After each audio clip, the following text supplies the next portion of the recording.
Testing, testing. Yes, I can hear you.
I know, well, that's not the issue, so that's not the issue.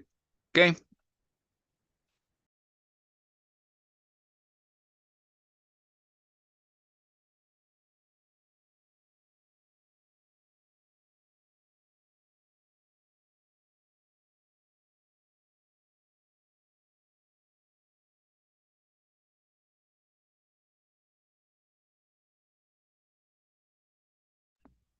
What?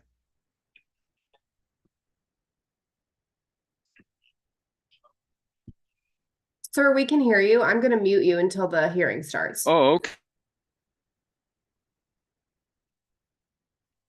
Yeah.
right, can everybody hear me okay?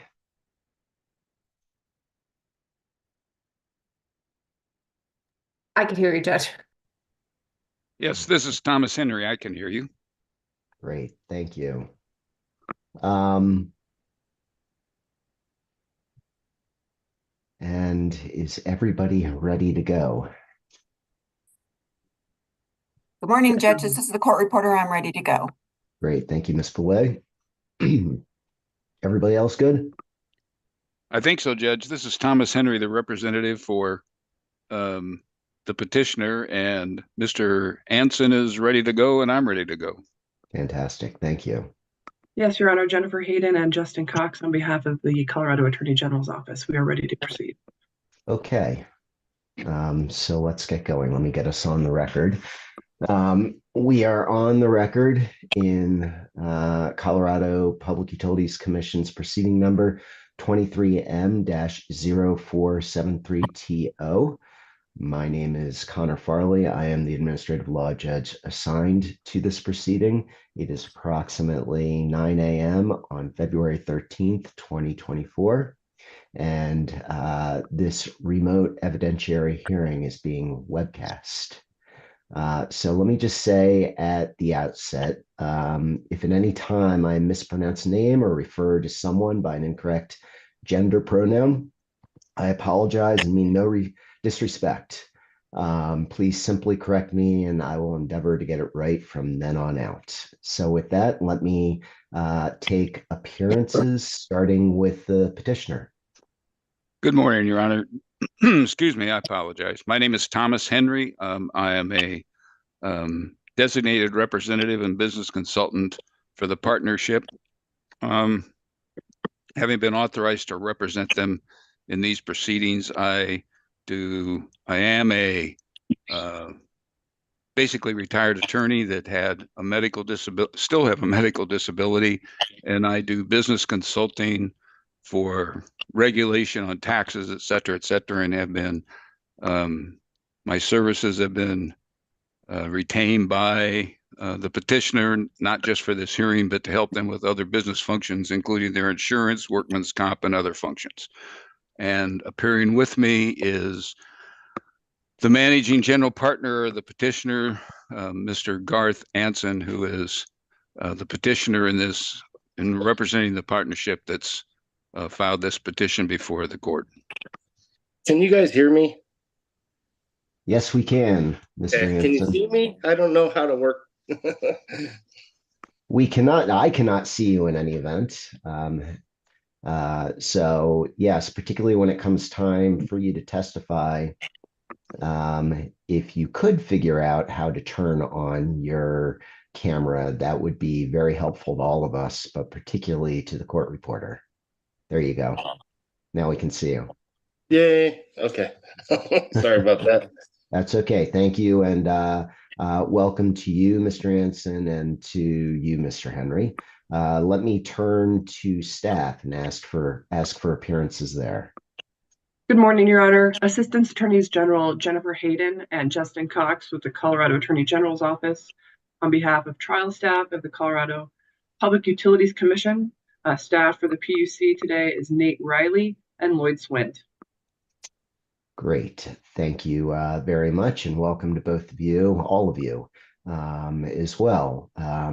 So this evidentiary hearing was scheduled in decision number R24-0017-I, dated January 11th, 2024. With that decision were a couple of attachments that explained how this remote evidentiary hearing was going to take place through the Zoom application. You've all figured that out. Thank you very much for that. Another attachment B, also explained how exhibits were going to be handled today. So hopefully you all received both of those exhibits. I think you did, because Mr. Henry and Mr. Anson, I've been informed that you uploaded an exhibit to your box.com folder. So we'll deal with that in due course. But let me just circle back to you, Mr. Henry. So as you just said, it sounds like you're no longer a licensed attorney. Do I understand that correctly? That's correct, Your Honor. Okay, thank you. So in light of that, let me just say a couple things to Mr. Anson. Mr. Anson, under our rules of practice and procedure, you are permitted to represent yourself or to have Mr. Henry be an authorized representative for you today. And that's what you've chosen, is my understanding, for Mr. Henry to represent you or to help you with this hearing today. And as you know, while he's been trained as an attorney, and it sounds like he practices as an attorney, he is no longer a currently licensed attorney and currently licensed to practice law. So in light of that information, let me just tell you, and I'm sure you already know this, but a couple of things.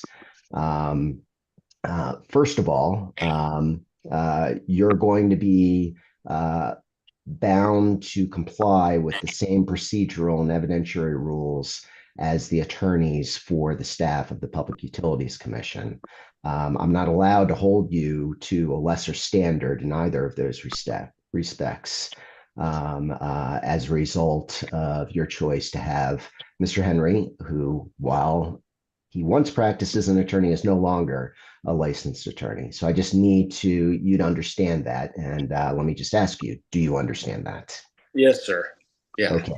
One other thing. I'm not going to be able to help you during the course of this hearing. Again, you've chosen Mr. Henry to be your authorized representative. You're completely within your rights to do that. But I'm not permitted to help out in any way. So Okay. I just need you to understand that as well. I understand. Okay. And let me just say and tell you that by giving you these advisements, I'm casting no judgment whatsoever on your choice to have Mr. Henry help you or represent you today. I have no judgment on that whatsoever. So do you understand that as well? Yes, sir. Okay, great. Thank you very much for that. Thank you. So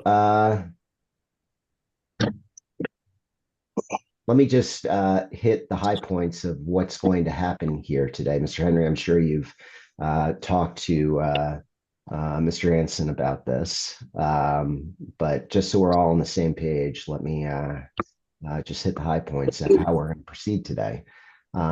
First of all, the general purpose of this hearing today is obviously for Mr. Anson to challenge the decision that's already been made by the commission not to grant a towing permit. And I believe what staff determined in their view was there was not in the public interest to allow Mr. Anson to have a towing permit. So that's the purpose, is for Mr. Anson to be able to challenge that decision. And I'm going to be making the decision on this at this point. So in terms of the order of the proceeding, each side will be permitted to make an opening statement. If you so choose, you don't have to make an opening statement. In most of these types of proceedings, one, frankly, isn't necessary because these types of proceedings are typically fairly straightforward. And I can generally, understand what's at issue even before the hearing happens, but this may be a different type of proceeding than the ones I typically handle in this issue area. So it's completely up to you whether either side wants to make an opening statement. So let me just go on before I ask whether anybody is going to want to make an opening statement. What will happen, to the extent anybody does make an opening statement, that will happen. Then what will happen next is that the petitioner, Mr. Anson, will have the opportunity to present his case. And the way you can present your case is through the evidence that you're allowed to submit is testimony. And I'm assuming Mr. Anson's the only one who will testify on behalf of the petitioner's side. So that's one form of evidence. The second form of evidence is any exhibits that you may want me to review, which you'll need to move for admission. And provided that there's no objection and that the exhibit or exhibits satisfy the rules of evidence, they will be admitted. So the order of questioning of the witness or witnesses on behalf of petitioner will be Mr. Anson's designated representative, Mr. Henry, will get to ask questions first. Then staff will have the opportunity to cross-examine any witnesses. I'll be then given an opportunity to ask any questions that I may have. And then Mr. Henry will be given the option to do any redirect, limited to any questions, any issue areas addressed by the questioners on direct or on cross and by me. Once Mr. Anson and Mr. Henry are done presenting their case, then staff will be given an opportunity to present its case. Same types of evidence are permitted, both testimonial and exhibits. And then once they rest, once staff rests, doesn't have any more evidence, Mr. Henry and Mr. Anson will be given the opportunity to present a rebuttal case if they so choose. And the rebuttal case must be limited to any evidence addressed during staff's case. So after that, I'll also give the opportunity for closing arguments. Again, you don't have to present closing arguments. I will also be willing to entertain the possibility of statements of position, which are basically written closing arguments. And if one or both sides want to do that and I grant it, I'll set a deadline for the statements of position to be filed. So let me just ask, does everybody understand the general map that I've just laid out for this hearing? And or does anybody have any questions? This is Thomas Henry. Yes, I understand the procedure. Thank you. Thank you. And staff? Yes, Your Honor, we understand. Okay, thank you very much. So let me ask this. Does anybody want to make an opening statement? And Mr. Henry, I'll start with you. Not really an opening statement, Judge. I'd just like to bring, I'm sure you're aware, having reviewed, getting in preparation of the hearing, but I believe that unless I'm wrong, this case, the grounds that the commission used to deny the license goes back to a case that, well, it's probably the only thing that's old, almost as old as I am in this matter. Goes back to a proceeding that occurred in 1995, is the basis of their denial. And that is the primary issue, is that the petitioner is bringing before the court is whether that denial, based on their finding regarding the 1995 case, is sufficient and brings cause before the commission to deny his license. So is that a question, Mr. Henry? Yeah, I mean, I'm sure the court's aware that that's what we're going back to. Yeah, like you, I've read the letter that I believe Mr. Riley signed. That's the sole basis for my understanding of the decision here. And I'm sure in particular, we're going to hear more detail in staff's case about why the permit application was denied. And to the extent you hear anything new that was not in your mind at this point in time. Of course, you'll have your rebuttal case Okay. to address it, but let me turn to staff's attorneys.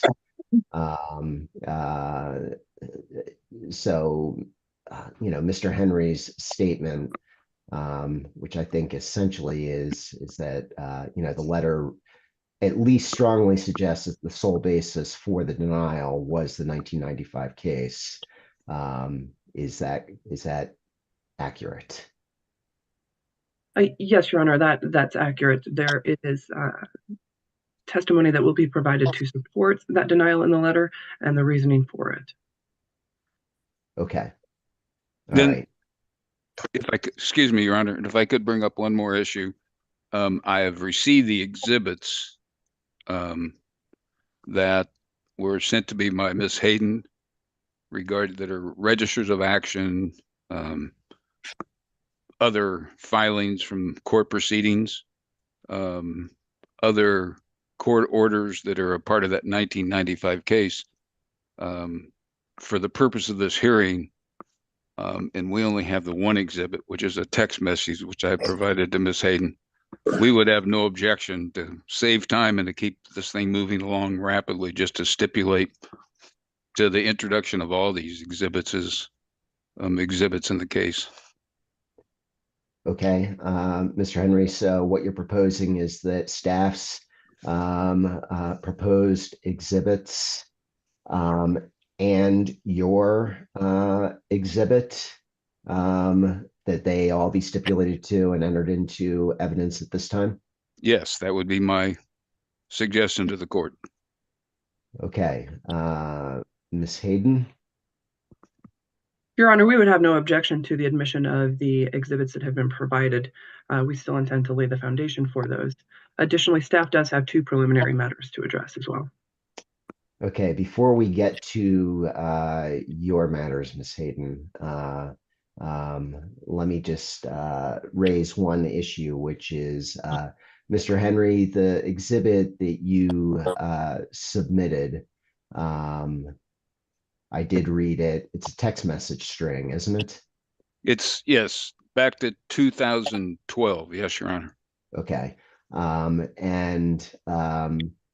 It was not marked with an exhibit number. It was also submitted upside down. Miss Federico is the wizard behind the curtain at this point, and she may be able to help, but we may need to take a couple of minutes to allow her to do that. Let me just ask Miss Federico, would you be able to flip the exhibit in 180 degrees and add an exhibit number as well? I can definitely add the exhibit number. I'm just checking if it'll let me flip it, but I think it will. So just give me a couple minutes and I'll let you know if I run into trouble. I apologize, Judge. It's tough to teach old dogs new tricks. It's just. Understood. So, Ms. Federico, would you like us to take a break while you do that? No, I think you can keep going, especially since it sounds like there are still some preliminary issues. I'm just for Mr. Henry notes, I guess. I'm going to title it Hearing Exhibit 100, and I'm going to add a header that says Hearing Exhibit 100. Okay, appreciate it. Thank you. And I did flip it, so I'll be set in just a minute. Okay, great. Thank you. So, let me just say then, for the record, that, give me just a moment. Well, Ms. Hayden, what are the exhibit numbers of your exhibits? I have they go from 200 to 206. Is that right? Yes, Your Honor. And it appears that there are 2 confidential exhibits as well. Yes, Your Honor. As one of our preliminary matters, we do have confidential exhibits, but we don't intend to get into those confidential matters. And I understand it would be great if you would not. So I'm sure Ms. Federico is listening. So what I have is that you have hearing exhibit 201C and 202C. And those are the two confidential ones, and neither of those will need to be pulled up today. Do I understand that correctly, Ms. Hayden? Yes, Your Honor. Okay. With that, I'm going to go ahead and admit into the evidentiary record hearing exhibit 100, and then hearing exhibits 201 through 206, including hearing exhibit 201C and hearing exhibit 202C. So those exhibits are admitted. And give me just a moment. Sorry, Judge, quick question. Is there a 200? There is. You said 201 to 206, Oh, I I think. did? So I just Thank wanted you. to make sure. Thank you, Ms. Federico. So hearing exhibit 200 is also admitted.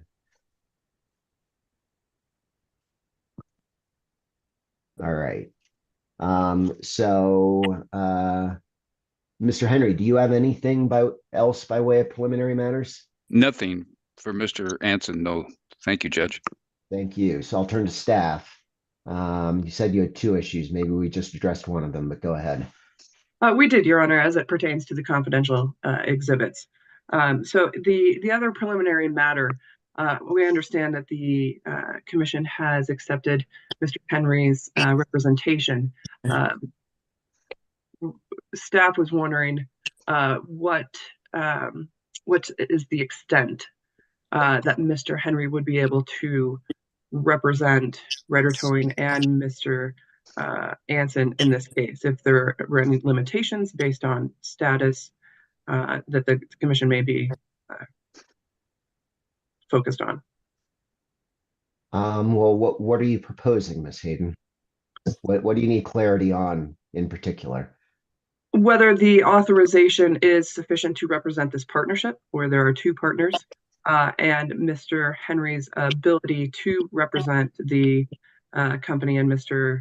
Anson in his status as an inactive attorney. So my understanding is that what Mr. Henry has asked to do and what Mr. Anson has asked Mr. Henry to do is just to represent him in his personal capacity. That's my understanding of who the petitioner is here. That's my understanding, and that's the extent of the representation here. And again, he's not representing Mr. Anson as an attorney because he's not a licensed attorney. He's kind of a designated helper. Does that answer your question, Ms. Hayden? It does bring some clarification, Your Honor. I think that the petitioner in this case was Ryder Towing as the company, Mr. Anson as the CEO, as Mr. Henry proposed.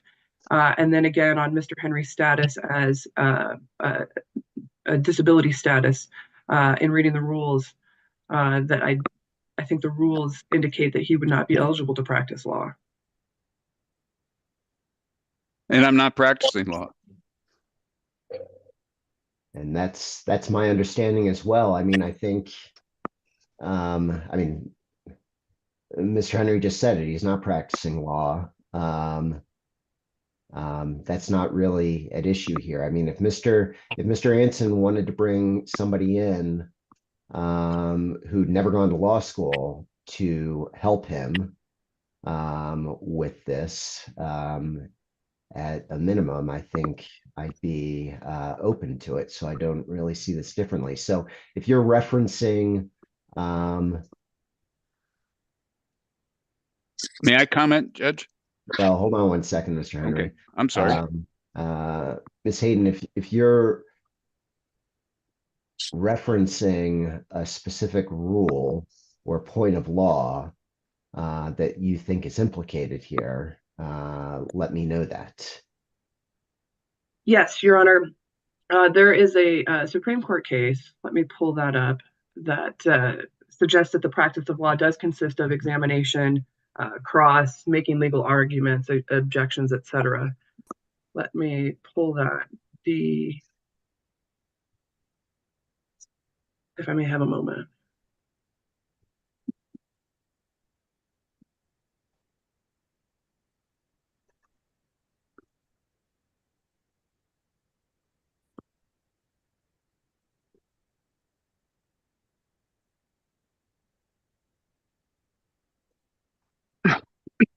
Your Honor, I would direct the court's attention to Denver Bar Association versus the PUC 391 P2D 467.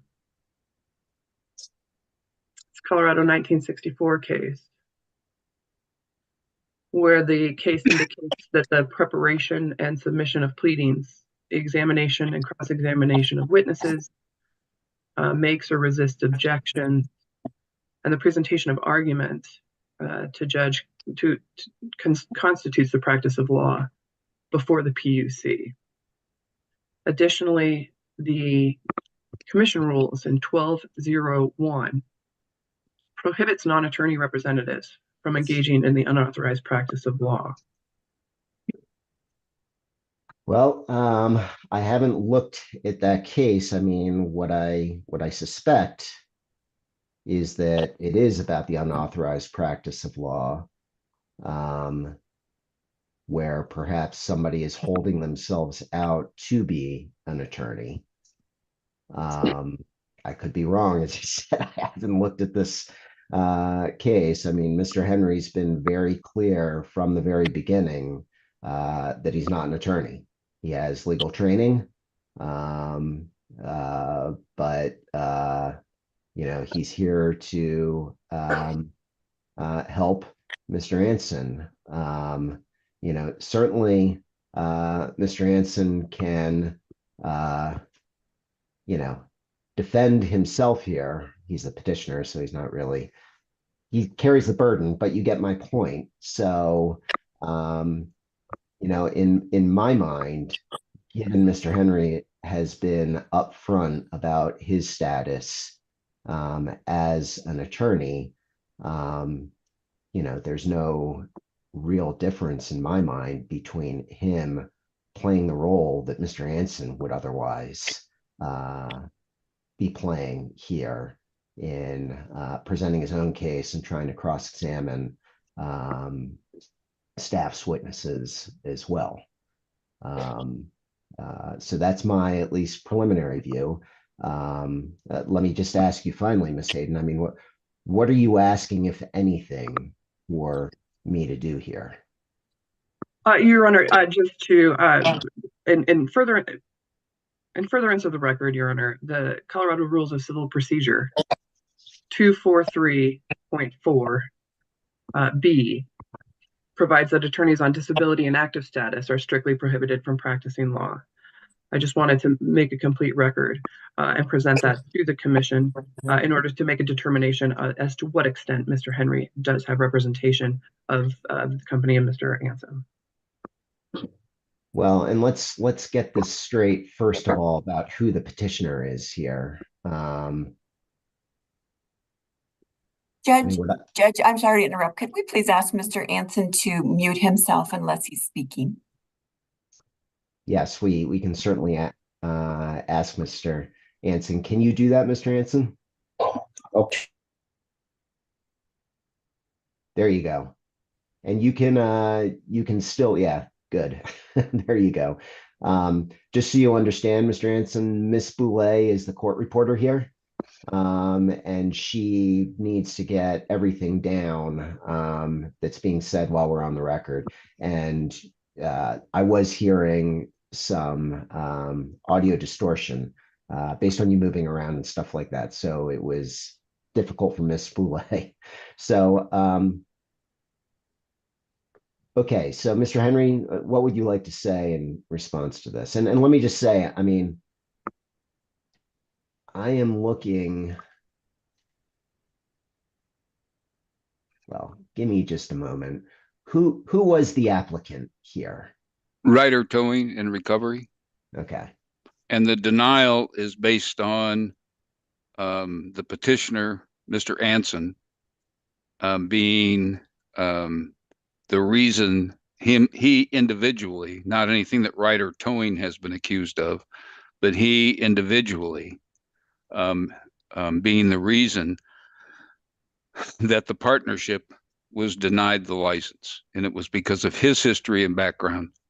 And when I entered the response, I started from day one advising the commission and this isn't the first communication, even Miss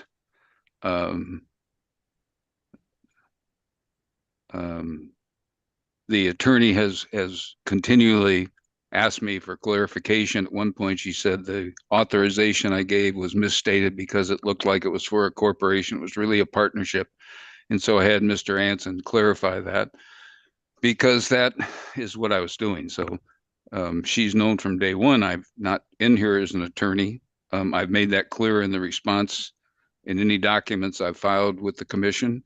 I've made it clear that I've known Mr. Anson for years, and he asked me to do other functions that are business functions for the partnership. And that includes, advice on the way they keep records, their tax filings, workman's compensation, reviewing insurance documentation, a multitude of issues that concern the operation of the business. And so that I made it perfectly clear that's what my purpose is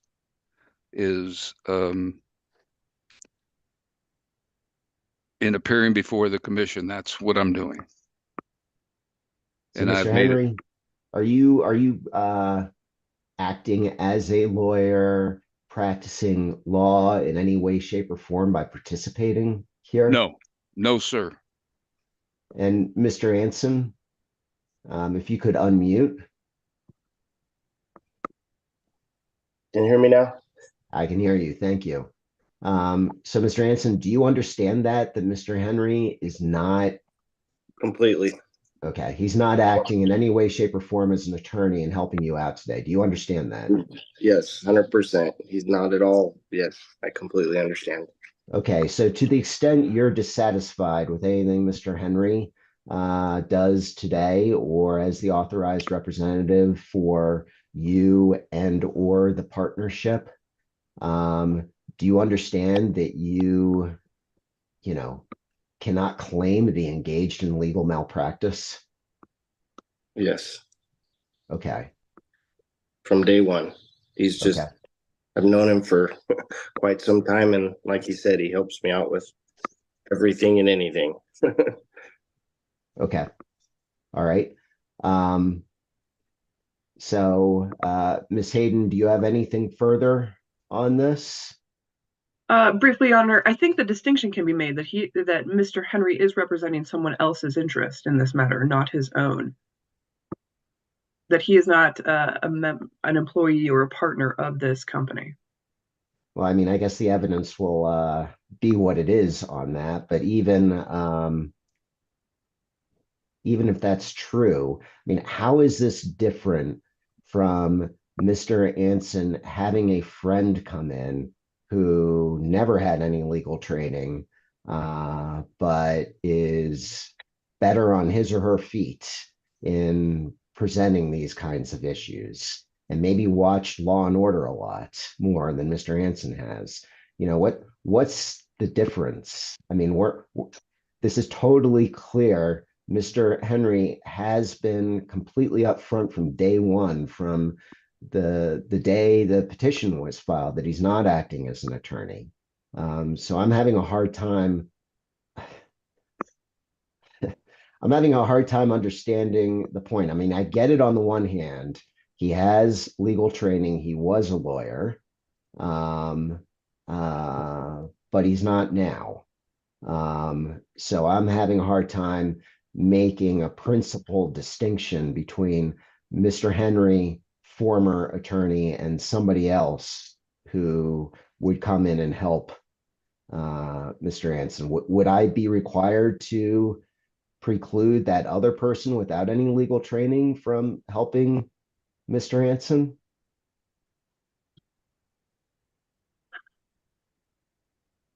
Your Honor, I think it depends on the facts or relationship with that that company. I think the Colorado Supreme Court rules, when they adopted 23.7.27, that does allow non-lawyers to engage in the practice of law as officers of closely held companies or entities in certain circumstances.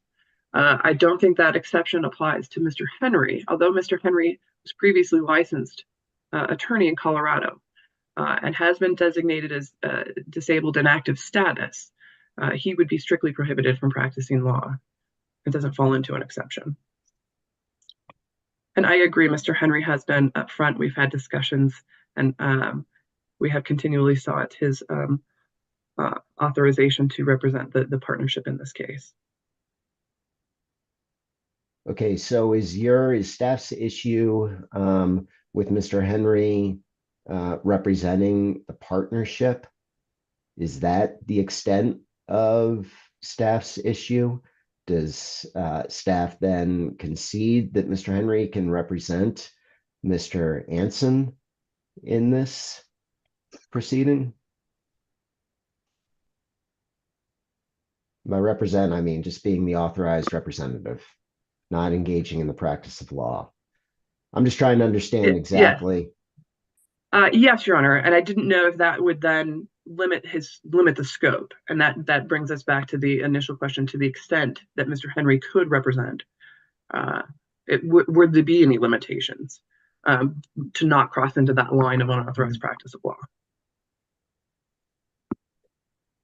So, what would you propose, Ms. Hayden? What would satisfy staff here in terms of placing limits? Your Honor, I'm not seeking a list of limitations. I was only seeking for clarification and to, again, make a record of the special representative authorization that Mr. Henry has, and in order to just kind of flush that out and see where we stood, if there were any limitations, what that might be, and the scope of representation. Okay. So, so you said the rule that you cited was 243.3? For the commission rule. Oh, let me see. The rules of civil procedure. Yes. So the Colorado Rules of Civil Procedure 243.4B. Bravo. Bravo. B as in Bravo. Where it indicates that attorneys on disability in active status are strictly prohibited from practicing law. Okay, and the case you cited was 391 P. 2nd 467. Yes, Your Honor. And then the commission's rule of 1201. 12. Yeah. Okay. Any specific subpart of that? Your Honor, that's one that prohibits the non-attorney representatives from engaging in the unauthorized practice of law. And that was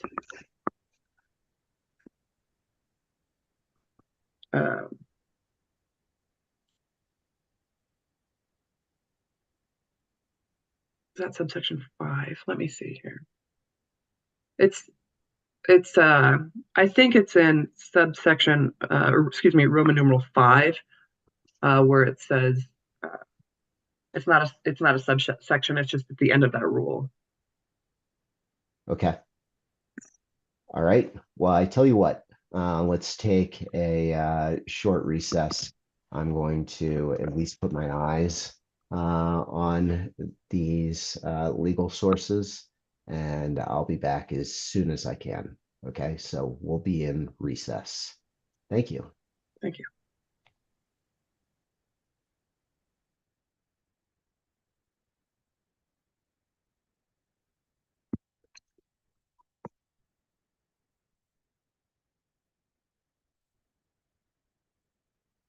Mr. Henry, I'm gonna mute you while we're on break because we're still live streaming.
So I'm ready to go if everybody else could come back on.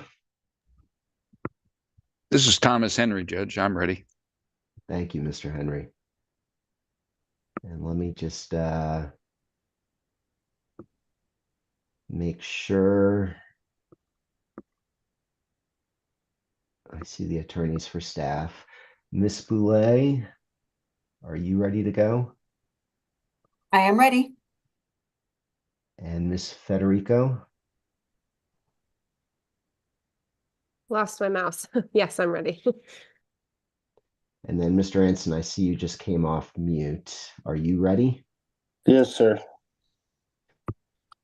Okay, we are back on the record in the Colorado Public Utilities Commission's proceeding number 23M-0473TO. So I've now had the opportunity to review the legal authorities cited by Ms. Hayden. And before I go on, Ms. Hayden, the case that you cited, give me just a moment. It's Denver Bar Association versus the Public Utilities Commission. It is 391 P. Second 467. It's a Supreme Court of Colorado case decided in 1964. Ms. Hayden, that's an old case. I see that there's some caution noted with respect to it. And frankly, I did not look at that in Lexis. What's your understanding of the status of this case?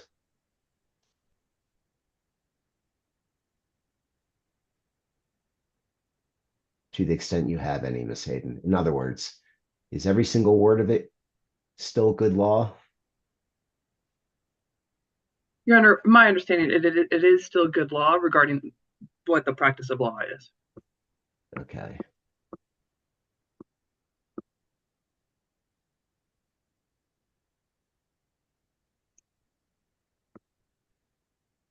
Well, I apologize. Let's go back into recess. I'm going to look up that question right now, and I'll be back as soon as I can. So I apologize for bringing you back. I'll be back soon. Judge, could I comment just for 1 second before you take the break? Let's wait, Mr. Henry. Okay, until I that's come fine. back. Okay, That's fine. Thank you. Thank you.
All right, I'm ready to go.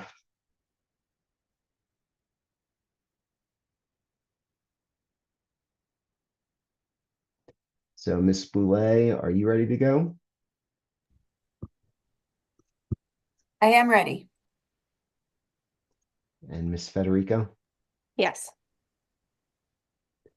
Okay, and I see everybody else here. So let's go back on the record in the Colorado Public Utilities Commission's proceeding number 23M-0473TO. Mr. Henry, you wanted to say something. Before you do, let me just ask you. So I think it's been represented that Ryder Towing and Recovery is a limited partnership, and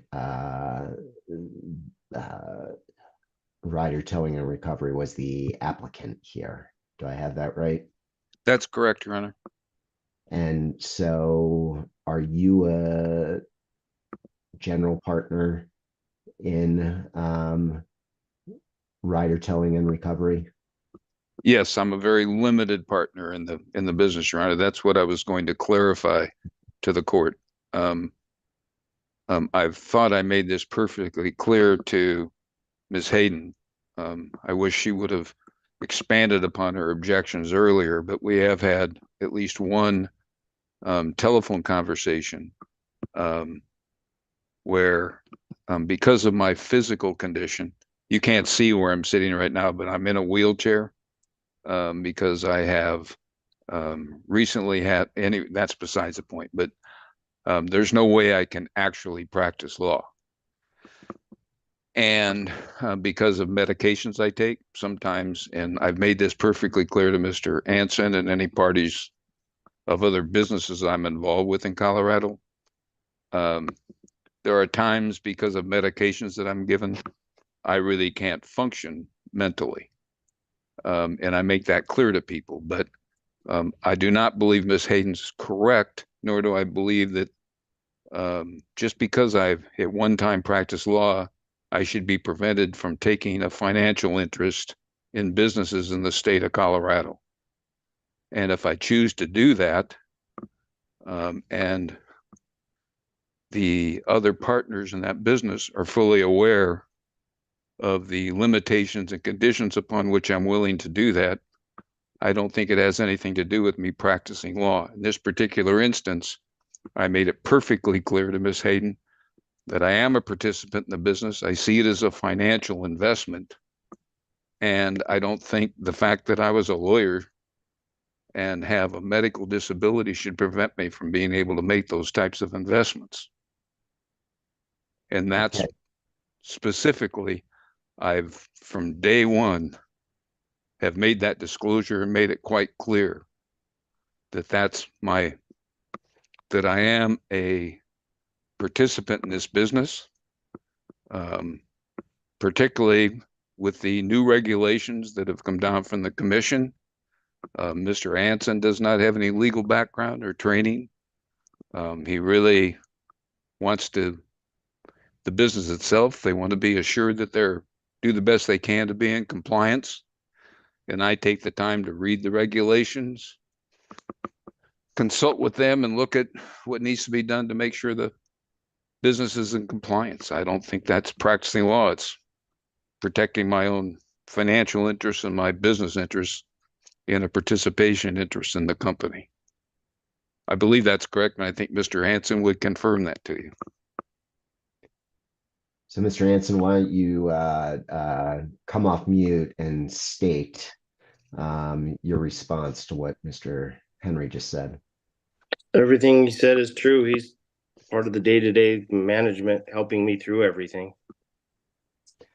Okay, so Mr. Henry, you said that you are a general partner of the limited partnership, which is Ryder Towing and Recovery. Do I have that right? That's correct, Your Honor. How many owners of Ryder Towing and Recovery are there? Let's see. Right now, I believe there's Mr. Anson, his wife, another partner. I think there's 4, maybe 5. All right.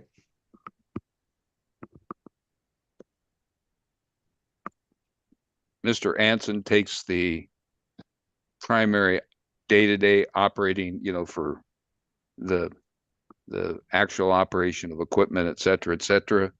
There is another partner that's involved primarily for financial reasons. Recently, we've purchased a vehicle that was $550,000. The company in and of itself didn't have that capability without the assistance. And so another partner was brought in to assist in gaining the credit to be able to purchase that equipment. Okay. So, we function basically what it takes. It's a tough market out there, and basically put ourselves in a position to try, it's a very lucrative business if it's operated properly. There's a need for the business. Mr. Anson has the experience, and I see him as a person that I was willing to step behind because I've known him for an extended period of time, and it's not like I just, looked in the telephone book and said, geez, but I've known Garth for probably 15 years or more. And when he had contacted me, when he knew I was having some medical issues, said, hey, can you help me out? I said, sure. Why not? Understood. Okay. How much do you think is at issue in this proceeding? Could It's you hard help? to tell. It's hard to tell because it's a permit that you're seeking. Let me just be upfront. And there is a statute. It's Colorado revised statute 13-1-127. And it allows a non-attorney to represent the interests of a limited partnership under specific situations. One is the person representing the limited partnership has to be a general partner. There need to be less than 3 owners. The amount at issue needs to be less than or equal to $15,000. And there needs to be some evidence of the authority of the person to represent the limited partnership, and that can be satisfied presumably in a number of ways, but something indicating that the person who's appearing to represent the interests of the limited partnership has the authority as provided by the other partners. Now, you've already said that there are 4 to 5 partners in this limited partnership. So, And excuse me, Jed, but anytime that goes up right now, one of the partners is, we are in the process, and I say that at the current time, there are only 3. And we were making an attempt to see how we could continue to operate under it's at some alternatives, and we were going to modify that. But at the current time, as to this application and as to the petition that's before the tribunal today, there's only 3. and who are they? There would be Garth, Sean, and myself.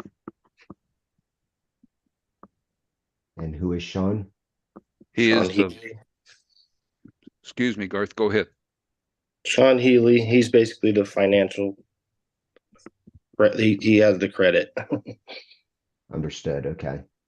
So your wife is not a partner? Not in Ryder. Okay. Yeah, we're not making a financial claim, Judge. We're making a claim that we don't think that the authority that the commission used in denying the license is valid. Understood. Understood. So, that's one potential hurdle I'm seeing here.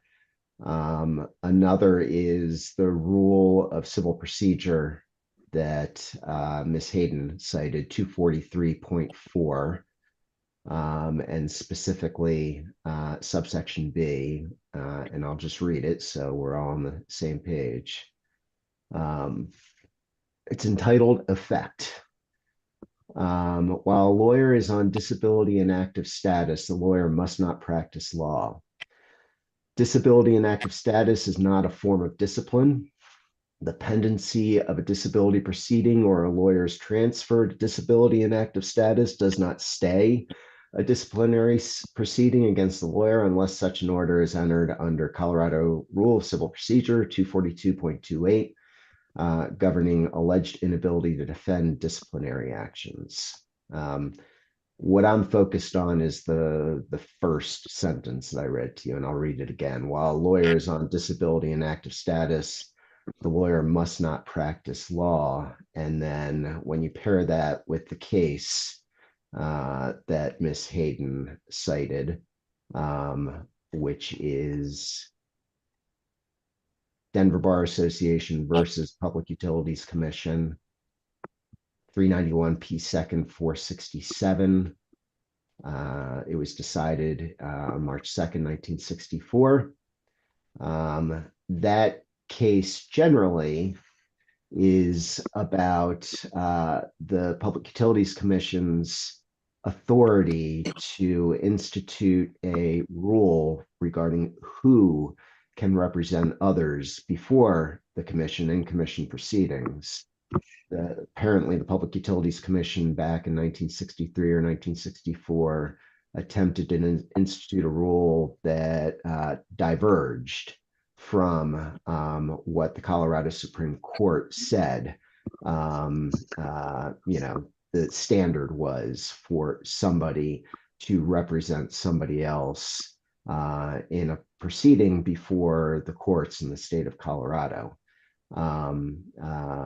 The Colorado Supreme Court decided that the Public Utilities Commission did not have the authority to, in effect, create an alternative standard for who could represent people in front of the Public Utilities Commission, that the Public Utilities Commission therefore was bound by the standard enunciated by the Colorado Supreme Court. And then the Colorado Supreme Court went a bit further.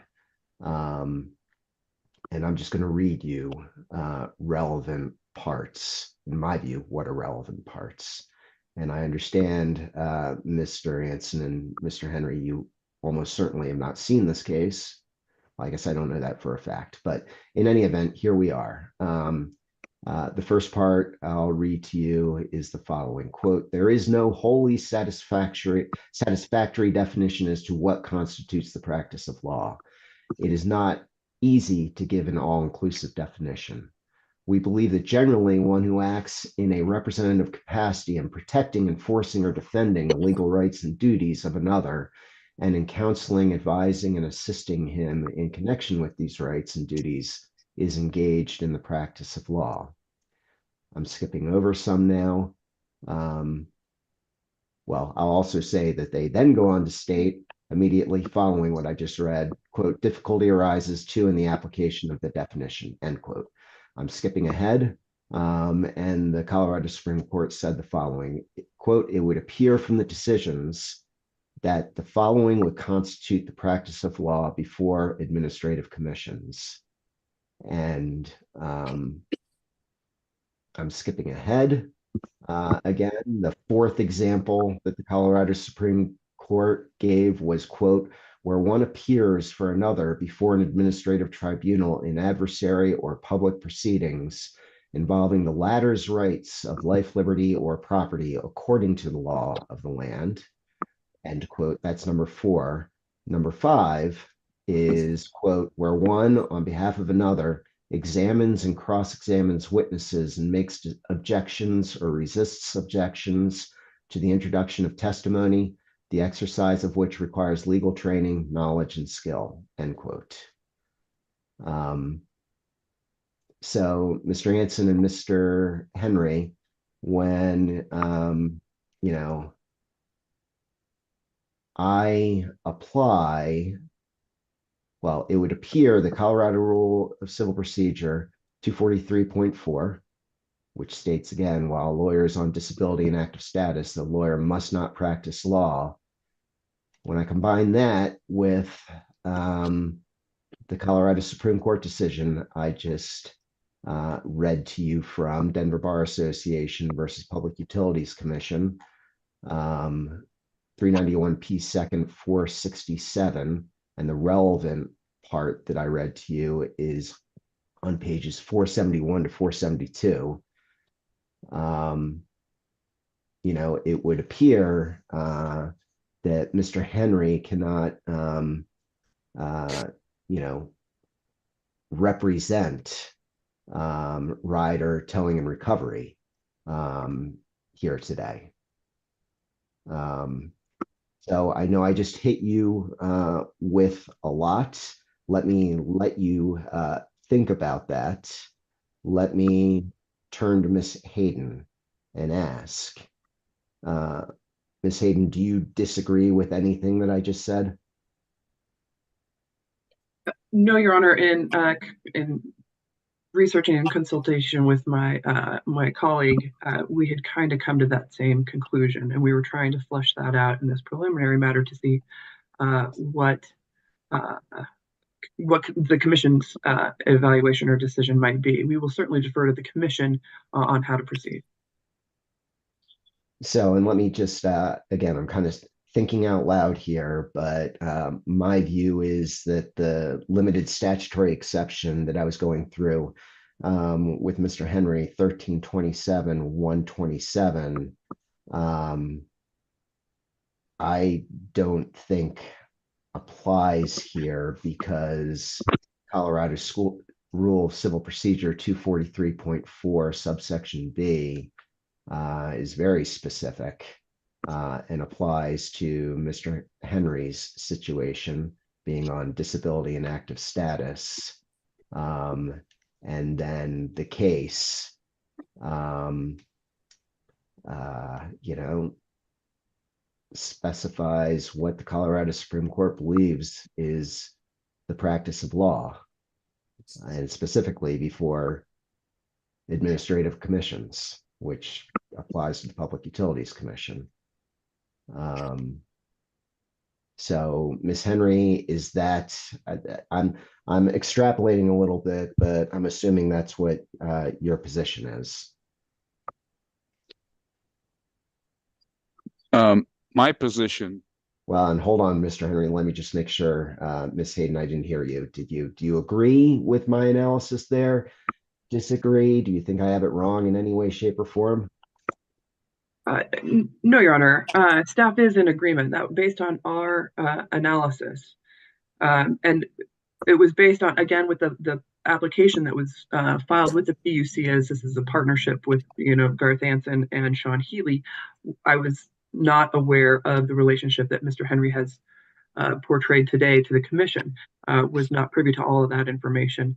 And so we were going on the filing of the application with the PUC, and based on our research and the information that Mr. Henry had provided in his pleading as to his status, to do that analysis and research. And we are in agreement with the commission's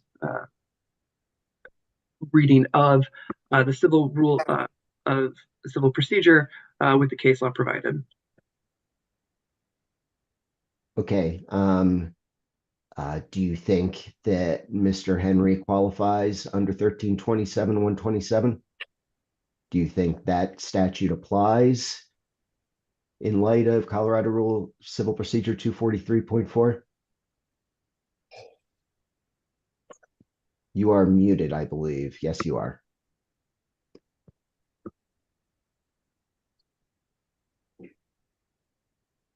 my apologies.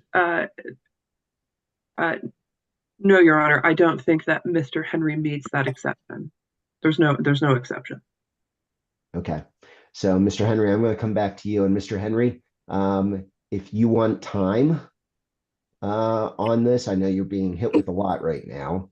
Yeah, it would have, Judge, just for consideration, this isn't the first time I've communicated with Ms. Hayden. It would have been greatly appreciated had that communication and her objection been provided, a month ago, so that he doesn't hit me on the morning of a hearing after the exchange of information and the exchange of exhibits, et cetera.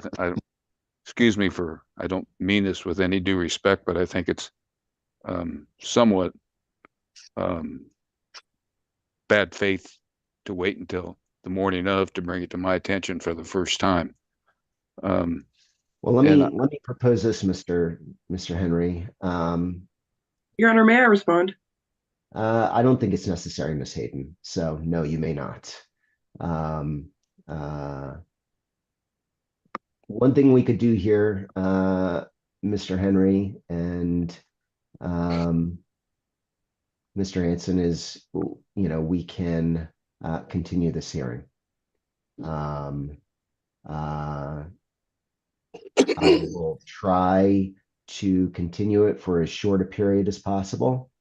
We can work all that out right now. And I'd also be happy to provide Mr. Anson and Mr. Henry an opportunity to respond in writing to this if you'd like. I'm flexible here, understanding that it would appear that you came here with the expectation that Mr. Henry was going to be able to represent Mr. Anson and Ryder Towing and Recovery. I'm more than willing to do that if you'd like to do that. If I could, Judge, I think there's something that's being missed, and I guess it could be just that I'm not clear in how I'm communicating. But in essence, I'm not representing others. I'm representing myself also.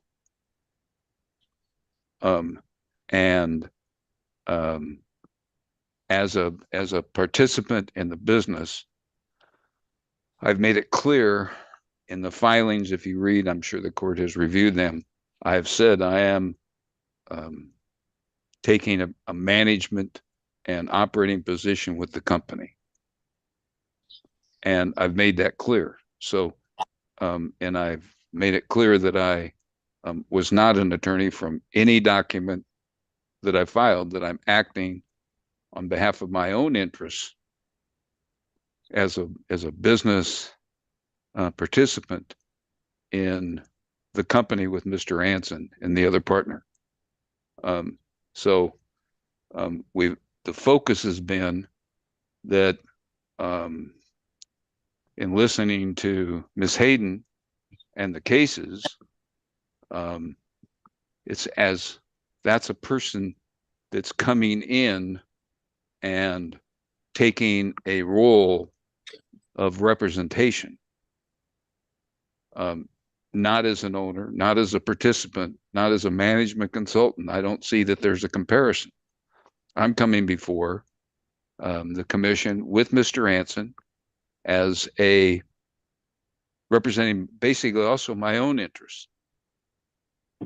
And to take Ms. Hayden's position would be to say, because I'm disabled and can't practice law, I can't make investments in businesses in the state of Colorado. And I find that somewhat archaic and really nonsensical. And I don't see the comparison. And if I had kind of skated that issue and walked around it, I could hear her having some objection, and I would somewhat be have difficulty in making another argument to the court. But in this particular instance, this is the only argument I've ever made. This is the only presentation I've made in the opening paragraph of the appeal petition. I made it perfectly clear that I was in a management consulting position with the company and that I was really coming before representing my own interests. And it just happens that the commission has chosen not to look at the partnership and our financial interests, but to solely look at Mr. Anson being one of the partners as the reason they denied it.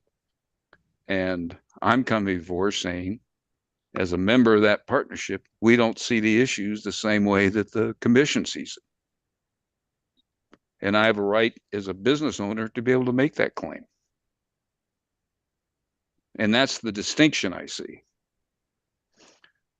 Had I come before and kind of skated that, not disclosed that, but in all responses that we've had with Ms. Hayden, that's continually been what we have explained and documented in our discussions. And it's the same representation that Mr. Anson made today, is that he and I've known each other for a long period of time, and he accepts not just he's not determined that he wanted me to be a participant based on my legal background, but based on what he considered to be my acumen, giving him business consultation, guidance, etc.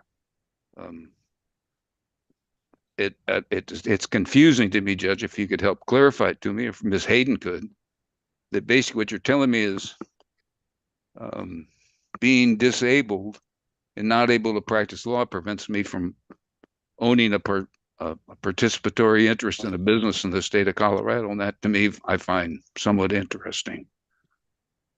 I'm kind of So- lost too. Go ahead, Mr. Anson, if you'd like.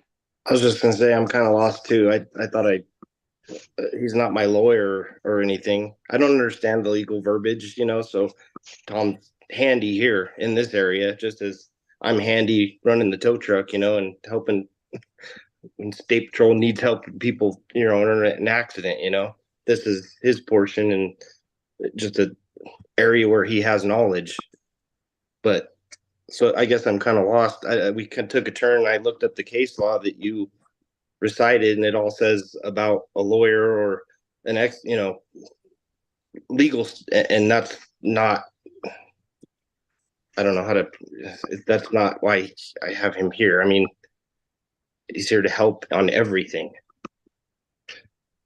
Understood. You are taking advantage of his legal background by having him here, I'm assuming. Is that fair, Mr. Anson? Oh yes, he's definitely helping me for sure. Just as Okay. he's taking advantage of me operating the tow truck. Understood.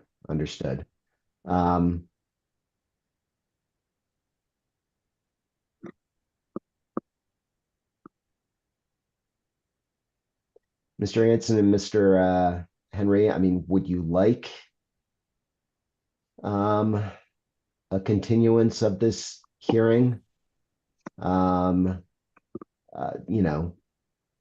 Perhaps coupled with the opportunity to really research this and respond in writing. And like I said, I will do my best to make the continuance, the duration that you want.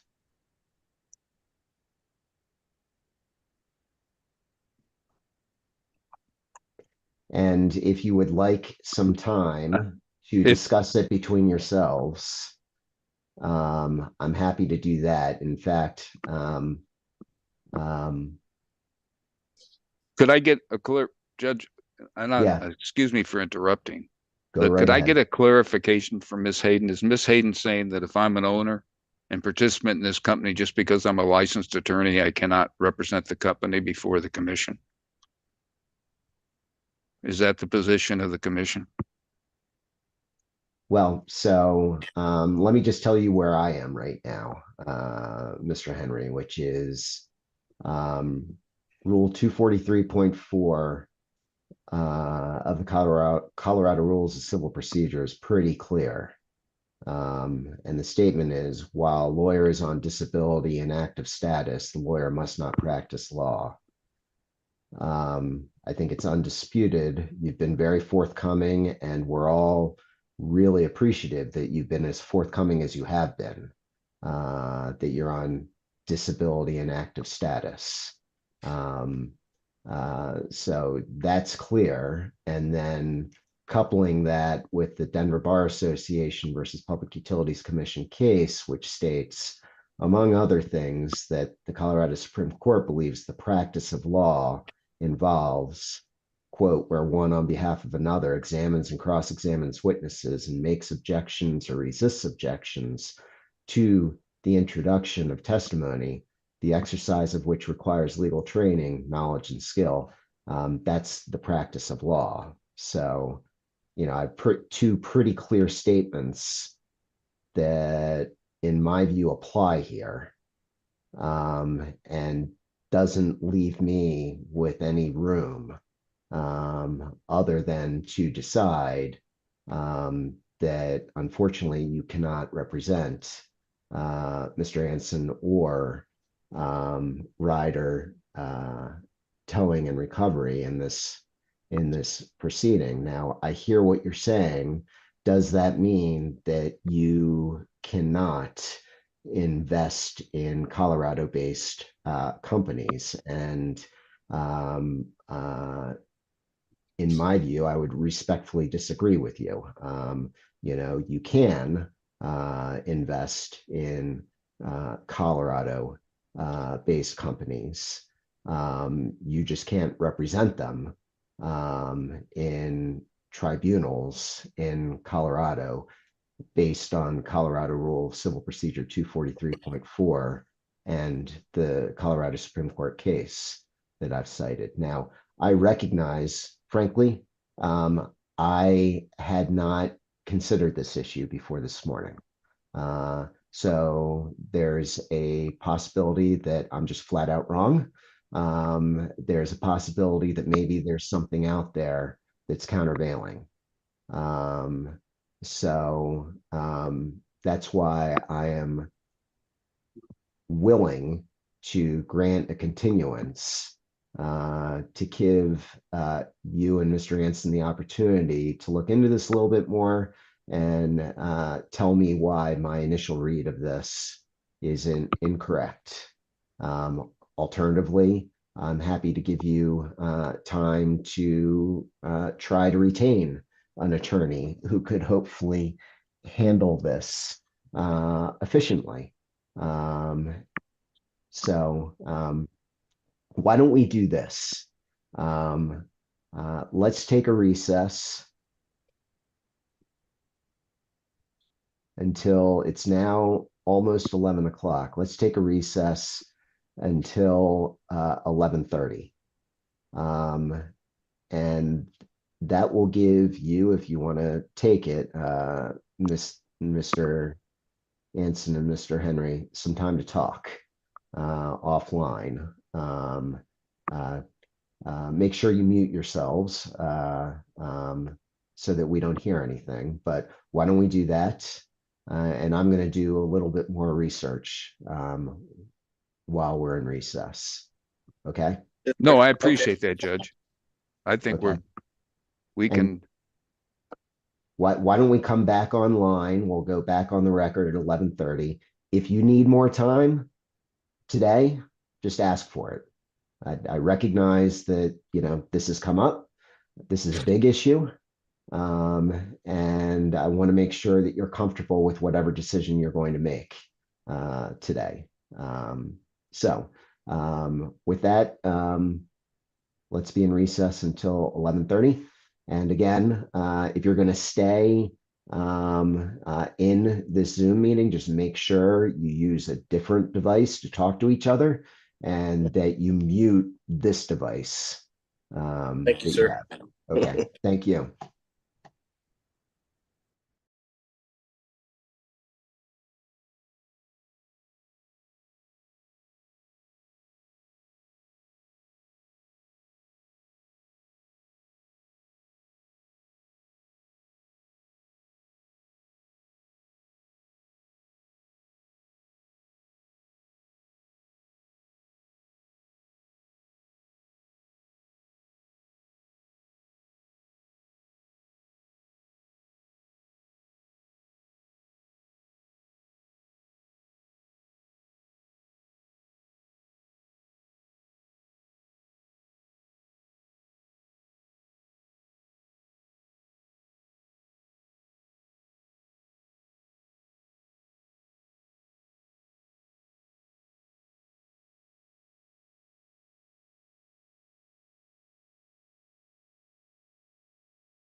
So we're not going back on the record at this point, but I want you all to know that I think I miscited the statute that I discussed earlier. I think I said it was 1327-127.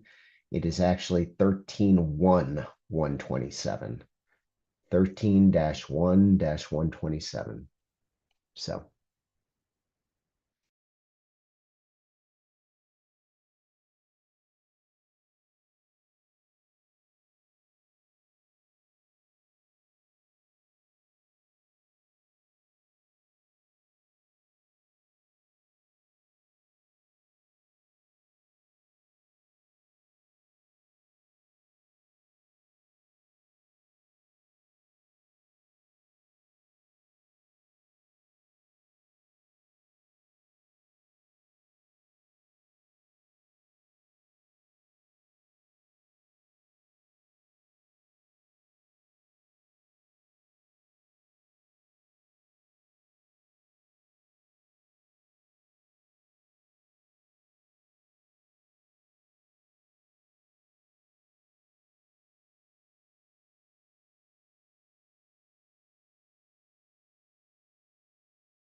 Okay, Ms. Boulay, are you ready to go? Yes, Judge, I'm ready. And Ms. Federico? Yes. And I'm assuming everybody else is ready. So we are back on the record in the Colorado Public Utilities Commission's proceeding number 23M-0473TO. Let me just state, we didn't go back on the record, but I came back on to Zoom to let you know that I believe I had miscited the statute that I had discussed earlier. I believe that I had cited it as 13-27-127. In reality, it is 13-1-127. And that's the statute that permits the general partner of a limited partnership to represent the partnership in proceedings if certain other criteria are met. So with that, we took a recess to allow Mr. Anson and Mr. Henry to confer. Why don't you go ahead, either one of you, whoever wants to speak. Okay, Judge, if I could, having had a discussion with Mr. Anson, the partnership has made a determination that we'd like to proceed today, and we're going to do that. Mr. Anson will do his own presentation regarding what he considers to be the facts and circumstances regarding his background and the issues that have been raised by the commission in their denial. In addition to which, and I believe this would have possibly come up during the hearing, I did years ago, as I think Mr. Anson represented, I did represent Mr. Anson, and the change we'd request be given today is that Mr. Anson be allowed to call me as a witness regarding certain issues that he'd like to raise.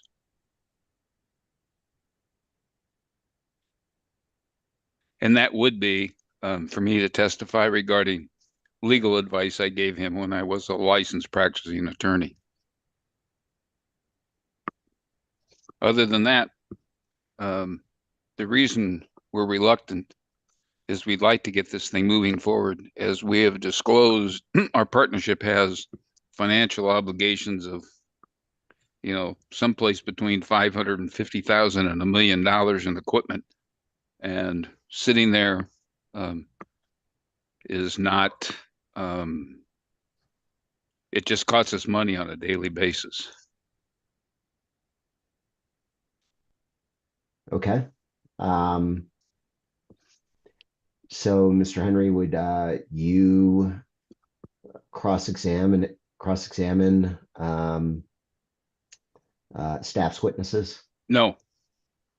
Would Mr. Anson will do that, and I don't believe that there's any rule that says I cannot be an advisory consultant to Mr. Anson while this is taking place, as I would be if I was a friend or a business member of the partnership. Understood.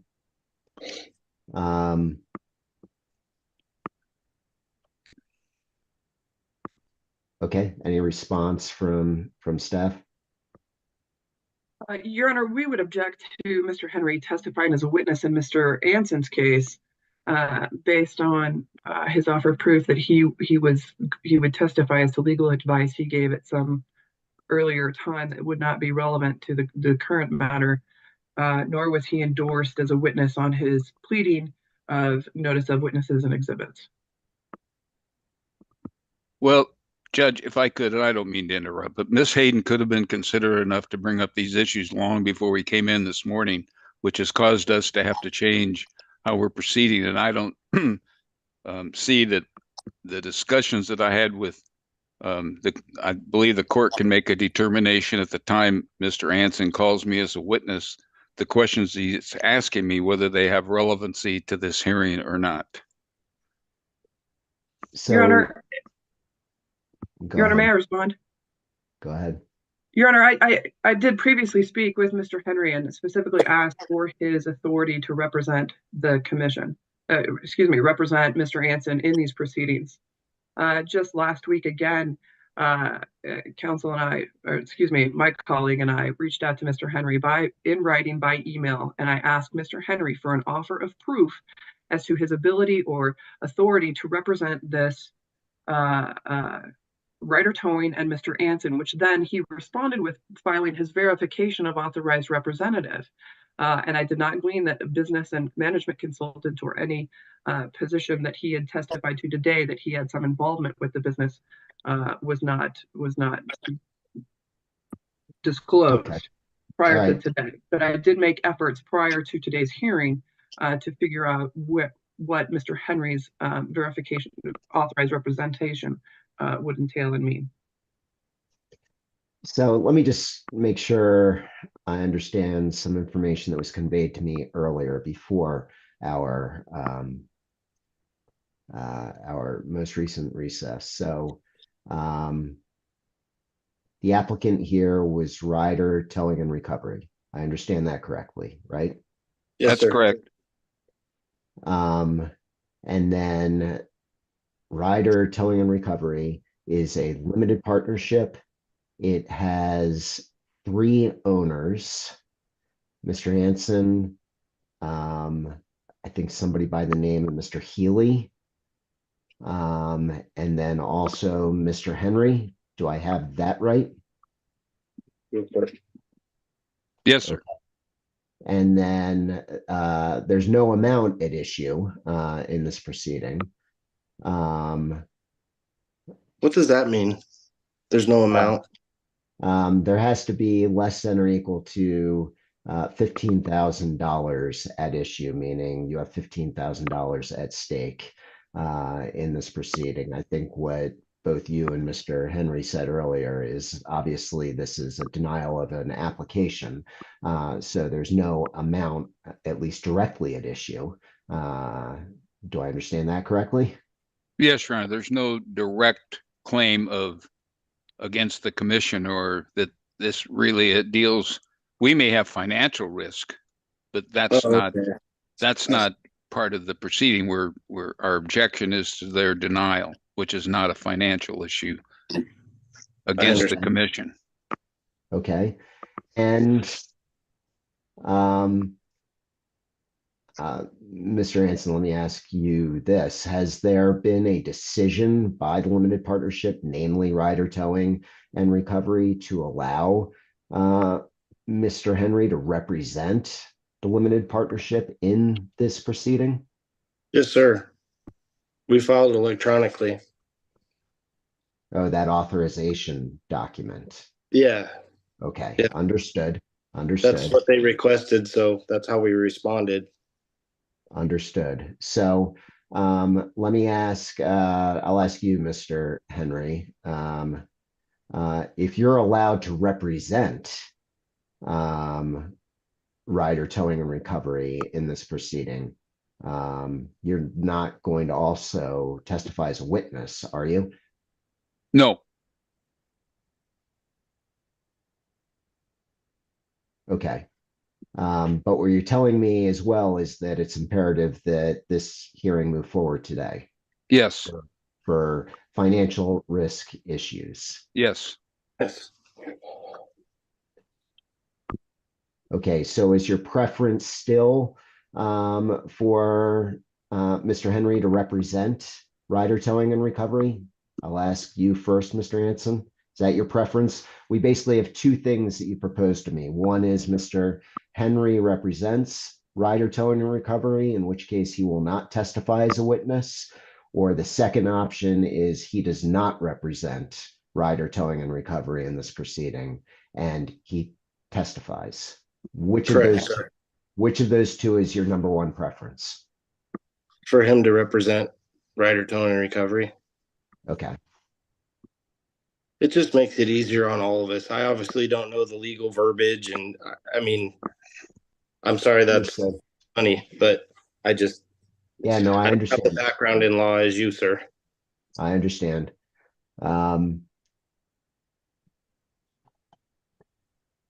So here's what I'm going to find and conclude based on the answers that I just received.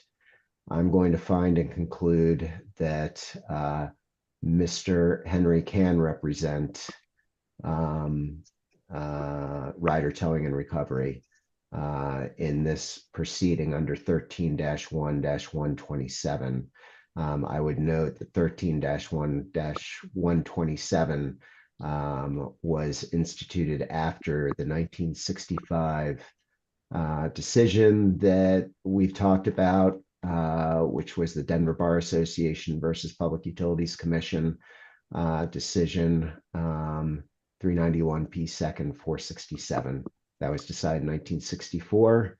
13-1-127 was implemented in 1983. It's been amended several times since then, but it first came into effect in 1983 and postdates that decision.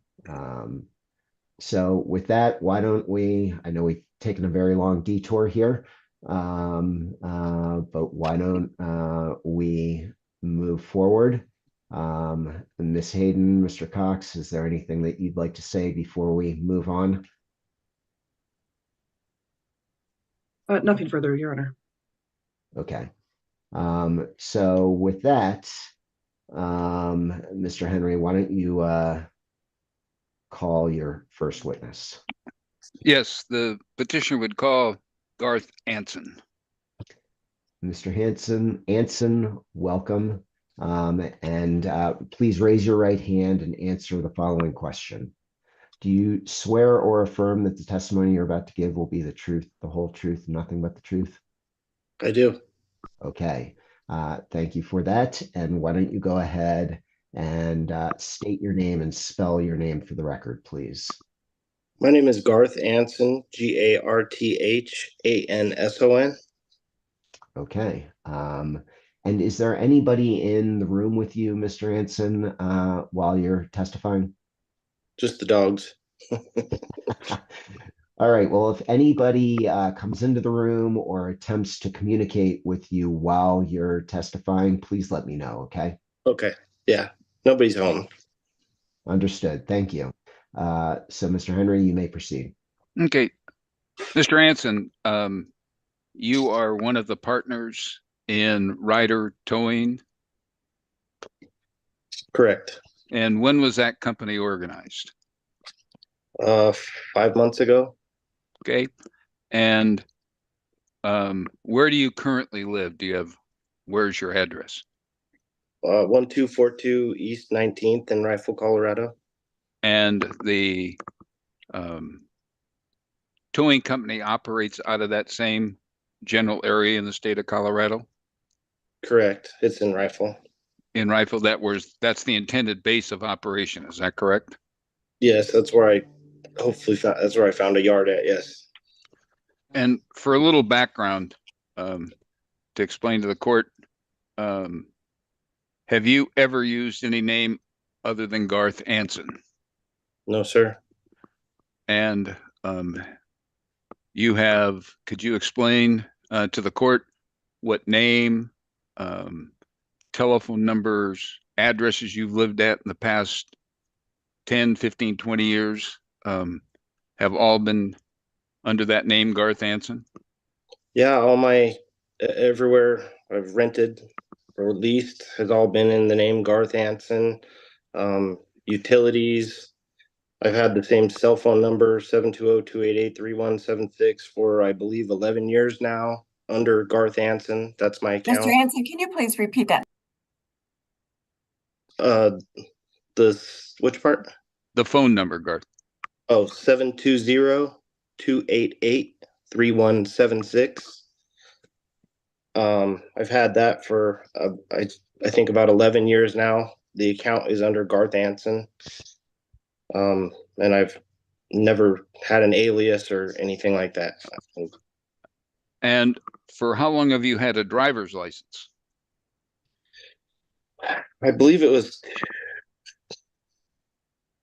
once I got released. I think I got my license back in 2000. I believe, I had a regular driver's license, and then in 2012, I received my CDL under the name Garth Hansen. And so, with those driver's licenses, each time you've changed address, et cetera, have you complied with the state law on changing the address of your location for the purpose of identification on those licenses? Correct, as long as with the registration on my vehicles. Okay. Now, Your Honor, may I Um, interject? Objection, Your Honor. I believe that Mr. Anson is referring to notes, written notes that are in front of him. I just saw him flip a page. I would ask the court to instruct Mr. Anson not to refer to any documents that he has that aren't in exhibit. Response, Mr. Henry? if he's, I guess if he's looking at addresses, et cetera, that he's made notes through discussions, he doesn't really need to be referring to any documents. So if that's a problem, Garth, just refrain from using any of those notes Yeah, that you've made. dates, but okay. Yeah, so let me just sustain the objection. And Mr. Anson, if you don't remember a date exactly, It'll be rough. and I have a that's horrible time frame, so. understood. And I don't think that's going to be an issue, everybody. I understand. Okay, you get that the general idea. Yes, memory is imperfect. I barely remember what I ate for breakfast this morning, so I understand. So why don't you put the notes aside so that I that's got you. not an issue anymore? Okay, go ahead, Mr. No problem. Henry. Okay, thank you, Your Honor. Now, Mr. Anson, there was a time period back in 1995 where you were convicted of a vehicular homicide in Jefferson County, state of Colorado. Is that correct? Correct. And as a result of that, you were incarcerated. Is that correct? Correct. And when were you released approximately from incarceration and released from parole? 2003, I think. That's when you were off what they call Off off of parole. paper, off Yeah. of parole. Okay. Now, if you could give us just a general history of your employment background, starting from when you were off of parole up until the current date. Off parole, I worked for North American Van Lines for 10, 12 years. At which time, during that time, at which time I got my CDL and I began working for Big Tow, a towing outfit out of Denver, Colorado, running their heavy wrecker. I went to Western Towing and Recovery. I worked there for about a year, at which time Dad's Truck and Auto contacted me about starting, running, operating, managing the entire company out of Glenwood Springs, Colorado. Side note, I moved my family up to Rifle, Glenwood Springs area, and for the past 3 years, I have spoken to PUC and everything. That was basically me that you guys were talking to through Linda, but I was the one that was in charge of every aspect of that company down to I got us on state patrol rotation, local PD rotation, and it's you could ask any of the troopers or state patrol or police department that I'm the go-to guy. I've done 95% of the police rotation calls in the Glenwood area in the last 8 months. With that being said, I just wanted to branch off on my own. The price of that company was too expensive. I worked out other means to start another company. So therefore, Ryder Towing started 4 to 5 months ago. And you skipped one aspect of the business. If I could refresh your memory just at one point you were installing ATM machines for banks, weren't you? Oh yeah, I worked for ISSI. That's my note. I worked for ISSI for 4 years, installing ATMs for all the major Wells Fargo, everything, every branch. But I installed their ATMs and alarms, security cameras, all that. I did that for 4 years as well. That was just before I started working for Big Toe. And that was after working for North American Van Lines, is that correct? Correct. Yep. That's where they found. And as a part of that, you had access to all the security codes, so you could have opened those ATM machines anytime you wanted to, basically. Isn't that correct? Correct. Okay. Had access to the ATMs and everything. Okay. Now, moving forward, if you could, going back to the time when you were incarcerated and then on parole, you were aware of restitution that was owed as a result of a court order in Jefferson County. Is that correct? Correct. And were you also aware of a civil lawsuit brought by Farmers Insurance in regard to the accident that occurred that resulted in your incarceration? Yes. Okay. Now let's start with, while you were in prison, did the prison collect money from you that they told you was going to restitution? Yes. And while you were, anytime family or anybody sent money, they took a portion of that. I don't remember the portion. okay. And then while you were on parole, did they take money from you as a part of paying restitution? Yes, I paid restitution. Okay.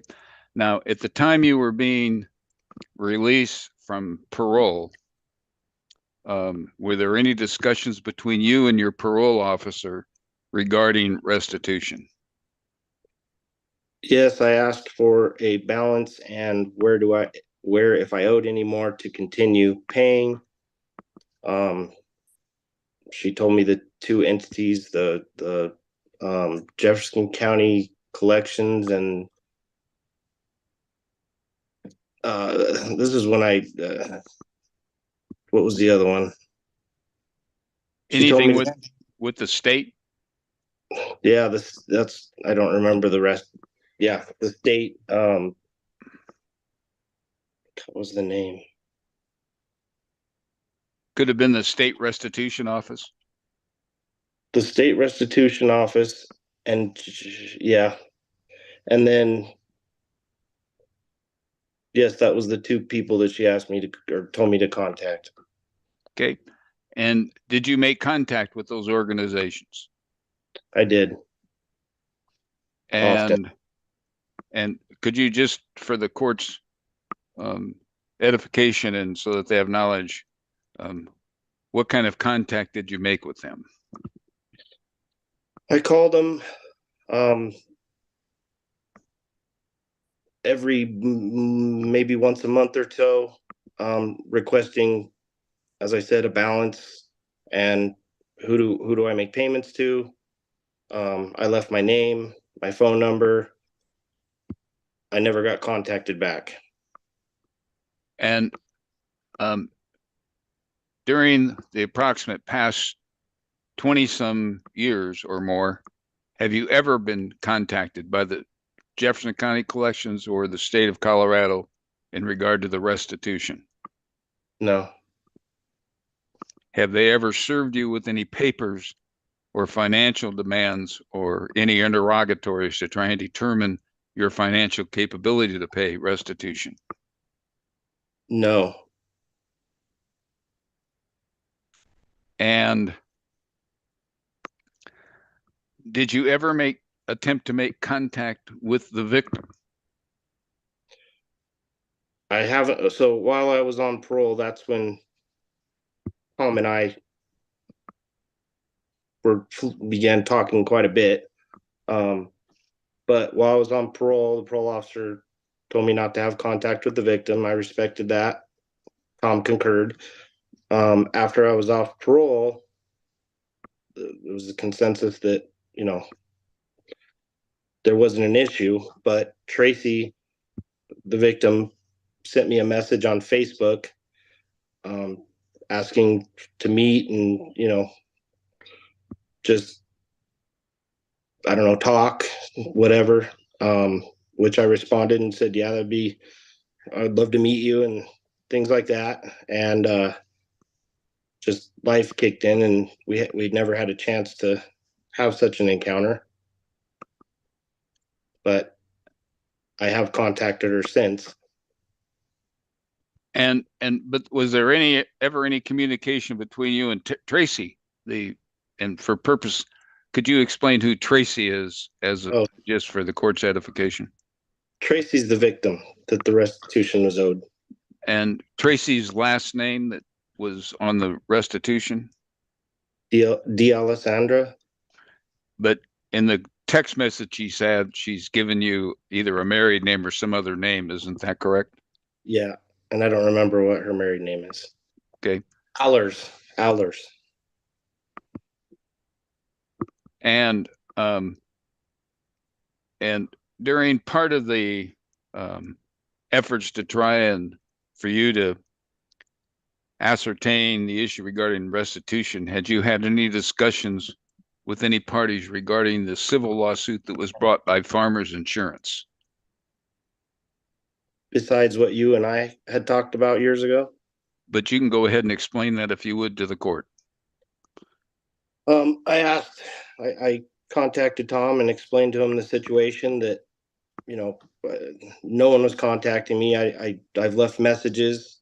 I made more than a reasonable effort trying to figure out what the situation was, how much I owed, if I owed, and that. I contacted Tom, and Tom told me that we were under the impression that Let me just interrupt for a moment. I'm sorry to interrupt. But I just want to make sure you understand. Well, first of all, when you were talking with Mr. Henry, I'm assuming that's who you were talking to. Is that right? Correct. Were you talking to him as an attorney? I don't know what that means. Okay. Well, to the extent you had an attorney-client relationship with Mr. Henry when you had these conversations, He was an attorney. by testifying now, you're waiving the attorney-client privilege. I'm sure Mr. Henry's told you this. I just want you to be aware and that you're knowingly waiving the attorney-client privilege. So do you understand that? Yes. Okay. Mr. Henry, you may proceed. Yes, Your Honor. And just for clarification, when we were off record a little while ago, I had discussed that with Mr. Anson, that part of what the information he would be giving would be advice I gave him at the time when I was a licensed practicing attorney. So if you could, and when he makes reference to Tom, Mr. Anson, just for clarification, if you could just make reference to me as the attorney at that particular time, that would help the record so that there's clarification. Okay. So you had communication with regarding the restitution and issues that could be with the civil lawsuit with Farmers. Is that correct? Correct. And what was our discussion, if you could explain that to the court? Well, that Farmers had already paid out on the claim, and restitution would be, you can't pay it twice, basically. And during that time, I've tried to contact Farmers as well to see if they, and I just get the runaround from Farmers, but Jeffco, so I've also spoken with Jeffco. The case is it's not there anymore. Would it be correct that we learned that it was expunged and there's no record of the case?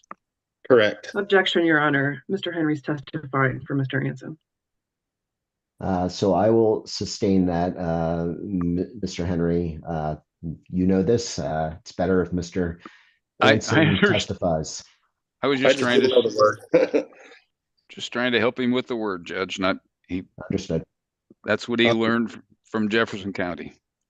And how many would say? And then you've also made inquiries with Farmers Insurance. Is that correct? Correct. And I've And spoken with several people, and it's just the runaround basically. and so you've made how would you describe the effort you've made to try and ascertain what the current status is of the restitution? It's been, to say the least, frustrating. I don't think I don't understand what the situation or the holdup or, you know, it's been frustrating. So, I mean, it's almost as if my hands are tied towards finding out any information. Okay. And you're aware of the denial by of your towing permit by the commission, is that correct? Correct. And anytime since you filed that application, have you to date ever been contacted by the collections office in Jefferson County or the state restitution office? No. And during these past 20 or more years, have you filed your state and federal income tax returns? Yes, sir. Every year. And you've had refunds, is that correct? Correct. And there's never been any attachment by any state agency on those refunds? No. And from what you can tell from what is public record, can you see on the farmer's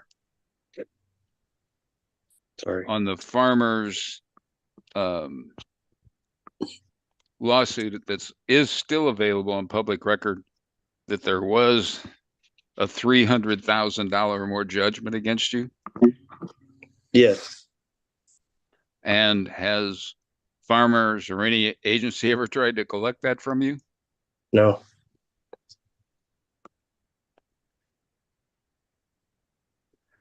Now,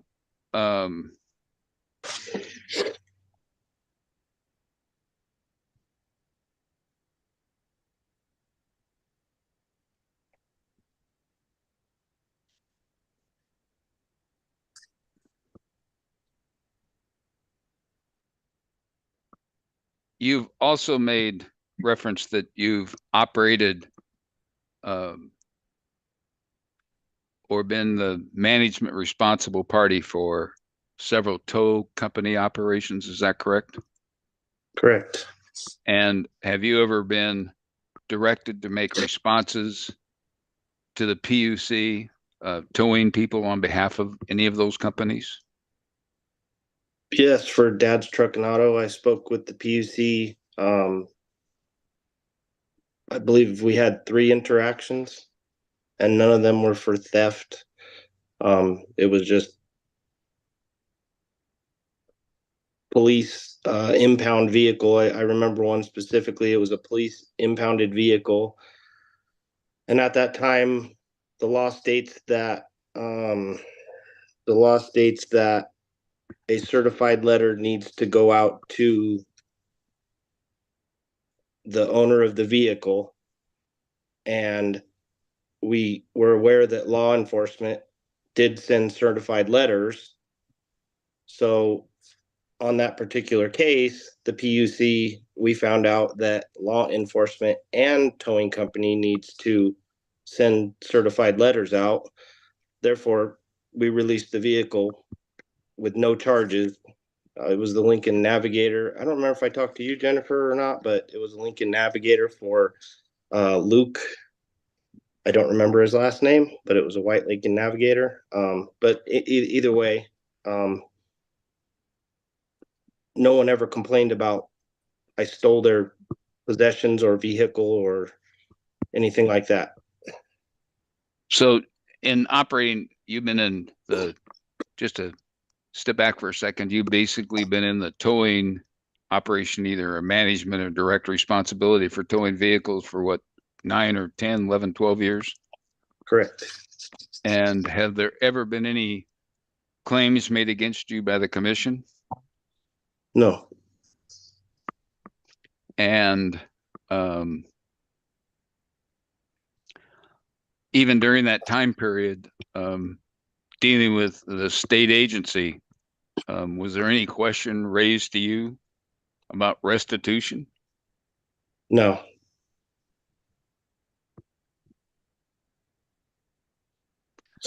And do you take a position regarding the restitution? As you, would it be correct to say you acknowledge that restitution could be owed? Do you just want to know what the facts and circumstances are surrounding it? Correct. And a balance if owed.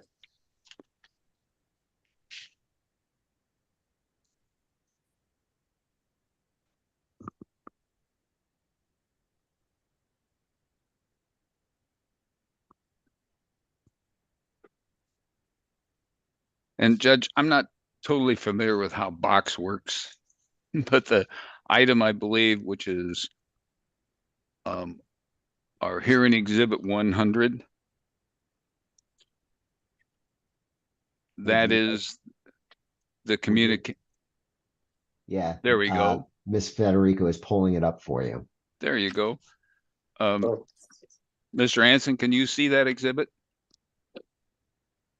Yes. That's the text messages from Tracy. Okay, and that's the person you could you explain and She's the one that's owed the restitution.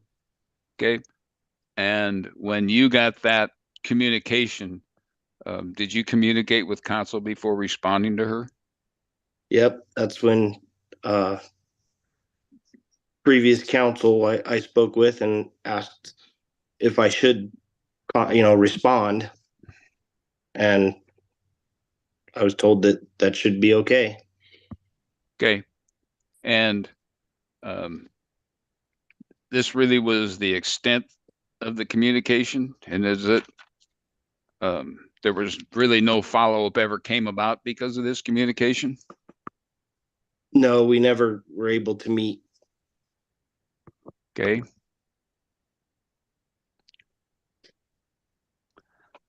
In the period of time between the restitution order and the current day, do you have any outstanding judgments, collection efforts, or any child support orders that are non-complied with? No, I don't. And do you have any outstanding fines or obligations owed to any jurisdiction for any type of traffic violations or anything of that nature? No, I don't.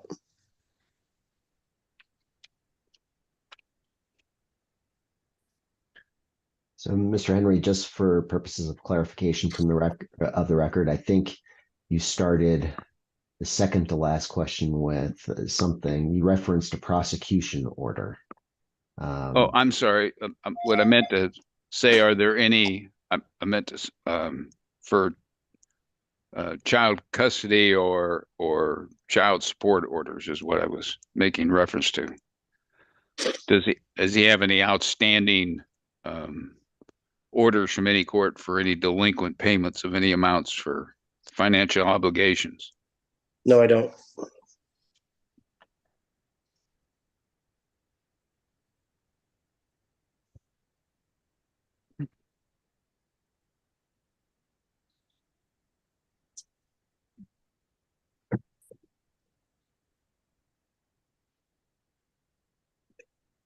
Now, you've made reference to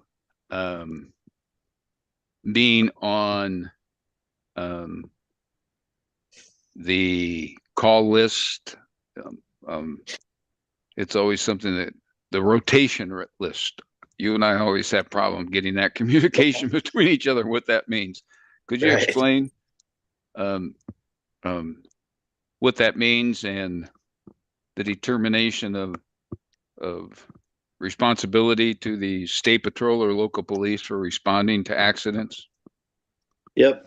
There's a rotation list with the Colorado State Patrol, Garfield County, and all the local police departments that we're on, that I've been on in the past. That when there is an accident, when there is a DUI or such things where the vehicle needs to be impounded, the local towing companies that qualify or are on that list, they go through a list of rotation. So, like if we're fourth down on the list, we'll get the fourth phone call, and then it recycles itself, if that makes sense.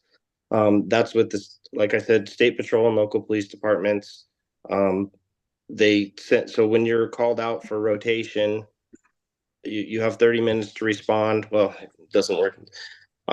I stick to the 30-minute rule. I get out there as fast as I can to respond, to clear the highway, to extract an occupant, things like that. At which time, if it's a local police department tow, sometimes it can go to their yard if there's evidence inside of said vehicle, like drugs or something like that. Otherwise, it will go to our yard where it's impounded. And the law enforcement can either, like state patrol does not have a yard, so they always utilize my yard where vehicles stay for them to, if they put a hold on it, they'll come do their further research, as far as why the accident happened or what's in the car, things like that. Working with local authorities, basically the police department or fire department as well utilizes our help. That's basically the gist of rotation. And can you get disqualified from being part of that rotation? Yeah, easily. And how does that happen? If you don't respond, if there's any accusations that turn out to be true for stealing things, anything that's not law abiding, I guess, or not responsive. And would it be correct to say you're almost like the agent of the law enforcement agency to make sure that, that you follow their instructions and obligations and being responsible to them for handling the vehicle that you're towing? Correct.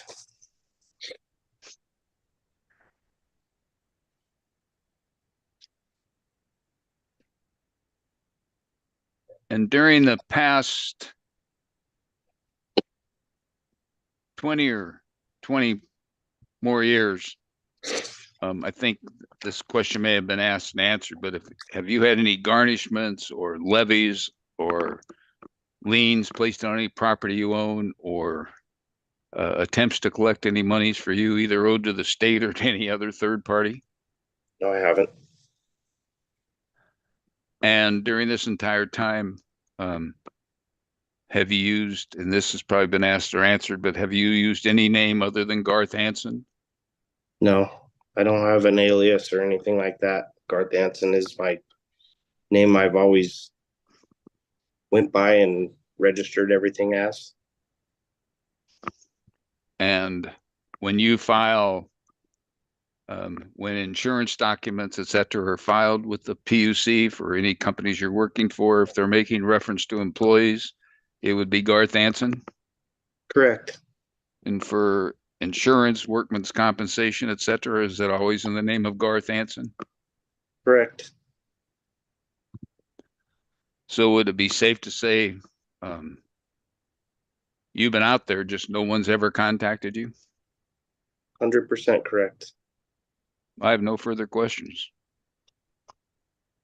Okay. Thank you. We are at a little after 12:15. Let's go ahead and take a recess for lunch. And let's be in recess. Is 1:15 work for everybody? Sure. Okay. Yes, So sir. Yes, Your Honor. 1 hour recess until 1:15. We'll be back on the record then. Thank you very much. Thank you, Yes, Judge. sir.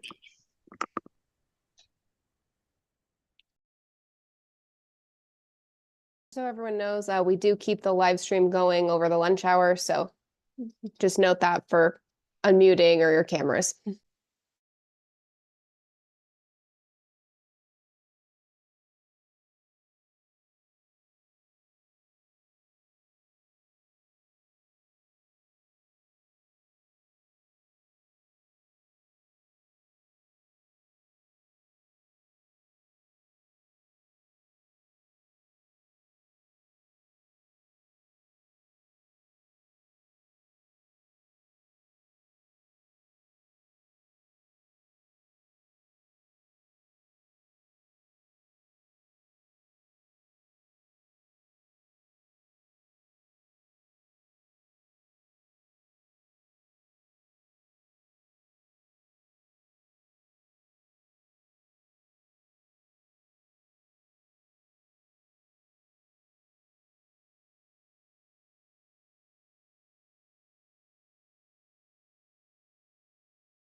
Okay. Is everybody ready to go? Ready, Judge. Thank you. Yes, Your Honor. Ready. Ms. Federico, are you ready? Yes, I think I chimed in the chorus together. Yes, I'm ready. Okay, thank you. So we're back on the record in the Colorado Public Utilities Commission's proceeding number 23M-0473TO. And before we move on to cross-examination, Mr. Henry, let me just clarify the record quickly on one issue.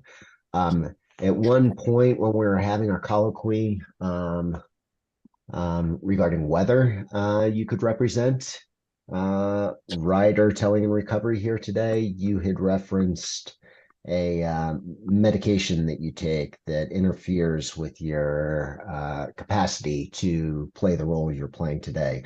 I'm assuming you either have not taken that medication today or it's not having that impact in your view. That's correct, Judge. It's only within 12 to 14 hours after I have an infusion, and my infusions are always on Fridays. Okay, understood. Thank you very much for that clarification. Sure. I appreciate it very much, and I apologize for making you you didn't need No. to disclose anything No, specific. I don't have a problem. I got what I got. It ain't going away. Okay, all right. So we had ended with the direct examination of Mr. Anson. Mr. Anson, are you ready to go for cross-examination? Yes, sir. Okay, so I'll turn to staff and you may go to cross. Thank you, Your Honor. And I may have missed it in the beginning, but if the court would be so kind as to swear Mr. Anson in, I may have missed that. I did swear him in. Mr. Anson, you remember I administered the oath? Yes, sir. So just a reminder that it continues to apply. You need to continue to testify truthfully. Yes, sir. Thank you, Your Honor. Mr. Anson, you pled guilty to multiple felony offenses and a couple misdemeanors in that Jeffco case, 95 CR 1542. Is that right? Correct. And that one of those was the class 4 felony of vehicular homicide, right? Correct. And within that same case, you had also pled guilty to 3 counts of class 5 felonies for vehicular assault. Correct. There were multiple victims in that case, is that right? Correct. It was a car accident. And as part of that case, you were ordered to pay restitution. Correct. And the amount of restitution ordered in that case was just above $53,000. Is that right? Correct. And you did make payments towards that. Is that correct? Yes. And in fact, you had testified that while you were in custody, they were collecting from you. Is that right? Correct. And there was a hearing in regards to restitution that determined how much you would be able to pay, or what that restitution amount would be set up. Is that right? During the sentencing, the courts did not have an amount, so they postponed the restitution. I don't remember, a few months, 6 months, maybe, and that was said hearing. And at that hearing, the district attorney at the time was asking for a substantial sum. And is that correct? Correct. Beyond the $53,000. Yes. And do you recall that the court was weighing factors on your ability to pay in order to come up with that certain sum amount for restitution? I don't. This was 1995. Understood. So beyond the payments that you made while in custody, did you make payments towards restitution while on parole? Correct. Yes. And in fact, you had discussions with your parole officer about the amount of restitution. Is that right? I don't know if we discussed amount. I just know that I paid her a certified check or whatever every visit. Okay. And so you knew that there was an outstanding balance. Correct. And then upon release from parole, did you make any efforts to continue to pay restitution? Yes, I did. Okay, and were you still making payments? Like I stated before, I don't know who to make payments to. Okay. But you would still continue to make payments towards that outstanding debt upon your release from parole? Is that what you just testified to? No, I don't have anyone to make payments to. I contacted the two entities, left my name, phone number, all my information, and was never contacted back. Okay. And did you contact the Jefferson County Court directly? I contacted the two entities that I stated before. Okay, so you did not contact the Jefferson County Combined Courts? I believe that's who one of the. Am I allowed to look at my paper? Ms. Hayden, do you object to him refreshing his recollection with his notes? No, Your Honor. Go ahead.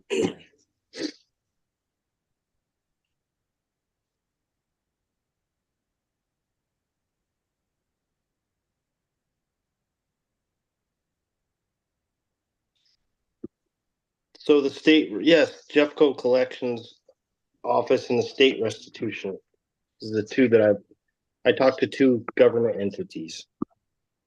And this 95 CR 1542 Jefferson County case was issued from a judge in the Jefferson County Combined Courts. Is that right? Correct. And you did not address the issue of restitution with the Jefferson County Combined Courts. Is that right?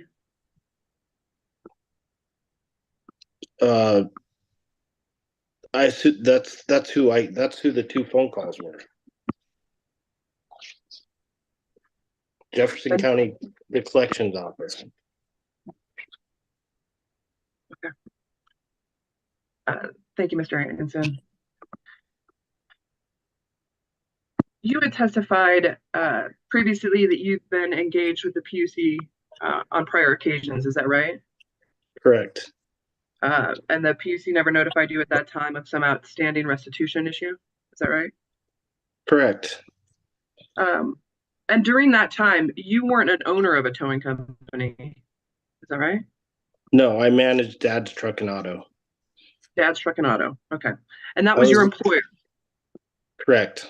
I was in charge of every aspect of the company, employee wages, what we charged the customers, how the impounds and everything was handled, the processing of the vehicles, every aspect of it, except for it didn't go into my bank account.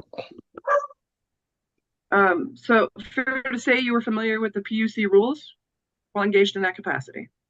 Somewhat. That's more of where my wife helped me out, but.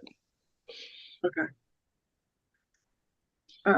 So you would testify that you had worked for Dad's Towing.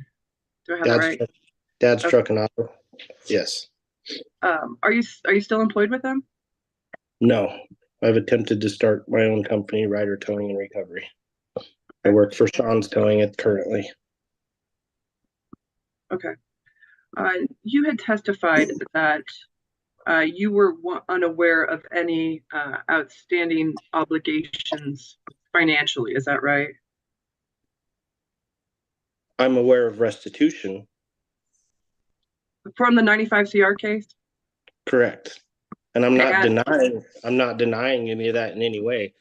I'm saying I can't just write a check to open air. I've requested a balance or someone to talk to, who to make payments to, something in that aspect. Mm-hmm. And you were provided that information in the denial letter from the PUC, isn't that right?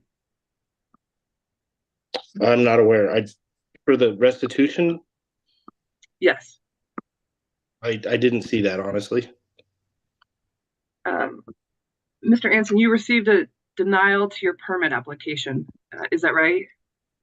Yes. And in that permit letter, you were notified that there was an issue of an outstanding balance in the 95 CR case. Correct. And you were provided a certain sum amount that was still owed, is that right? Correct. From out of the Jefferson County Combined Courts. Correct.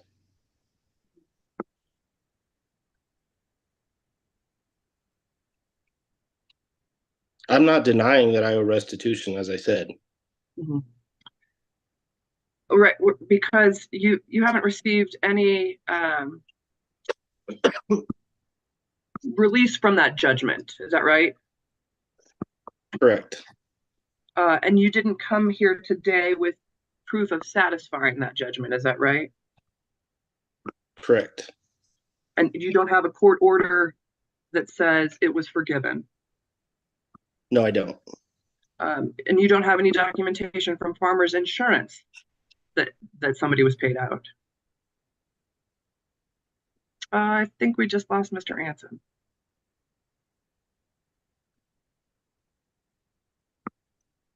It would appear that way. So let's let's go off the record. And He's just trying me. Maybe something happened to his phone. Hold on just a second, Judge. You're coming back on? Well, I'll just tell him you're coming back on, okay? Something happened with a blip in his service, so they're coming, he's gonna sign back on. all right.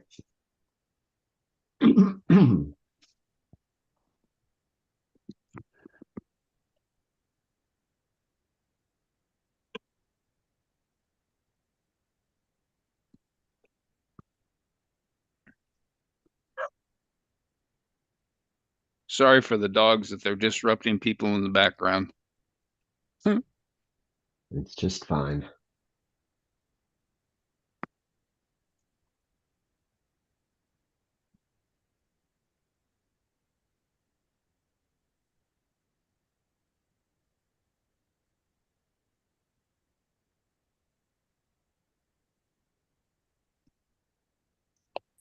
Okay, I'm back. Does everybody hear me? We can hear you, yes. I'm sorry, I didn't realize my phone was dying. I'm back. So, and Oh, have you plugged in your phone? it's 100. Yes, sorry about that. That's okay. There we go. There you are. There we Okay. are. So let me get us back on the record. So we're back on the record in proceeding number 23M-0473TO. You may continue, Ms. Hayden. I don't know if there was a question pending or not, but I'll leave it up to you. Excuse me. Thank you. I think that the last question I asked was that Mr. Anson, you don't have any evidence from Farmers Insurance that any restitution was paid on your behalf. Is that right? No, I don't. And in fact, there's a substantial amount. You had testified there's a $300,000 judgment in that case that's outstanding against you. Is that right? No,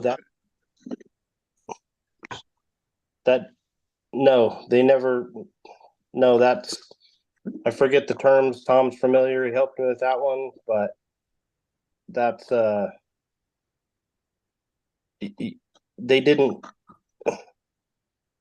You have to file after 7 years or whatever to continue with the judgment.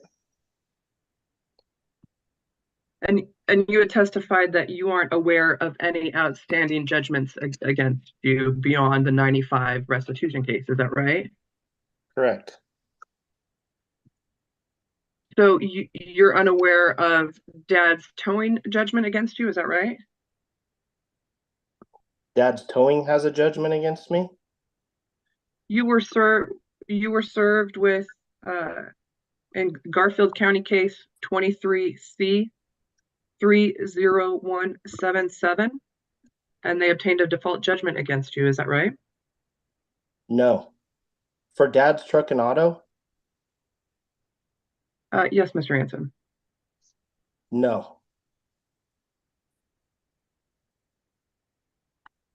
I'm unaware of any of sorts. There's no reason for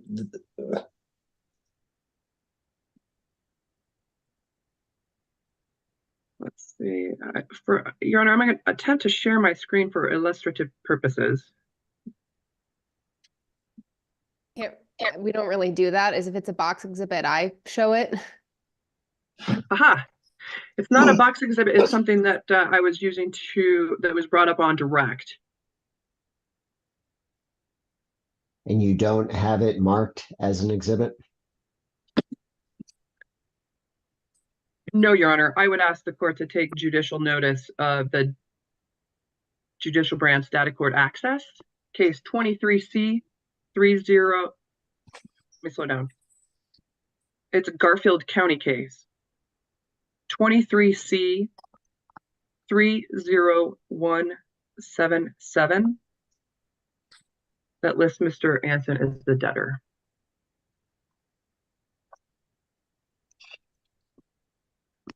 Okay, well, what would be best is if you could mark whatever this is as an exhibit and upload it to box.com.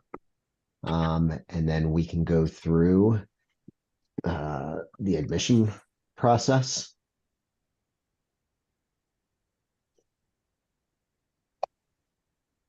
Your Honor, would you like me to request a recess to do that immediately?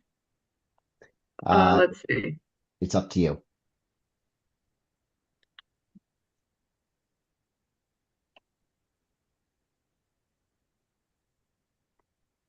Your Honor, may I have a moment, please? Your Yes, Honor. So what would you like to we're taking a pause here? Is that what you're asking for? Your Honor, we can move on. Okay. Mr. Anson, you have testified in your pleading that you have been law-abiding since this 95 CR case. Is that right?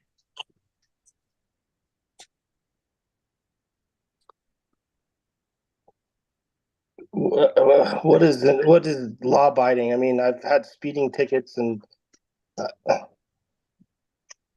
well, you've had more substantial criminal history since the 95 case. Is that right? yes, I had some misdemeanors 15 years ago or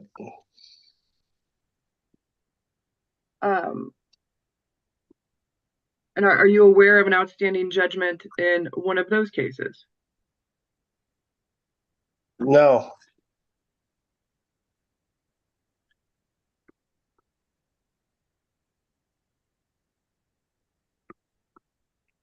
Mr. Anson, you've come here today without any information that the restitution in the 95 case was paid. Is that right?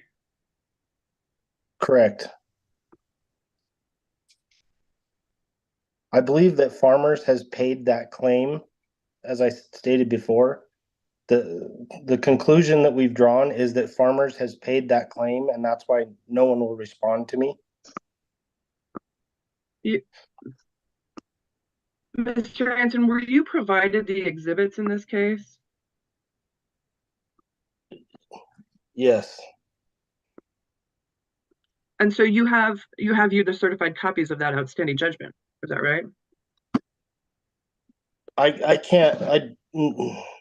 couldn't download the exhibits. So the record's clear, Ms. Hayden. What outstanding judgment are you talking about?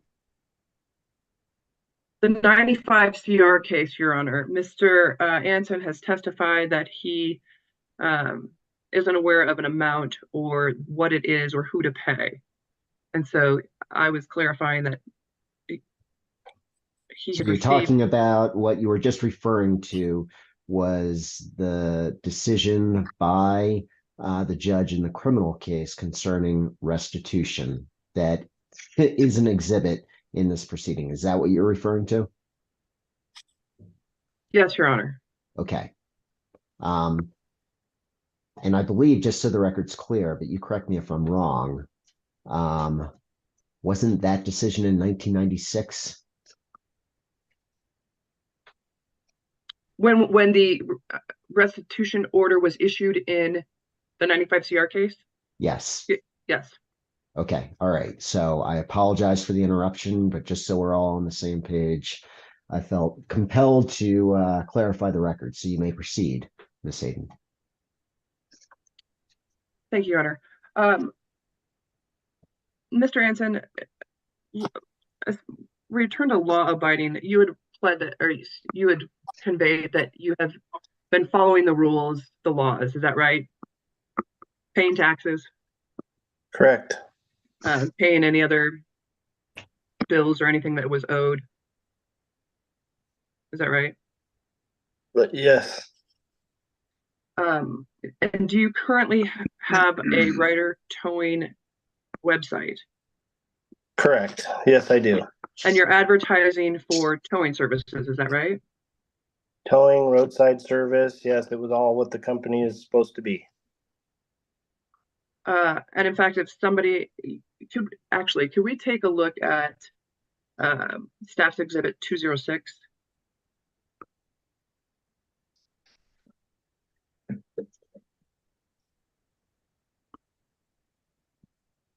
Sorry, it's giving me an error. Give me just a second.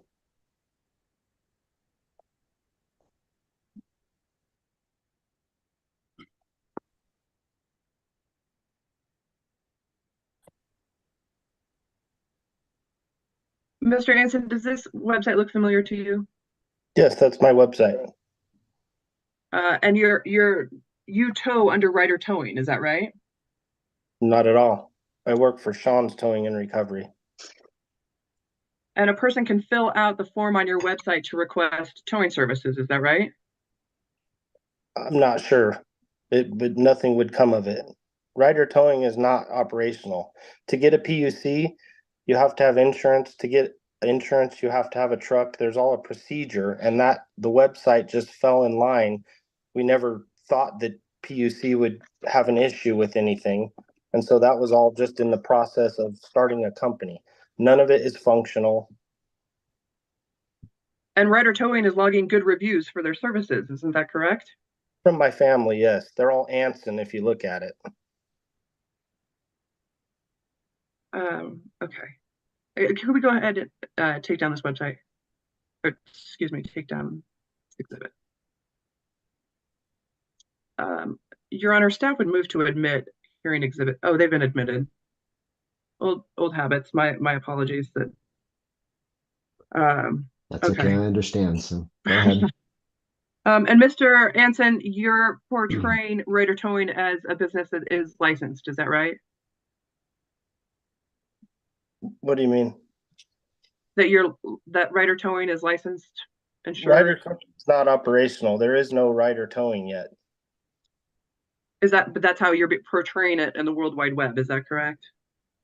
As I said, you can call the phone number on the website. Can we do that real quick?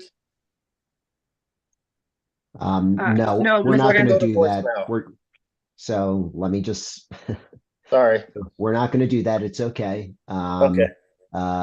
It's your testimony. So go ahead, Miss Hayden. That's what the evidence is. Go ahead, Miss Hayden. All right.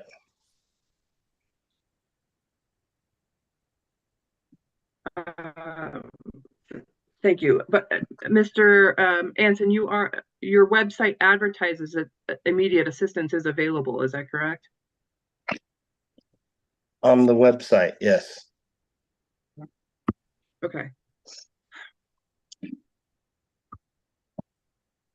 The only thing that website is good for is to get me any kind of roadside repairs.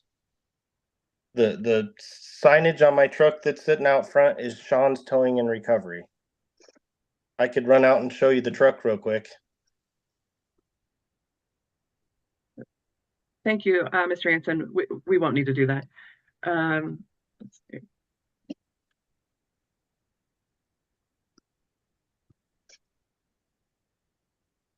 Mr. Anson, you had testified that you were in contact with the victim in this case. Is that right? She contacted me and I responded, correct. Okay. But she never indicated that there was a release from any court-ordered restitution. Is that right? No, and No. And- And just since all of this has come about in the last couple of weeks, I tried to message her and ask her. I was trying to. You can't just come out with that, I haven't talked to her for several years, but I mentioned that, and you can contact her. But I tried to break the ice on the financial part of it to see if she was paid by Farmers Insurance, to find out furthermore, but I wasn't, after 3 days, my Facebook, that's the only way I've communicated. I don't have her phone number, but after like 3 days, my Facebook Messenger, I think someone got into my account or something like that, but I have no access to my Facebook Messenger. So if her response was, I can't see, but I've tried to contact her recently regarding that issue. Okay. Thank you, Mr. Anson. And you've made other inquiries as to how to make payments towards this restitution, right? Yes, as I said, I'm not denying it. I'm not trying to avoid it. I just need to know, how much do I owe? Was it paid already by Farmers Insurance? And when I asked my parole officer, hey, could you tell me how much I owe after what I've paid? I couldn't get a response. I mean, and it doesn't make sense to at that time even to just continue to write blank checks and the balance isn't going down. It doesn't make sense. And as of now, when I gave up years ago, I can't just write a check and hope it goes somewhere. Since receiving that denial letter, did you ever make efforts to get to the Jefferson County Combined Courts with the information that you have for that exact amount that's still owed? I tried calling Farmers Insurance again. Thank To you, see if Mr. they- Anson. Nope. Because I believe that I have reason to believe that they've paid the restitution. But you don't have any documented evidence that's the case, is that right? I cannot get anything from Farmers Insurance. It's too old of a case. I believe that's what the situation is.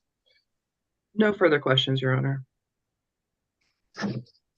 Okay. Thank you, Ms. Hayden. Mr. Anson, I have a few questions for you. And these may be jumping around a bit, so I apologize for that. No worries.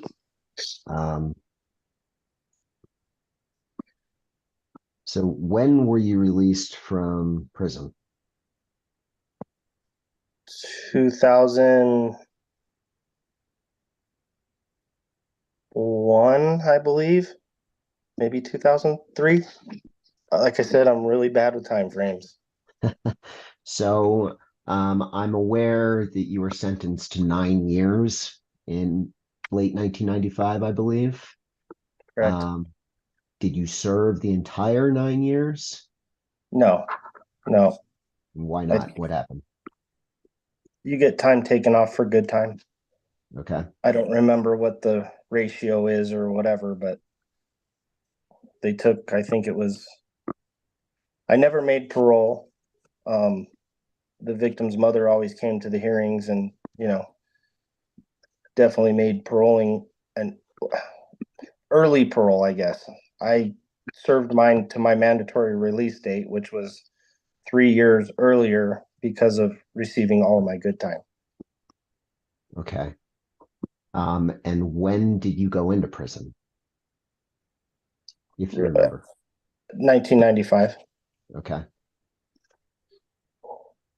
So if you got 3 years off for good behavior, and it was a 9-year sentence, you would have served approximately 6 years. Yes. Okay. And then I'm sorry, say that again. I just did the math, so that's 2001. Okay. And I think you previously testified that you were on parole then through 2003. Did I understand that correctly? And is that consistent with your memory? Yeah. I had a long time on parole. I don't know if it was 3 years or. Judge, can I help for a second? Because I am familiar with that. He did 4 years on parole. Okay. Okay. All right. So, and so assuming you got out of prison in 2001 after 6 years, you would have then been on parole through about 2005 or so. Does that sound right? That's Mr. correct. Yeah. Yeah, Mr. Anson, I'd prefer to hear from Yes. Mr. Anson. And Yes. again, I'm not trying to, if you don't know, you don't know, Mr. Anson, and that's a perfectly reasonable response given the passage of time. Well, it's also, you try to oppress those kind of negative, and move on with life and have a better life. Yeah, understood. So I understand that the 1995 conviction was based on what I've read, it sounds like it was driving under the influence. No, and you sir. got it. No? Okay, go No, ahead. sir. Why don't you tell me what it was for? So 1995, do you want the story behind it or just? You tell me what you want me to know. I'd like more 1990 detail. Huh? I'd like more detail. Okay. 1995, I worked as a mechanic, Jeff's Auto Repair. We moved up to Evergreen. Friends of mine I became friends with kids up there. There was a local bully that picked on friends of mine. I stood up for them and they basically beat up my friend's car. Friend called the police. The police said, "Hey, there's nothing we can do." We being stupid teenagers found his car on the side of the road. And I said, "Well, let's break out the mirror like he did on your car." We all got out of the car, broke the mirror. The background was dark on a mountain hill. I didn't know that there was a house there or whatever was there. I don't know if anybody, I didn't know that was his house, I guess. Next thing I know, somebody started shooting at us. We jumped in the car. It was my friend's car. I was in the passenger seat, but when we got in, everything was hitting the passenger side of the car. So I turned around. Both of my friends were in the car. The car was started. I ran to the car. I had no choice but to drive. That's where it put me, as the driver's seat. It wasn't a situation of, switch seats, or it was get out of here. We're hearing gunshots. We took off. Car got up a substantial amount of speed. I went to slow down on a corner. My friend's car, the brakes were bad. One brake was bad, so it pulled to one side, which with the corner and my speed caused an accident, and I hit somebody changing a spare tire. And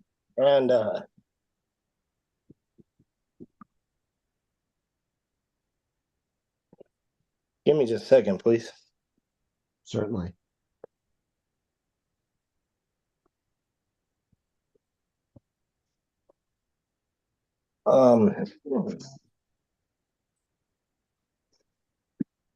That resulted in the case at hand, or that we're speaking about.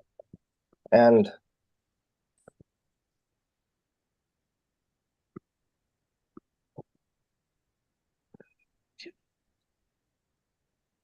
so I went to jail.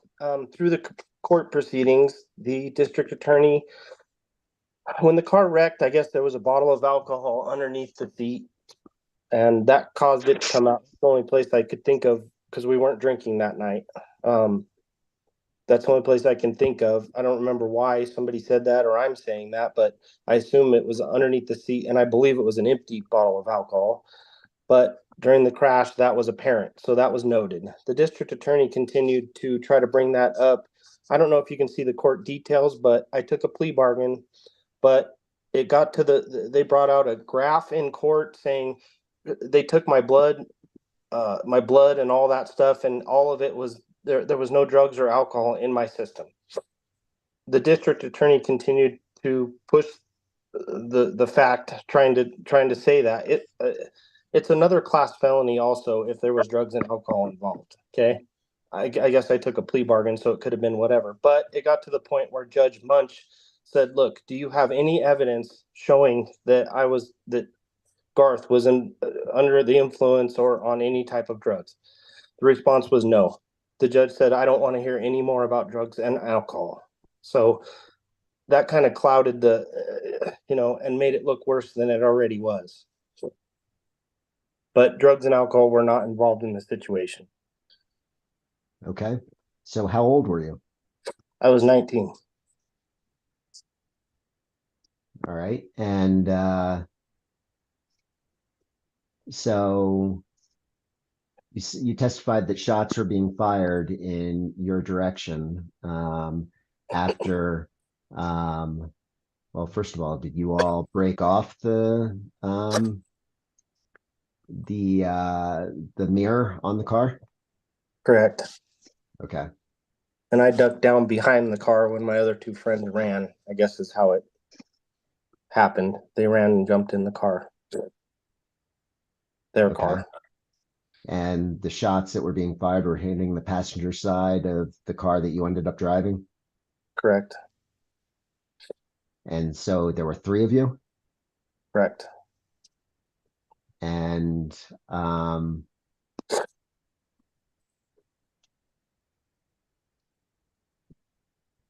was Tracy D'Alessandro one of those friends? No, sir. She was the victim.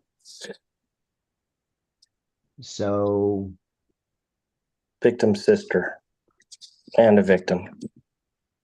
They were changing a spare tire on the side of the road. so her sister is the one who passed away? Correct. Okay. All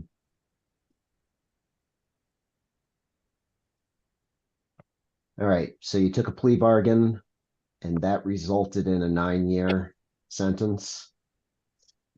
Correct. Okay. And you're telling me that there were no drugs or alcohol involved and that did not contribute to the 9-year sentence. Did I understand that correctly? Correct.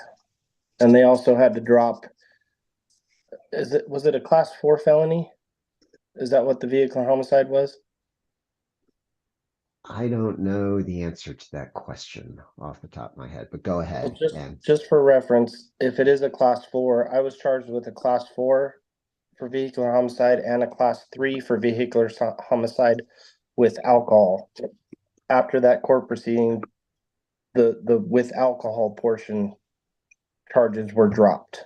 They, like I said, Judge Munch said he doesn't want to hear any more about that because like I said, they took blood and everything else, and there was nothing to say otherwise. All right. Well, so let me ask you this. So in your exhibit 100, Ms. Federico, could you call that up, please?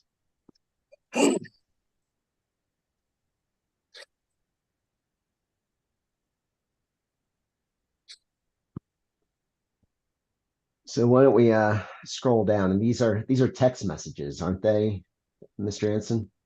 Yeah, on Facebook Messenger.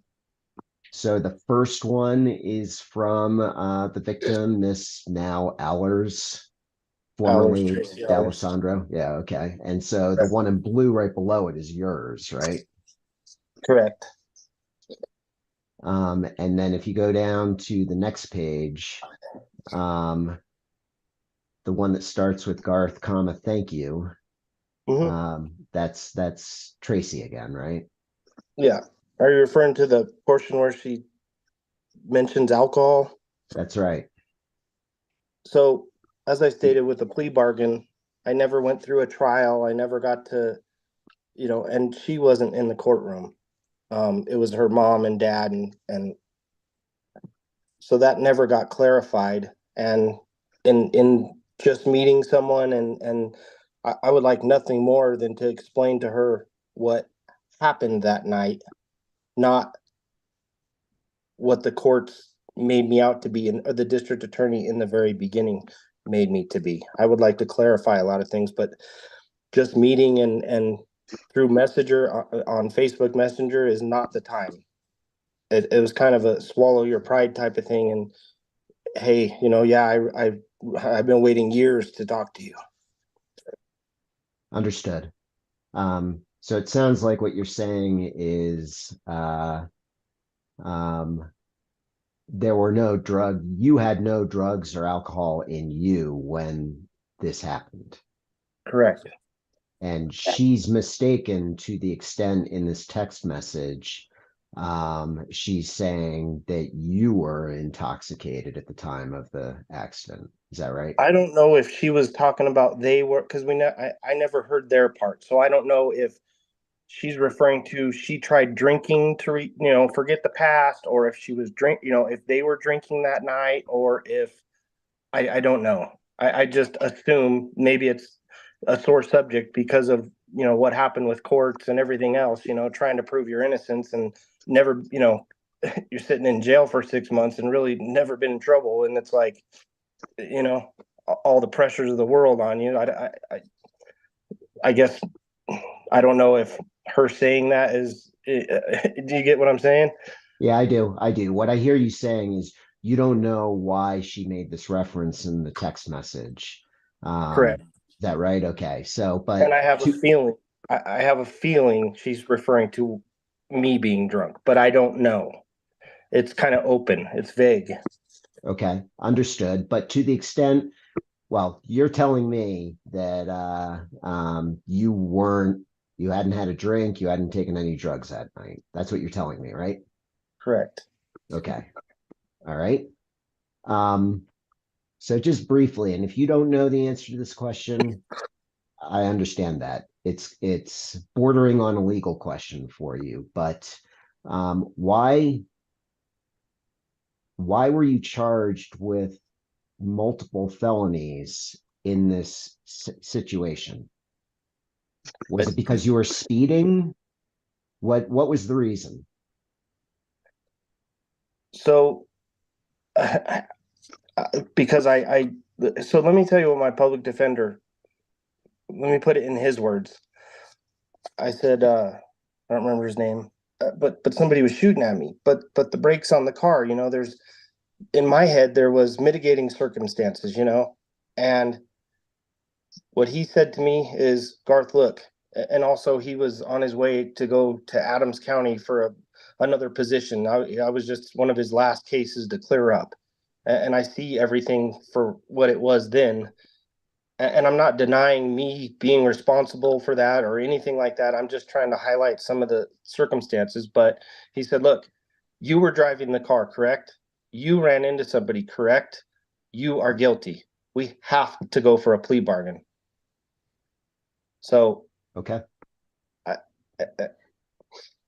Yeah. Understood. Okay. being 19, not knowing how, things go, oh my gosh, I guess it doesn't matter that, holes in the car or brakes or, I guess I'm just clinging to anything, I'm not trying to make excuses. I'm just, I was going fast. 100%, I never been shot at before. My adrenaline was going and everything else, Understood. Was anybody hurt in your car?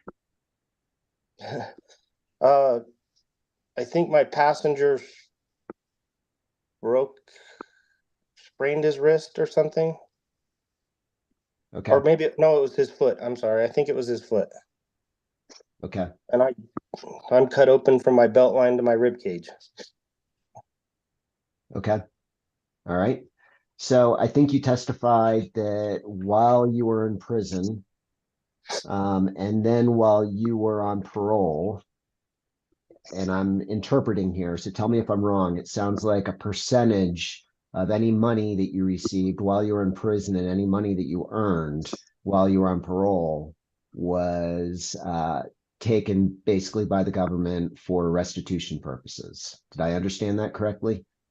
No, I Okay. brought in payments. So when in prison, I don't know if the word's garnish, but they take, if your family sends you $100, they take, I don't know if it was 20 or 40 or whatever, they take that towards restitution. never provided a receipt or a balance, or, you know, like when you go to the bank, you put money in and you now have this much, or you owe nothing like that. When I got out and started working, I brought, you know, $300 to $500 every time I went to see the parole officer, and handed her a certified check or whatever, you know, money order. I'm sorry, money order. Okay. And so I paid the amount. They didn't take it out of my check or anything like that. Okay. All right. But while you were in prison, the prison officials took out some percentage, some amount from Correct. whatever money. Okay. All right. And you Yeah. don't know what that percentage was. It doesn't sound like. No. And I Okay. don't, yeah, no, I don't. All right.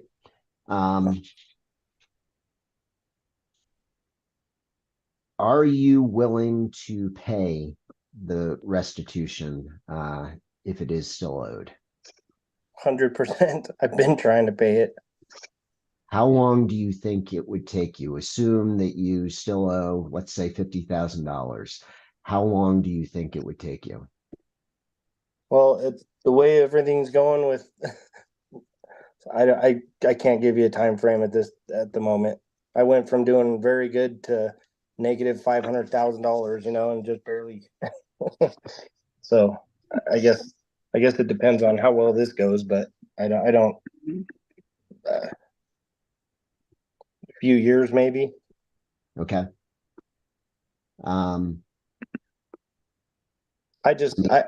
So if the towing permit is granted, do you have any thoughts about how long it would take you to pay the restitution?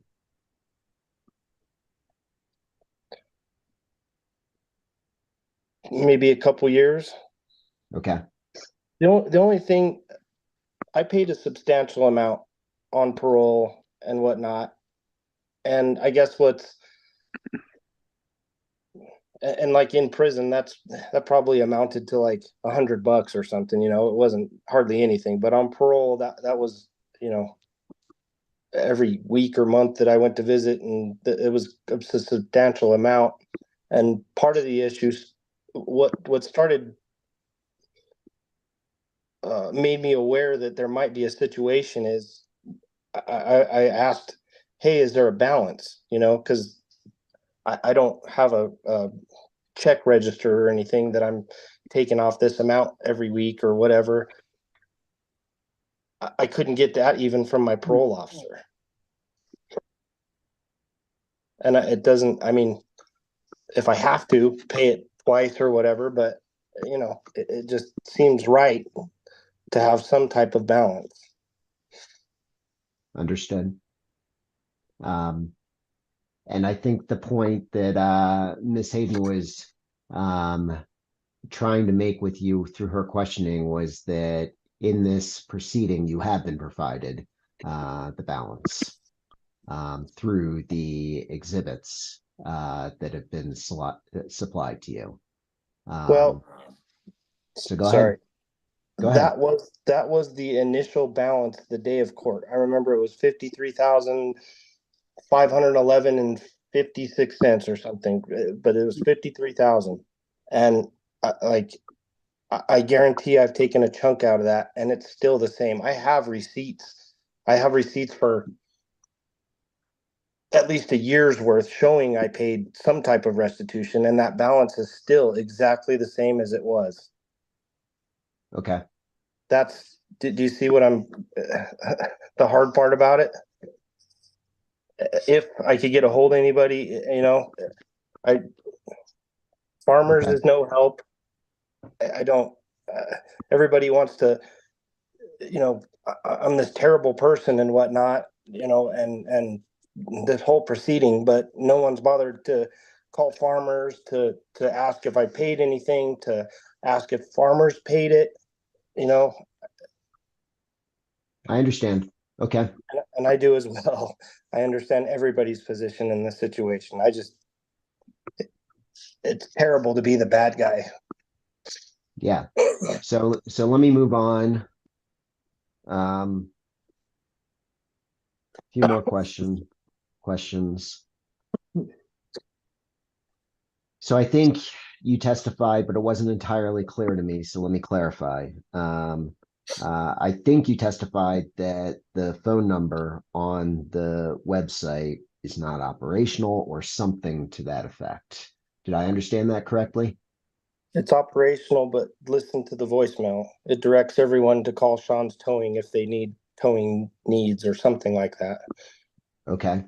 So, and how long have you been working for Sean's Towing? Since we bought that truck, And how long ago was that? 4 or 5 months. Okay. All right. And are you working for Sean's Towing because you don't have a PUC, a commission towing permit? Well, he's the guy with the credit and the silent partner, I guess. So I've got to pay almost $10,000 a month for truck payment and insurance to be able to get insurance, to be able to get a PUC. I got to make those bills, somehow. So it's Sean's truck and I'm working for him at the moment. So is his last name Healy? Is he the one you referenced at the beginning? Correct. And he has a towing permit? Yes. Yeah. He's Sean's Towing out of Basalt. Okay. All right. Do you want his PUC? If you have it, why don't you just tell me what the permit number is if you have it? Let's not waste time on it. I can't see the truck from here. If you give me 2 seconds, I run Okay. outside. All right, go ahead.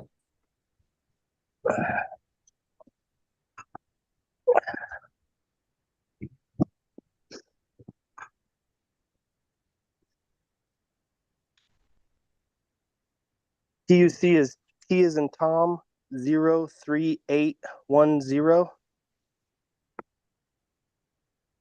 Thank you. So why don't you head on back and then I'll have a few more questions for you.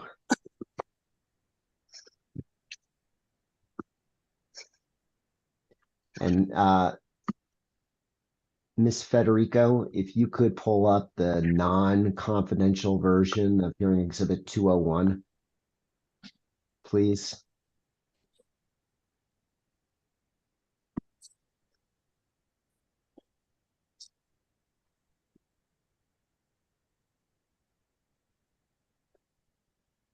And if we could go down to the second page. So, Mr. Anson, this is hearing exhibit 201. It's one of staff's exhibits. They didn't ask you questions about this, but it's already been entered into evidence. So I'm going to go ahead and ask you a few questions about this.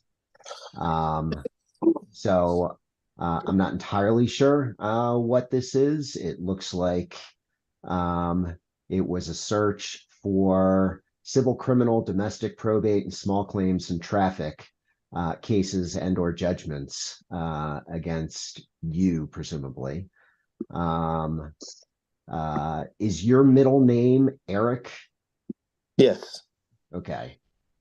So I don't know if you've seen this before, but why don't you look it over and let me know if the Garth Anson or Garth Eric Anson identified in the second column under participant, if that's you and if these cases were against you. That's me. Okay. So the first one is a permanent restraining order. And I'm assuming that's against you. Correct. And can you tell me a little bit about that? What is it? Who has a protective order, permanent restraining order against you?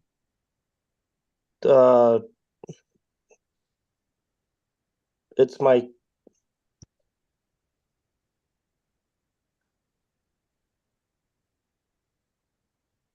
And I just that's to give you some context, it looks like it's a 2019 case in see Adams that. County. Yeah, go ahead.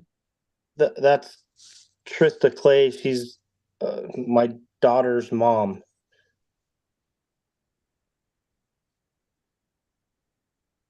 Okay. All right. And why was, in your view, why is a permanent restraining order against you?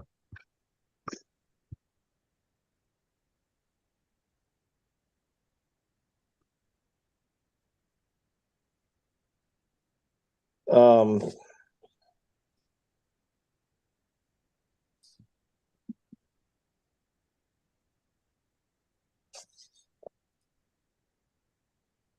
is there, oh, that's the permanent restraint. I'm just mixing them up. So the permanent restraining order was Trista Clay, and that's my kid's mom. And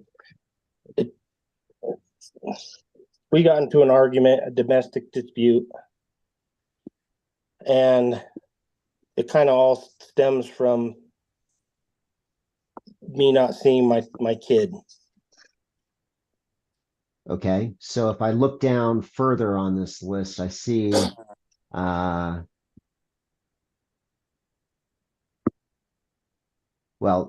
were you at one time married to, is it Trista Clay? No, Okay. we weren't married. Okay. So I see a 2013 dissolution of marriage. Was that somebody else? Yeah, that was, yeah. Okay.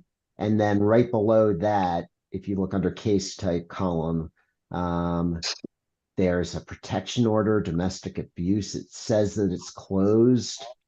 Not clear whether, to me anyway, whether that protection order was entered. Do you know what that is?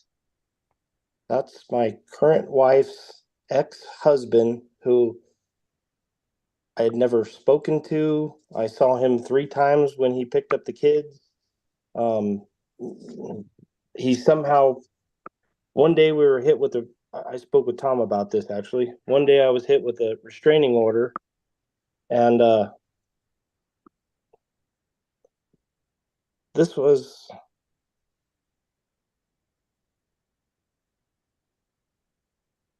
I just saw it. I'm sorry. I can't read and talk at the same. This was 2006. No.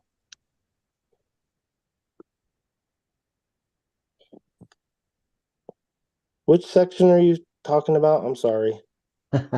It's okay. This is can be confusing. So I was focused on if you look at the case number column, the 2012 case, it's 2012 CO 00251. That's what I was addressing. Oh, you highlighted it. Protection Yep. order 2012.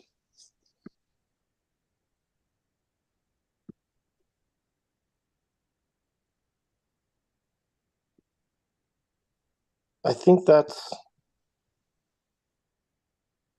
when you get into a domestic dispute, I think that automatically goes on from the courts. Is that correct? Isn't that correct? I don't know the answer to that question. Yeah, I'm just trying to get information from you. If you don't remember, you don't remember. That's, yeah. So you had previously testified about an issue with your wife's ex-husband.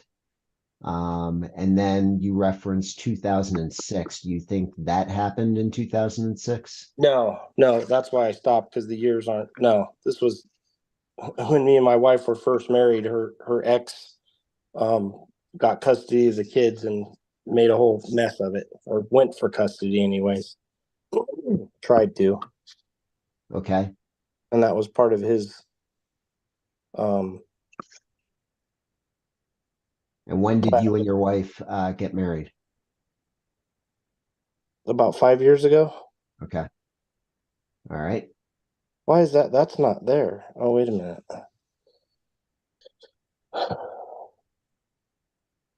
2012. Yeah, that doesn't show up. Okay. Oh, no, wait. 2019. Here it is. That's the very top one. I'm sorry. There's something typed over it. Okay. That was So 2019 that I was talking about. Yeah. that was part of his plan of attack to try and get custody of the kids, was filing a restraining order or trying to get a restraining order against me. And so who were you, you know, who did the permanent restraining order in that case, the 2019 case, Ms. Federico, if you could highlight that, is the first one. That's the very top one. That's the one I was talking about. So Yeah. who are you prohibited from getting close to there? My wife's ex-husband. Okay. And I don't know that that was permanent. I don't really understand how that whole thing works, but I don't. And that was all based off of, he said he got a phone call from a blocked number. This was when I worked for Western Towing and Recovery.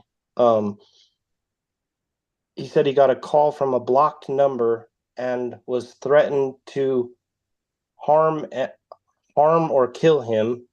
And keep in mind, I've never spoken to this person in my entire life. So he accused me of calling to threaten him and all this. And when I went to court, and we had no idea why. Well, 3 days later, all of a sudden we get papers saying that he's trying to file for custody, and it all made sense. But when I showed up to court, I brought as evidence, Western has GPS in their trucks that shows where you're going, how fast you're going, on and on and on. I brought that showing where I was within 3 or 4 hours of that time frame, before and after. And I brought the record of my phone records and my wife's phone records as evidence, saying, hey, I never called this guy. And they still granted it. Okay. All right. So let me ask you a few more questions. Okay. So Ms. Federico, if you could re-highlight the 2012 CO 00251. And if you go across there, that row, Mr. Anson, it says the case type was protection order, domestic ABU, which I presume means domestic abuse. Do you know anything about this line and what that was about? Again, it was in 2012. It was in June of 2012, according to this chart. And if you don't know, you don't know. I have no idea. I know I've only had 2 protection orders. Once was my child's mom, and then my wife's ex-husband. Okay, I so have the no protection idea order, that ordered you to stay away from your daughter's mom, approximately when was that entered, if you remember? I don't remember. Okay. That was. I understand. So let me just go down to a few more. Ms. Federico, 2008 M002222. Yeah, that one. So that's a 2008 case. It was filed, it says, on April 25th, 2008, and the case type was criminal mischief, it says. Do you remember anything about this, Mr. Anson?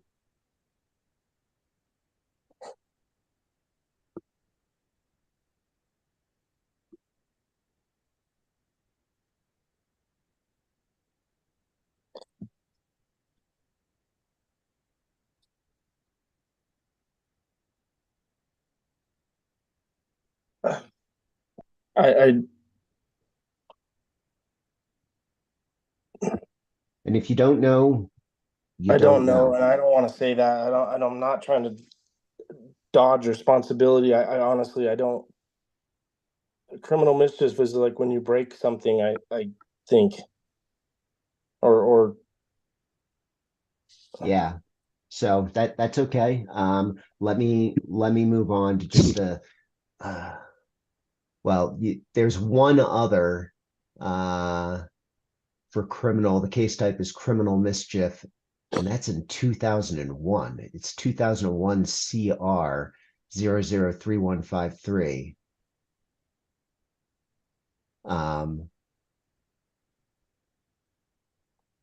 that would have been while you were still in prison, I believe, based on the earlier testimony. Do I you think know? that's right when I got out. Okay. Do you know anything about that? And again, if you don't, you don't. That was when, yeah, that's when I broke my uh, ankle bracelet thing. Okay. And why did you do that? Did you do it on purpose? Yep. I'm not gonna. I don't have anything to lie about. But when I was in Lyman, Colorado, which wasn't a very nice place to be, and it was kind of a rough crowd back then. And so when you're 19 and you go there, it's either sink or swim, I guess you could say. So going from that type of atmosphere to heaven, it took me a while to adjust. Okay. All right. So So I had issues, and it was a struggle to grow up. You know, when your life is put on hold for a certain amount of time, and then given back, I was grateful, you know, and it was something I guess I took for granted, but it really was hard to go from you have to act this way to survive, to live, to stay alive, to, you know, you need to be functional and not act this way, you know. It took me a minute to adjust. okay. Understood. Thank you for that honesty. So let me move up. I think this will be the last one that I want to ask about. It's a 2004 CR 003648. And if you go across there, the case type is assault. Do you remember anything about this one? That was a domestic assault. It was an Okay. argument. Okay. And were you convicted of that? Yes. Okay. All right. Okay, let me look over my notes. I feel like that's all negative and bad and horrible, and that's not me. Understood. I everybody has a past, and I think a lot of people deserve a second chance. But as I said, this isn't something new on a whim. I've been interacting with the PUC. I don't know whether today they realize that was me or not, but I've had dealings with the PUC. I've been doing this. This is my career, my chosen path in life. And I haven't had any issues. Like I said, the person you were dealing with Dad's Truck and Auto for the last 3 years, I told you about the interactions. None of them were for theft or anything like this person you're showing in the past. And I don't want to be that guy. I don't want to, you know, I know that all looks terrible and I've paid my dues, but I feel like the last 8 years, you know, in this type of industry, I work closely with law enforcement. They all know who I am. They all call me personally when there's an issue. They all know that I'm the go-to guy to get stuff done, to be there when they need me, not 2 hours later or whatever, or turn it down. And that's the person I am and that I've always strived to be. Understood. And I appreciate that, Mr. Anson. Like I said, I wanted to give you the opportunity to address this exhibit because I had a whole bunch of questions about it, as you can tell. Yeah, I would too. Yeah. So with that, I don't have any further questions. So I'll turn back to you, Mr. Henry, and see if you have any redirect. If I could just for a second, Your Honor. Yeah.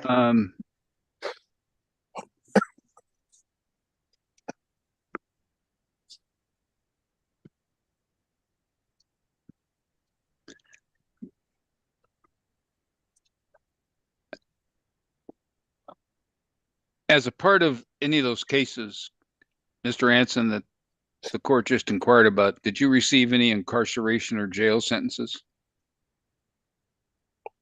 Yes, And you served those, is that correct? correct.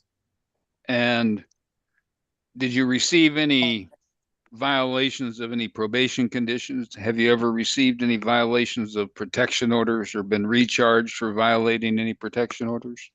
No. And so you totally complied and took responsibility for the acts that you committed? Yes, sir. Yes. And as I notice, Judge, if we could bring that exhibit back up again, please. Is that the exhibit 201, the one Yes, with all I'm the sorry, the one list? that you just were making reference to. I notice that. And let me just, Mr. Henry, let me just interrupt and ask one follow-up question. Okay. And that is, so I think you just said, Mr. Anson, that you did, it sounded to me like serve additional time for at least one of the cases that I asked you about. Did I understand that correctly? Correct. And was that the criminal mischief case in which you removed your ankle bracelet without authorization? Yeah, yes, I think I didn't remove it. I like smashed it. Well, I guess I did remove it. I guess that's a nice way of putting it. Yes, I did. That was, And I think it was 4 months or something like that. okay. Have you served any other time since then? I think that was my last. That was 2000. The case number is 2001. It's a 2001 case. It was filed on November 26, 2001. So it may very well have been, if you, like you said, you served time, that may have been in 2002. Well, so so that was when I was on parole. They revoked my parole, and then I went. They revoked my parole, and then they put me back on parole. After you served the time for that? I don't remember that it was like a sentence. I think it was more of the parole was revoked, and then you've been sitting in here for 4 months and then reinstated. I believe that was the type of deal. Okay.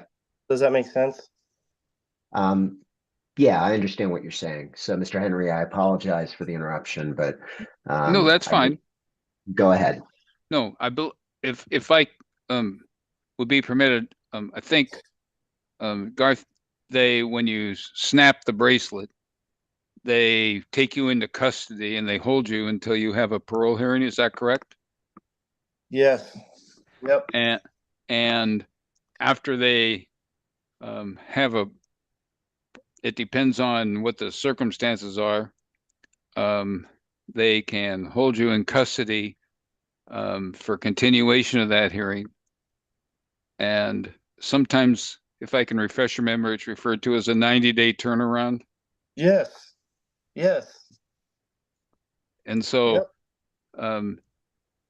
The incarceration I was talking about was basically that on that Yeah. misdemeanor. It was while you were still in custody of the Department of Corrections. It was just a revocation and regranting of your parole after taking responsibility and doing the 90 days. Is that correct? Correct. That's, yeah. I remember the 90-day term. Yes, I remember. Now, when you look down on the status, virtually all of those cases are closed. Is that correct? Correct. There is still on the 2019 case an outstanding permanent restraining order. Is that correct?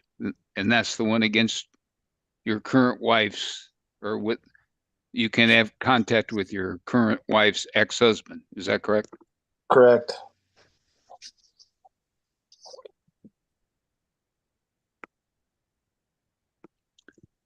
And Yes. I would ask that the court take, I do sometimes, and the court can tell me to shut up if you'd like to. I'm never embarrassed to be told not to talk. But there's a permanent restraining order issued in the 2004 case. Permanent restraining orders in the state of Colorado last 7 years. That's why sometimes I find a problem with the person search, because this isn't an actual court document, and this isn't the actual register of action, nor is it the actual disposition of these cases. This is a search done based on a person search, not actual court record search. But in the state of Colorado, I'd like the court to take judicial notice that where I don't find always that these totally reflect what the circumstance is that the 2007 one or 2004 one would have expired in 2011. They don't continue beyond, and the only way it would have continued beyond would be a further violation that was brought before the court. So I'm not going to take, and here it's administrative notice of that at this time. If you want to file something after we're done here that establishes that for me, I'm always willing to consider that. Sure, I understand that. And I do note also, and I certainly appreciate the court's inquiry regarding these matters. But I do also bring to the court's attention that this is not a court document. This is a person search document. I can do the same thing by doing Google, and you would hate to find what you pull up on people a lot of times on Google. But the reason is this is not a reflection of mitimuses, sentencing, mitigating circumstances, court orders, or anything regarding the disposition of any of these cases. So, Mr. Henry, I understand what you're saying.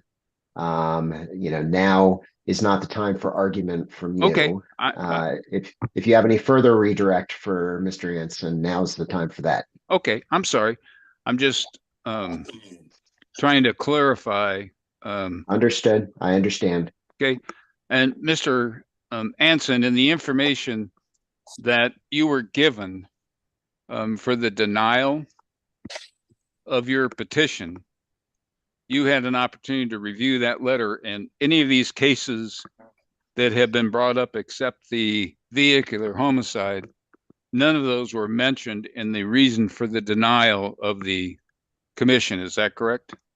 Correct. The only issue that you were brought up is the restitution. Is that correct? Correct. And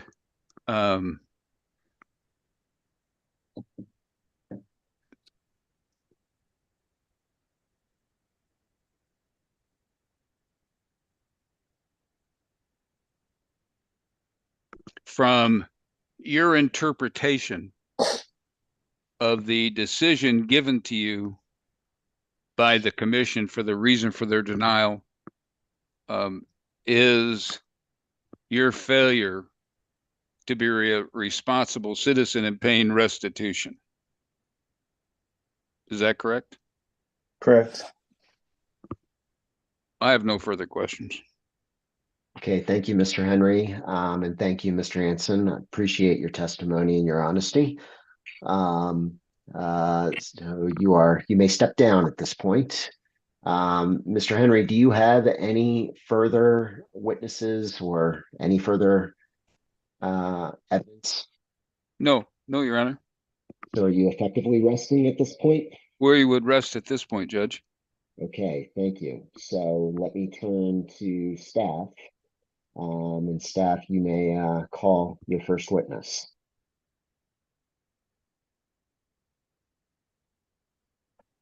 Mr. Cox, you are muted.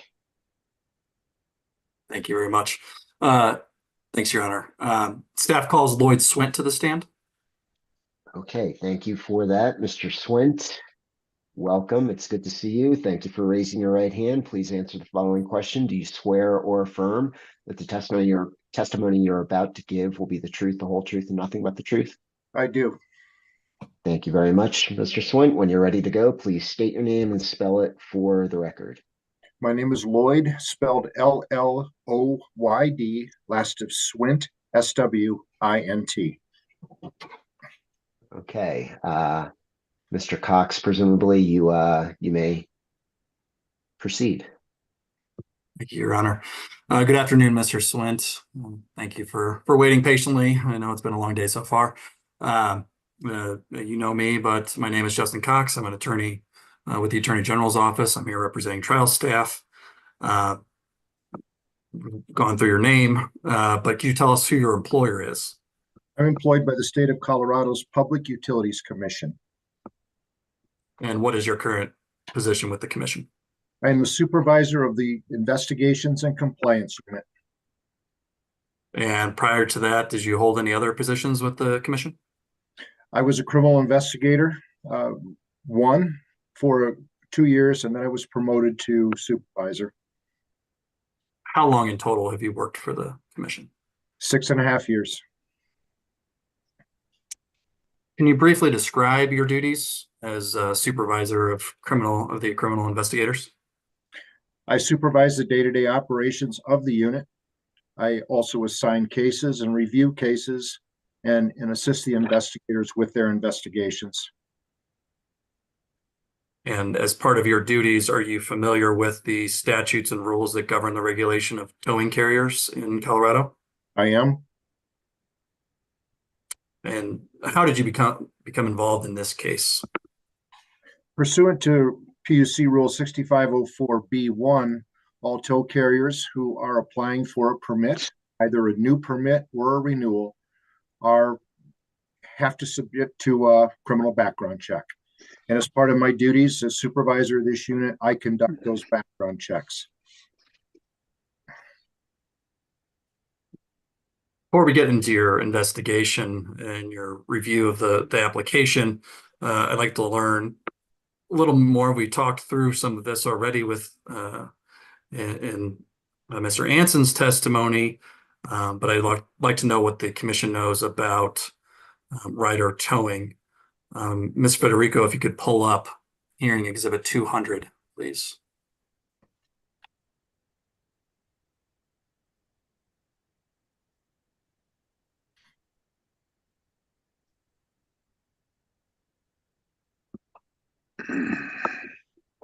Thank you very much. Investigator Swint, do you recognize this document? I do. And what is it? It is the Integrated Filings Management System. And in this case, it houses all the information pertinent to the application filed by Ryder Towing and Recovery. So this would be information that was collected from Ryder's application for the towing permit? That's correct. And according to the report, what type of business does it say that Ryder Towing is? It is a towing company and a partnership. And I'm not sure if you can see, we may need to scroll down a little bit, but can you tell me who are listed as the partners of the business? If I could please ask Ms. Federico to scroll down. It is listed as Sean Healy and Garth Anson. Are you aware if Ryder has ever been issued a towing permit previously by the Public Utilities Commission? To the best of my knowledge and belief, no. This is their first application. Thank you, Ms. Federico. You can go ahead and take down Exhibit 200. Investigator Swint, now I'd like to turn to your investigation of the application. Can you walk us through the steps that you took to investigate the application? The first thing I do is review to make sure that all the information submitted by the applicants is correct. One of the criteria for the criminal investigation background is to make sure that I have the correct spelling and date of birth of the applicants. Once I have that, I go into the Colorado State Courts database, which has been the subject, the cover sheet of that has already been admitted into evidence. And from there, I'm able to use the name and date of birth to query any criminal histories that the applicants may or may not have. And do you review any other databases? Only when necessary. In this case, I was satisfied that the driver's licenses were within a 5-year range, which is our normal time period that we review them in. And if I don't see anything from out of state, I do not consult some of our other databases. So would you say that this investigation was generally consistent with your investigations of other applications? Very normal practice. And what were your findings in this particular investigation? My common practice is when an applicant comes up and I do see that there's an obvious history, I review every page of that history, and in this case, there were 3, and I look for any prior criminal histories that are of concern to me. I'd like to take a little closer look at what you found. Ms. Federico, if you could pull up hearing Exhibit 201 again.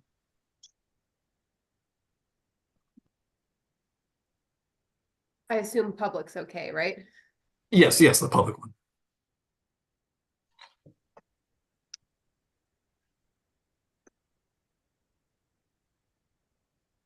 You can go ahead and scroll down page 2 there. Thank you.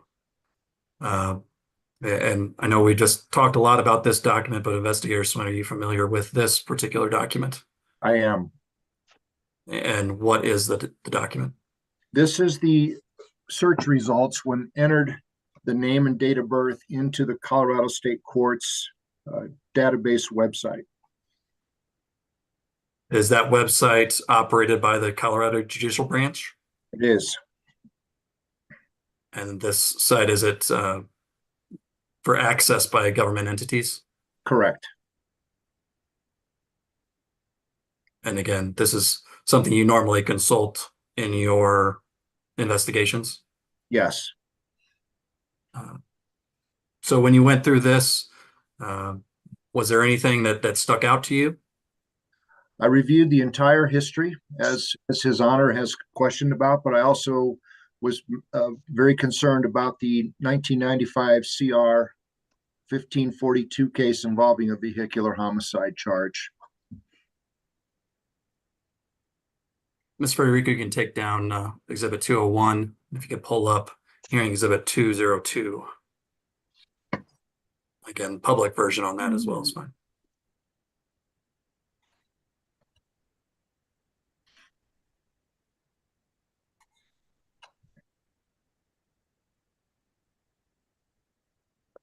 If you could scroll down to page 2. Thank you. Investigator Swint, do you recognize this document? I do. This is a 15-page document that outlines the information regarding the vehicular homicide case in 1995. And where did you obtain this document from? I obtained it from the same source, that being the Colorado State Courts database, operated by the Colorado Judicial Branch. We've already gone through, discussed some of the charges that happened in here, but ultimately, what did Mr. Anson plead guilty to? Ultimately, there was multiple charges that were pled guilty to include the vehicular homicide with reckless driving, 3 counts of vehicular assault, involving reckless driving, 1 count of criminal or third-degree assault, and 1 count of criminal mischief. And then the other charges, I think, as we've already discussed, those were dismissed. Is that correct? That's correct. And if you could scroll down to the bottom, Ms. Federico. Of the page or the Bottom of document? page? Yeah. Oh, excuse me. Bottom of the document, please. Last page. Thank you. And it's been acknowledged that restitution was ordered. How much restitution is still owed in that case? $50,000, $50,330.18. And was that the original amount of restitution? There was a small amount that had been paid on that restitution, but it was originally $53,265.56. So it does not continue to be the same balance as it was when it first was issued. That's correct. Correct. There was a small amount of money that had been paid on the original judgment amount. Thank So you. let me just ask a point of clarification.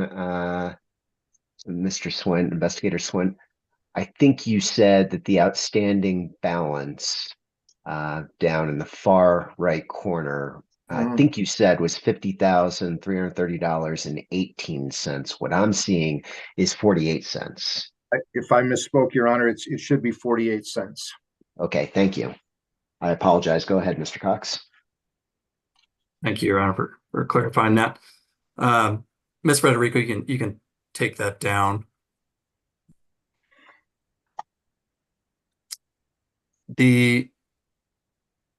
So Investigator Swint, after you reviewed all the documents, including the exhibits we just went through, did you take any actions as a result of your investigations?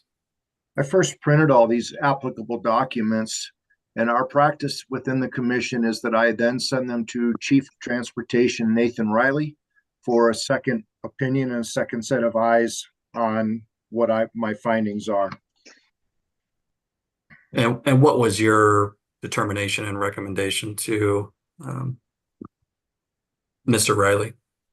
That I had concerns because of the severity of the vehicular homicide charge and the outstanding balance of his court-ordered restitution, fines, costs, and restitution, that I felt it was necessary for us to deny his permit.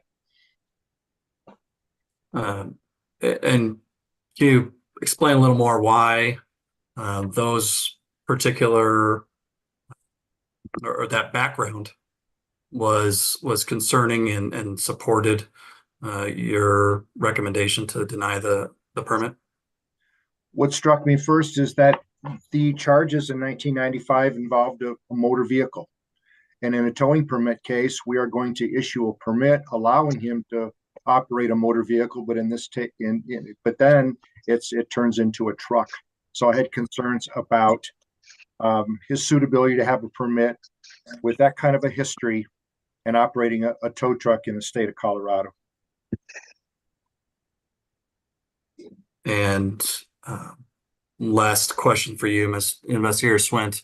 Do you have any recommendations for the ALJ today? I would ask that the court uphold our decision to deny this permit for all the reasons that have already been testified to. Our job is to advocate on behalf of the people of the state of Colorado and also to ensure consumer protection. Given the totality of the circumstances testified to today and the evidence submitted, I do not feel as though it's in the best interest of the public under 40-10.1-4012B that Mr. Henson be given a permit. Thank you, Your Honor. No further questions for the witness. Okay, thank you.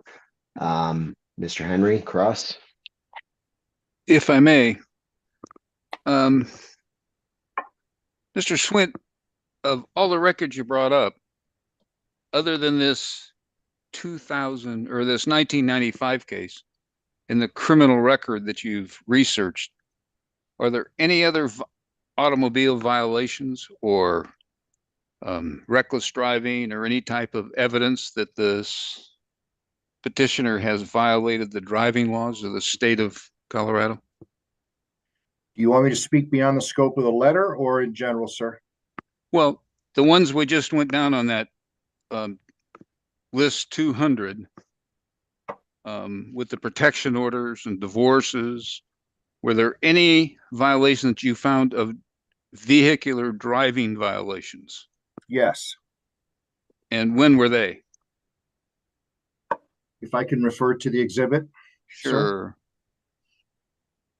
Going So back are to you, I'm sorry to interrupt, but you're talking about hearing exhibit 201 is that hearing Yes. exhibit correct? 201. Yes.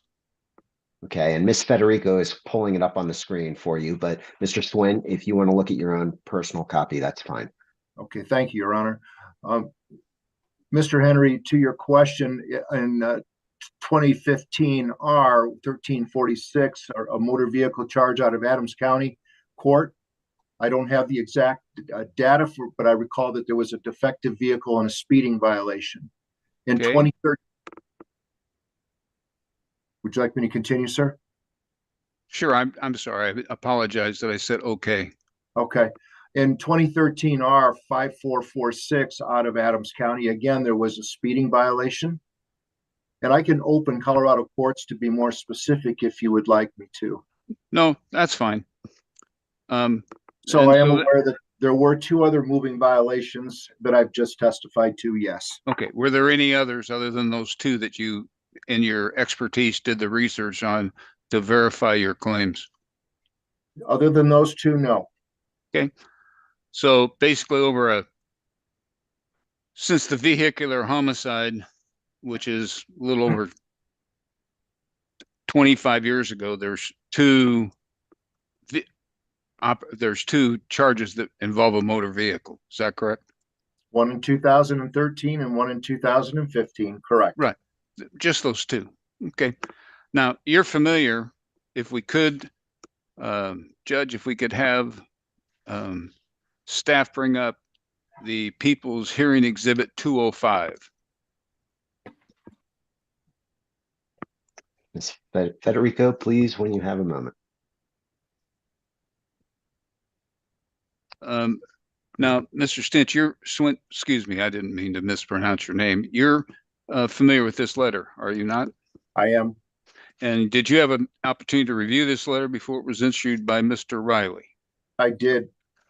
Okay, and you can correct me.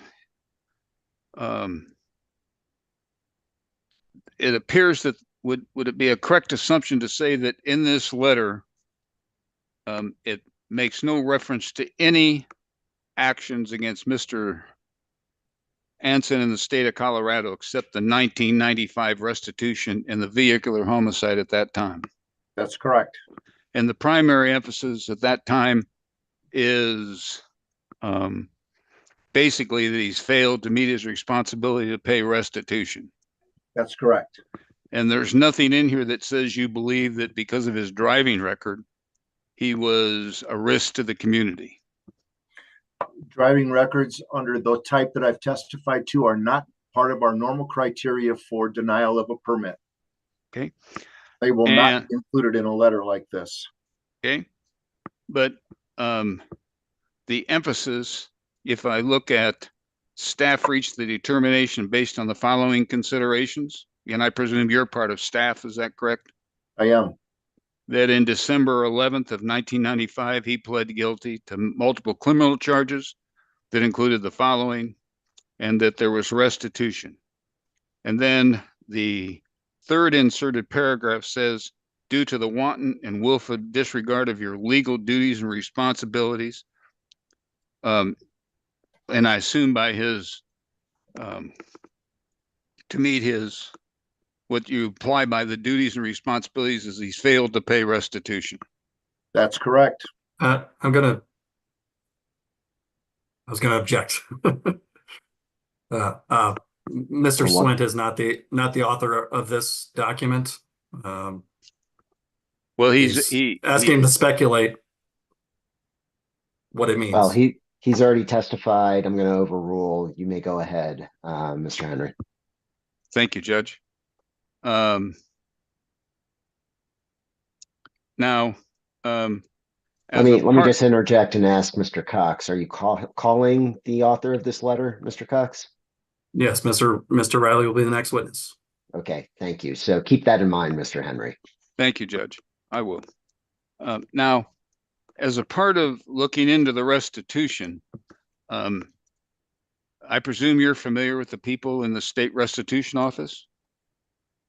I'm familiar with that office. Have you made any inquiries with that office regarding any contact they've attempted to make with Mr. Anson? No.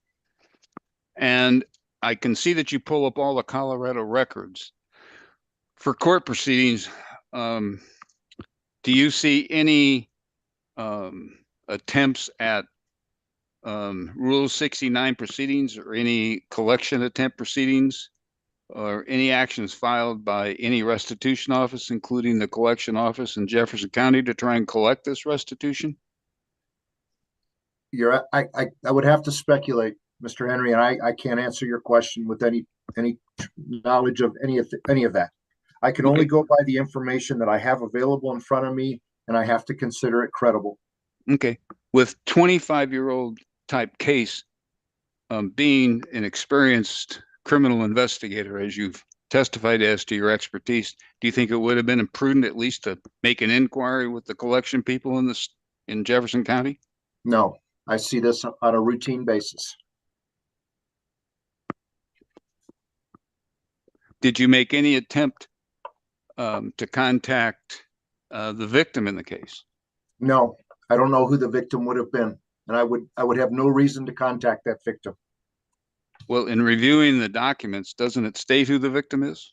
Yes, but again, I have no reason to contact that victim under these circumstances. So, the implications you have in this letter, that it's a wanton and willful disregard, to substantiate that, do you believe it should go beyond just your opinion looking at it from the outside, or do you think the restitution people either in the state or in Jefferson County would have an integrated or important impact in a decision you make? I'm gonna again interject. Mr. Swint never said this was his letter, or necessarily those are his words. What I'm asking, Judge, is as to the investigation, let's ignore this letter for a second. Do you think that in making the recommendation you make, do you think that the impact of any collection efforts by either Jefferson County or the state restitution office would have any material relevance to your opinion? I'm going to allow the question. Mr. Swint, you can go ahead and answer. I can only go by the official information that is before me from records of the court, which I consider to be reliable. It is up to the plaintiff to prove wrong if the information from the court is incorrect. I can only go on the face of what is before me. Now, is it your opinion that it is a willful and wanton disregard? You're asking me for my opinion? Yes. I do believe it's a wanton and willful disregard. And that's based on court records that date back with no other information since 1995. I don't understand. Are you asking me? I'm not sure your question, sir. Okay. The documentation that you presented, I think that you've testified, was gathered from court records. Correct. That make a reflection back to 1995. Is that correct? Correct. Okay. So your opinion is based on documents that are over 25 years old with no history of what may have transpired between that 25-year-old date and today's date. Is that correct? Correct. Okay.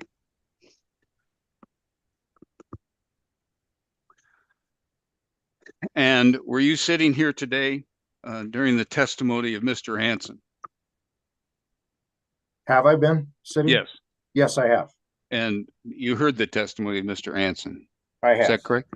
Yes, sir. And you heard Mr. Anson's testimony regarding the inquiries he's made with restitution, farmers insurance. You have no reason to deny that he did that, do you? I won't speak to it either way because I don't know. Okay. And were you familiar with the response that was filed on behalf of Mr. Anson with the commission? Could you be more specific, please? You're familiar with, after the denial, Mr. Anson filed a document contesting the opinion of the commission. Is that correct? I'm aware of the document's existence, yes. Did you have an opportunity to review that document? Not in its entirety. Were you aware, in looking at the information that you've looked at, were you aware of the litigation filed by Farmers Insurance? Yes. Do you think that there's any of that information regarding that Farmers Insurance was information that should have been looked into? No. And in your experience, let's say that hypothetically Farmers Insurance had paid $50,000 to the victim. Would the state still be entitled to collect restitution? It depends on the order of the court, but there's been nothing in my view that has presented itself to me that leads me to believe that any of this was paid. But that still goes back because there's no records other than what you've gathered from 1995. Again, I rely on the reliability of that information in official court documents. So considering the lapse of time, as an investigator, do you or would you consider it to have been a prudent to at least make a determination from either the Jefferson County Collection Office or the State Restitution Office to confirm whether there had been any activity on this case? For this type of case, I do not have that responsibility and I do not feel it necessary to do that. I'm relying on official court documents that are before me at the time. So you have no information to discount the efforts that Mr. Anson has made to try and make a determination as to who to make the payments to, where to make the payments to, or what official amount was owed to the state. I am satisfied with the information that I have that he owes $50,330.48. Okay.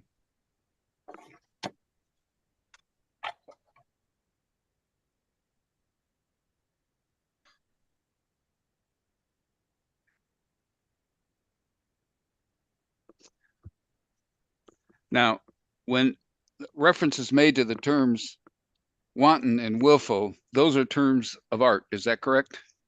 Terms of what, sir? Terms of art, they're terms of the trade. They are.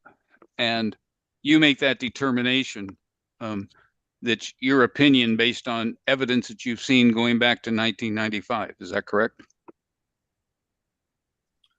If you're referring to that phrase, those terms in the letter, I'm not the author of that letter. But as an investigator, you are under the direction and supervision to comply with finding evidence that supports the opinion in the letter that's going to be written. The evidence that I gathered formed the basis of the letter that was written. And hearing Mr. Anson's testimony today at the inquiry by the presiding judge over this hearing, that Mr. Anson's willing to pay restitution, does that change your opinion? There's that possibility. And so with with an agreement, or if he had some understanding with the state restitution office, that would negate the opinion you've made in this letter? Objection, Your Honor. He's calling for speculation. I'm going to allow it. Go ahead, Mr. Investigator Swint. Would you please re-ask your question, Mr. Henry? If Mr. Anson had an agreement to pay this restitution in a manner that was acceptable by the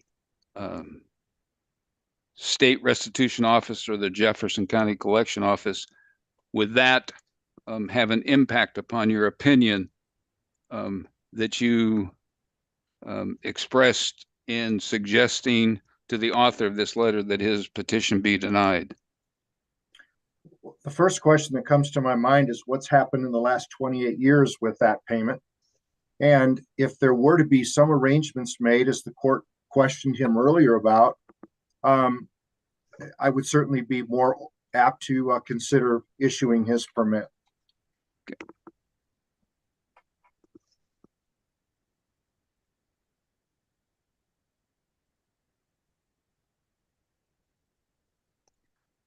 As a investigator, your primary interest is the protection of the public. Is that correct?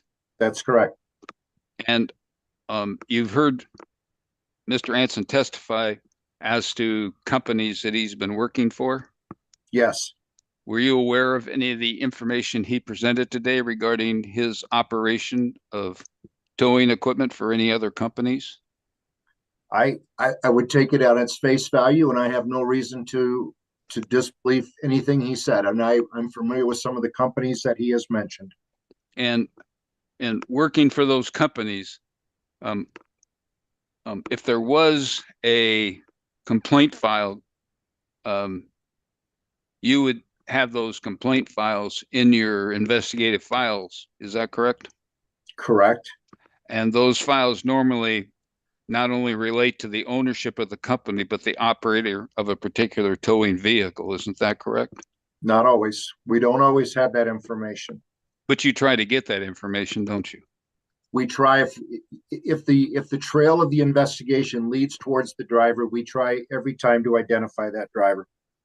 And from just generally speaking, did you make any inquiry in the records while you were checking all of the backgrounds to see if there was any complaints against Mr. Anson in the files of the PUC as a driver of any vehicle? In that context, no, because I would not have known any of his prior employers prior to today's date when I heard him testify to those companies. Okay. But as you stated, you don't have any reason to believe he would falsify any information under oath before the commission today, do you? Or before the court today, do you? I have every reason to believe him until proven otherwise.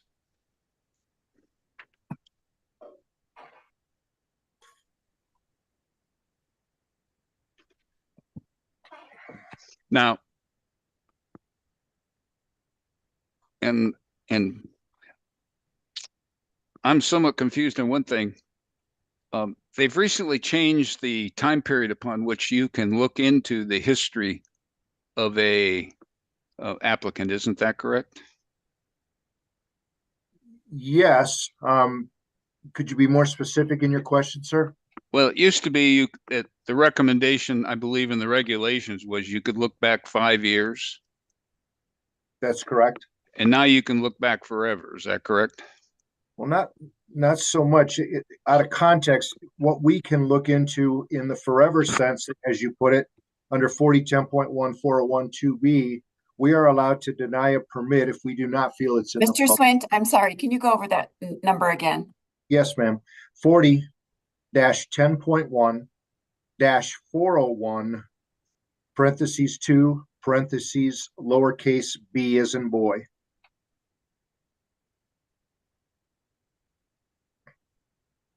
I think she has it. Now you can go on, Mr. Swint.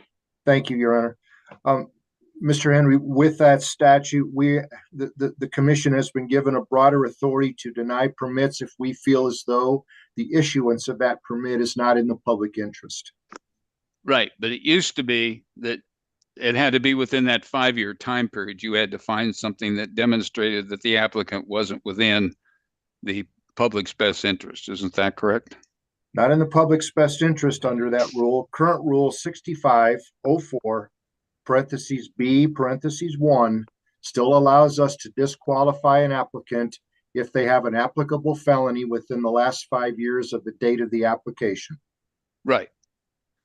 So I we have understand. both of those are both tools. Those are two separate tools used concurrently or separately. It just depends on the circumstances of every criminal background check that we do. Right. That's correct. But that is somewhat changed over what it was, let's say 3 years ago, I think was a statutory change, wasn't it? Which one are you referring to, sir? Wasn't there? I'll drop. We don't have to get into the statutory change. I was just looking at the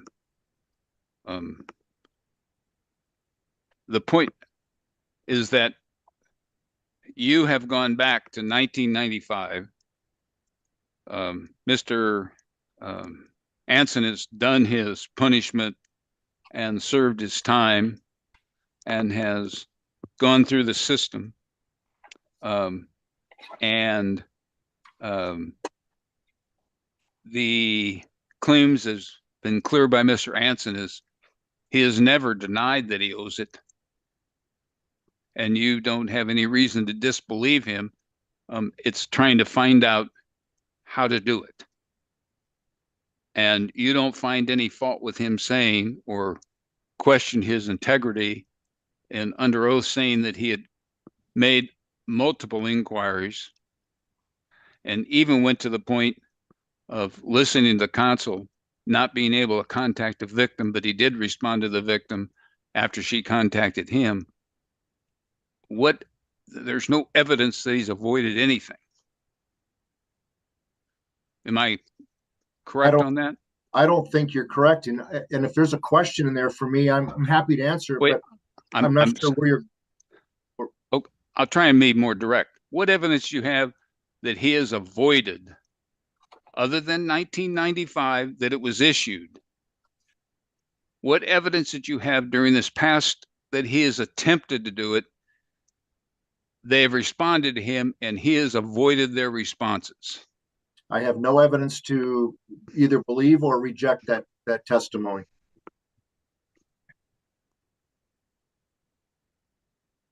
I have no further questions.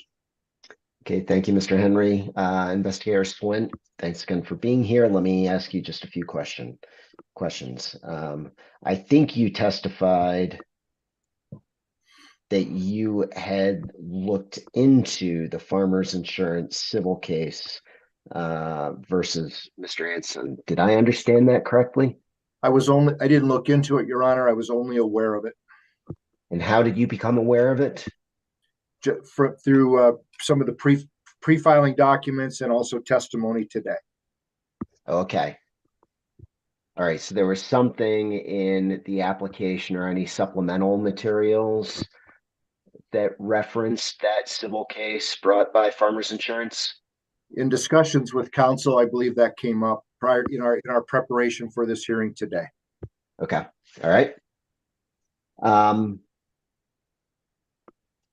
Let me ask you this. So I'm not going to have Ms. Federico call this up now. I think maybe you'll understand me. Hopefully, if I ask this at least somewhat well, but hearing exhibit 201 was the search results for all cases involving Mr. Anson. And that's the one that I went through in somewhat excruciating detail with Mr. Anson. Do you remember that?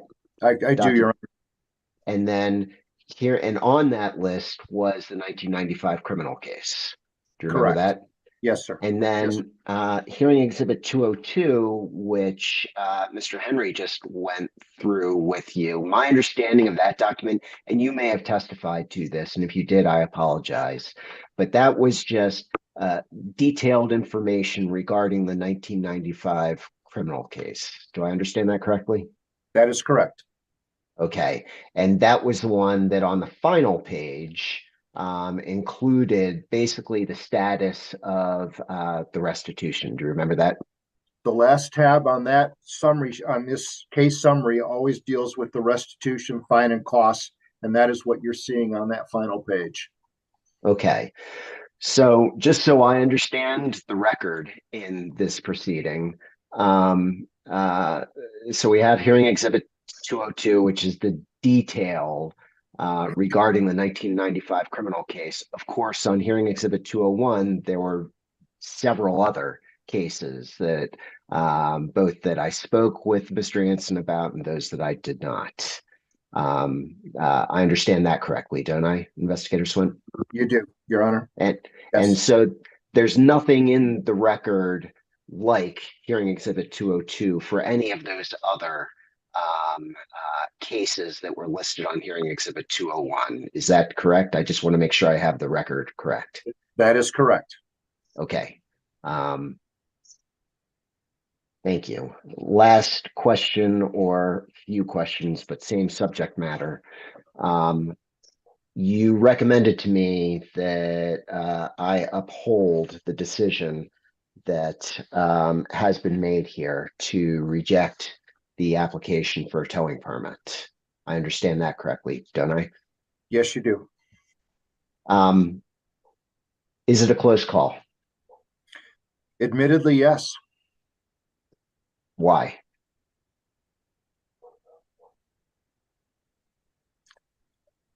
It's about the evidence. It's about feelings about how this, is everyone entitled to forgiveness? This is a 1995 case, but Your Honor, I took the totality of this, and that is what I based my decision on. This isn't just about one thing. Wasn't about just one case. It was about the totality of it. And again, my charge is to advocate on behalf of the people, and also to consumer protection, and to uphold consumer protection as one of the cornerstones of the Public Utilities Commission. Understood. So, and before the hearing today, and before you had your conversation with Mr. Riley, I'm assuming you didn't know the evidence that came in today through Mr. Anson about his attempts to comply with the restitution order. Is that a fair assumption on my part? I understand that Mr. Anson testified to those attempts under oath, but we have no evidence to show what those attempts were. I mean, if you're asking me for my opinion, if I was in his shoes, I'd be pretty persistent, because I know that would be hanging over my head, and I'd want to find out and get it done. Understood. Well, first of all, let me just nail down the timing. I mean, you didn't know about those attempts until the testimony by Mr. Anson today. Is that fair? That's fair, Your Honor. Okay. So when the letter was written, and when you had your conversation with Mr. Riley, in which it sounds like maybe you made a recommendation to him, you didn't know you didn't know about the testimony that he gave today, obviously. You didn't know about these attempts that he's testified to today. Is that fair? That's fair. As I testified, the only thing that I can go on, Your Honor, is the record of the court, and I consider Colorado courts to be a reliable source of data on the status of a case. And my burden is to bring these items forward. The burden to disprove anything that I find is up to the plaintiff. Okay. All right. Thank you very much for your testimony. Let me just note, well, let me ask you, Mr. Cox, first. Do you have any redirect? Just one or two questions. If you're asking about a break, we'll probably be ready for a break after this. Okay, so it sounds like you can be pretty efficient and maybe get your questions done in 5 minutes or less. Yep. Let me ask Ms. Boulay and Ms. Federico, are you okay to go for 5 more minutes? I am, Your Honor. Thank you. Yes, same here. Okay, so let's go forward. Mr. Cox, please go ahead. Sure. Just mainly two things, Mr. Swint. We talked a lot about, what evidence that you had regarding Mr. Anson's efforts. And I think you just mentioned this in response to the judge, but the record that you relied on as stating that Mr. Anson continues to owe restitution, that again was from the Colorado courts website, and records of the Colorado courts. That is correct. And the Colorado courts website did not indicate in any way that restitution had been satisfied. That's correct. Then lastly, let me look at my notes.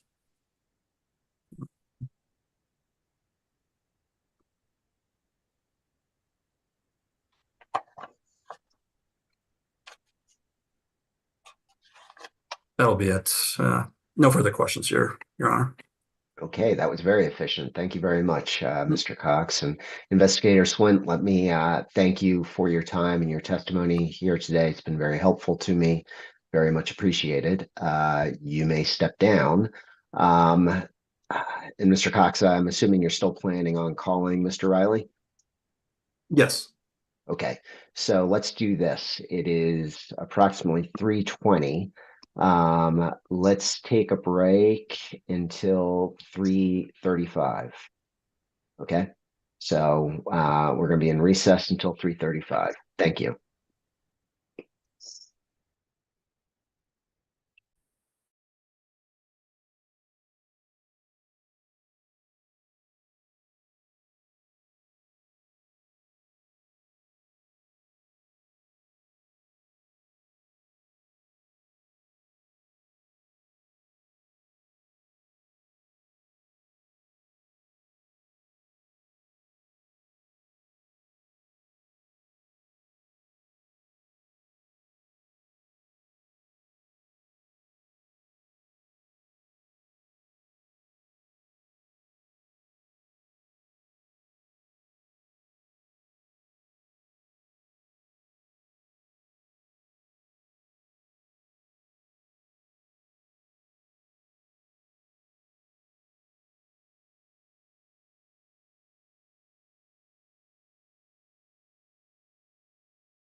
All right, Ms. Boulay and Ms. Federico, are you all ready to go? Ready? Same here. Let's see.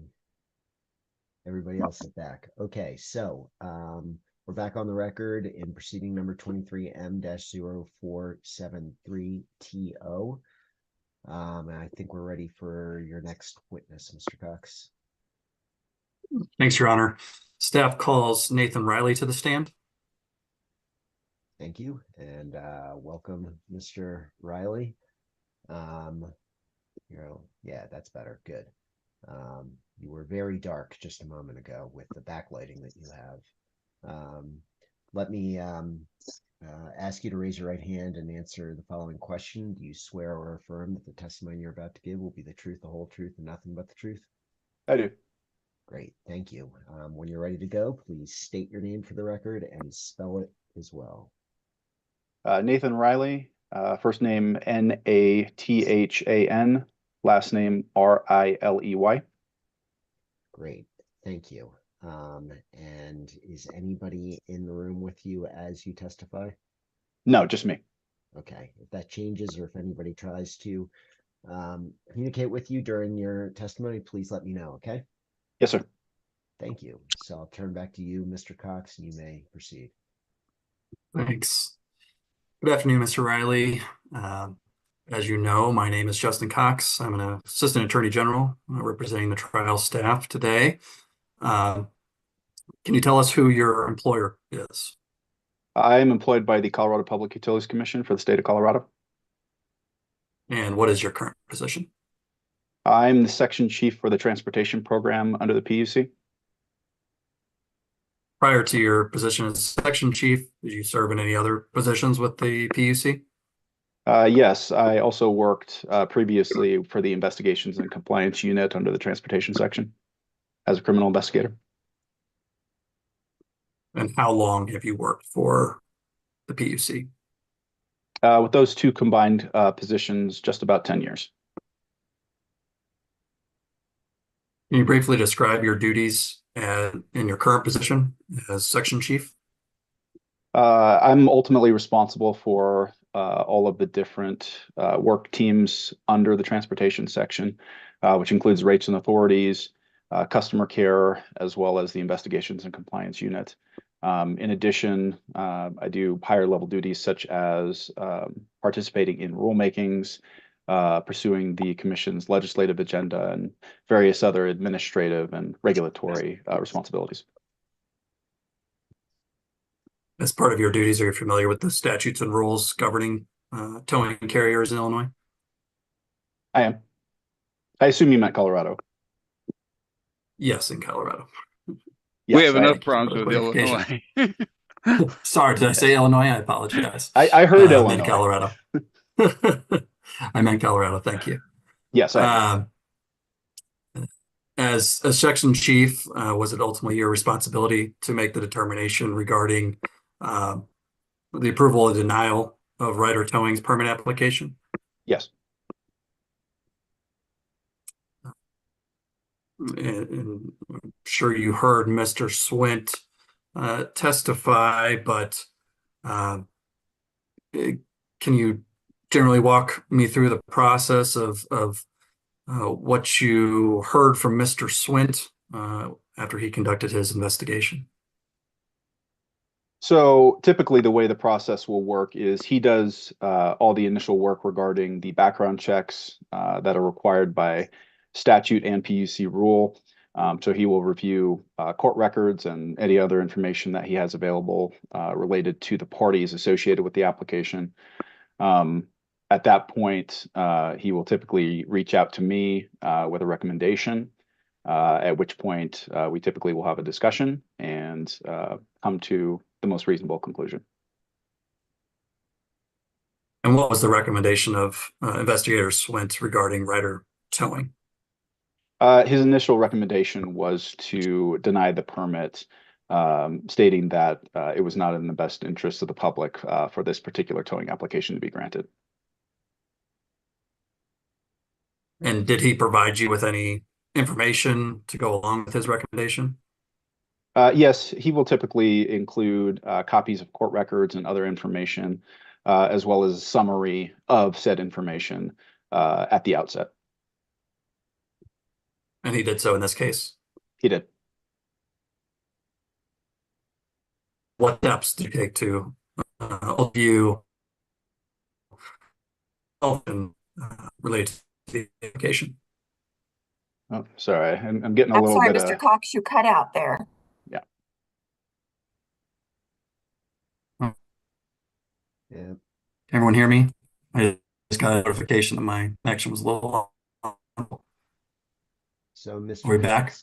Cox, you're still having some trouble. It may help if you turned off your camera.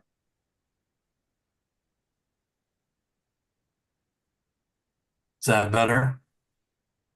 Better, still imperfect, but at least I can understand you. Why don't we proceed this way, and we'll see if we encounter any problems that require some other action. So why don't you go ahead? Okay, thank you, Your Honor. I just tried to shut some other stuff too to see if that helps, but let me know if there's any other issues. So, Mr. Riley, what steps did you take in your review of the information that was provided by Investigator Swint in the permit application? So I reviewed the initial recommendation as well as a brief summary that Investigator Swint had put together as part of our interaction. In addition, the accompanying court records were provided, which I did a vetting of myself just to make sure that we didn't miss anything, and that any associated convictions or other related and applicable information was there and present and easily identifiable in the provided records. So basically, I reviewed all the information that he had submitted. And after your review, what was your determination based on that review? Well, so after reviewing the information, it's not unusual for Investigator Swint and myself to then have a conversation about it just to make sure we're both on the same page about what is going on. And after said conversation, we both agreed that issuing this particular permit fell under the provisions of the statute to initiate a denial for good cause. And that was the decision that we came to. And did you take any action based on that determination? I did. I drafted our standard towing permit denial letter specifically for the good cause provision under 40-10.1-4012B, and included all the applicable and most relevant information into said letter. I went ahead and drafted that and subsequently issued it. So that was sent to Mr. Hanson, is that correct? It was. And I know we were previously looking at it, be Exhibit 205. And if you need to, we can put it back up on the screen. But if you can remember what the letter indicated was the explanation for the denial of the permit. I think it would be helpful to pull it up just to make sure we're all looking at the same thing. Ms. Federico, if you could pull up hearing Exhibit 205.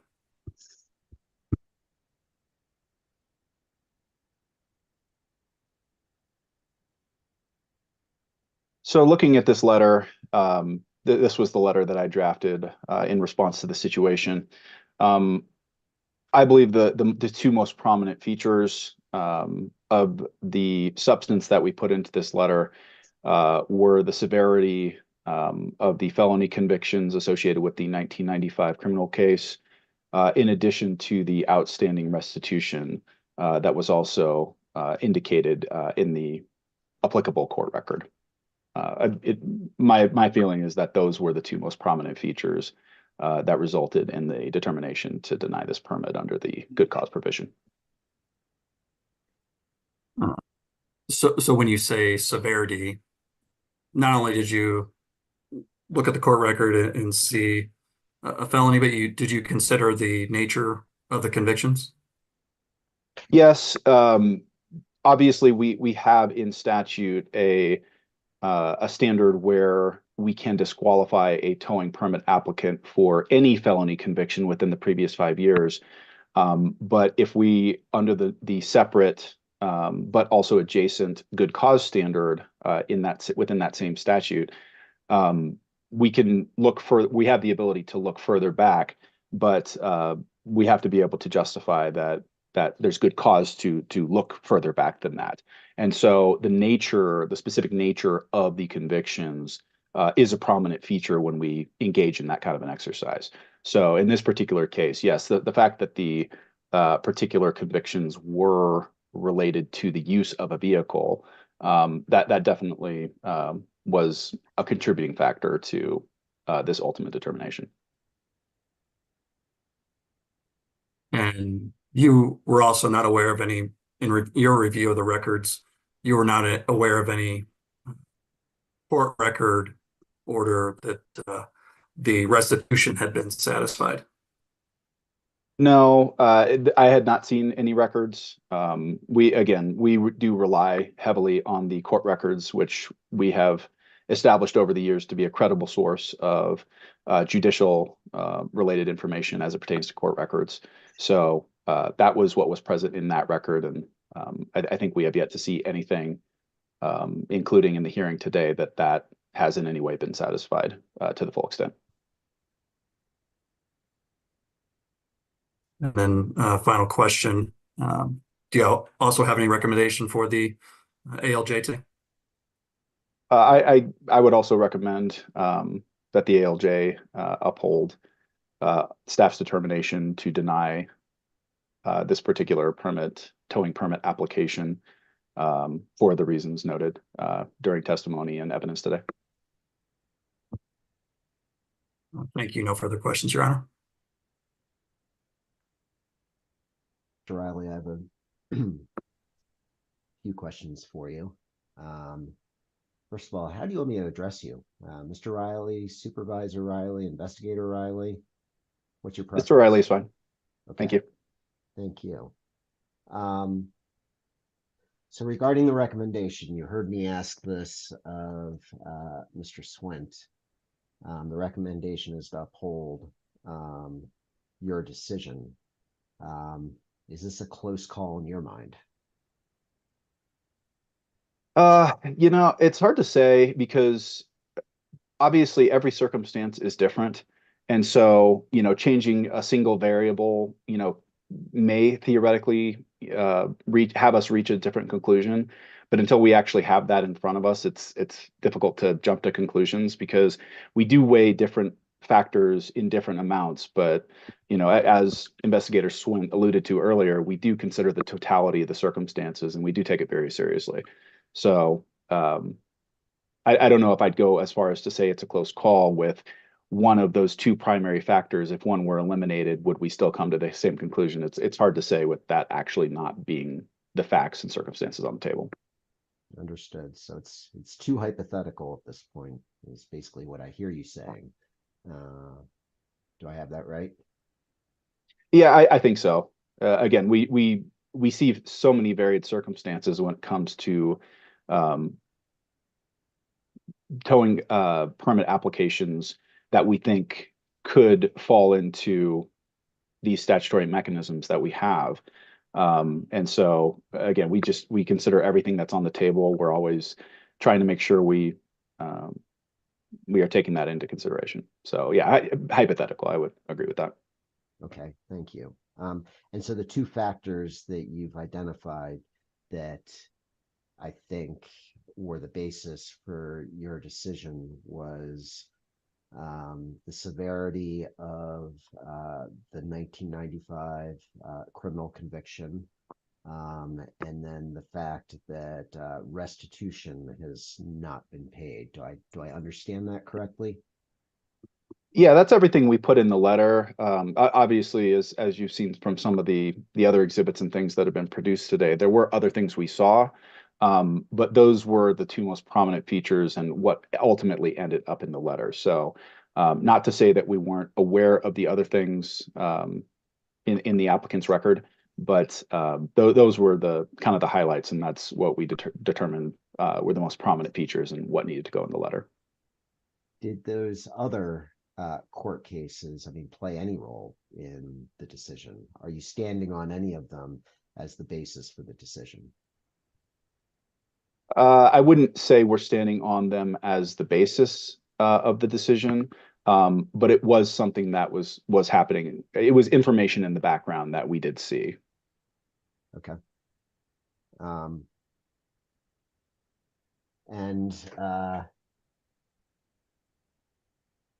This is a tough and perhaps unfair question, so I apologize in advance. But can you articulate for me why the public interest is not served by granting the application? So going to, again, those two more prominent features that went to that ultimate conclusion and that determination not to grant the permit on the outset were, again, the severity of the charges, and again, specifically the fact that they were vehicle related definitely caused some concern, just because as part of operating a towing company, it's not unusual to be in control of large, heavy commercial motor vehicles. And obviously there's always that inherent risk to causing damage or injury or even death to other parties related or unrelated to whatever particular type of operation you're doing as a towing carrier. So that was something that we considered.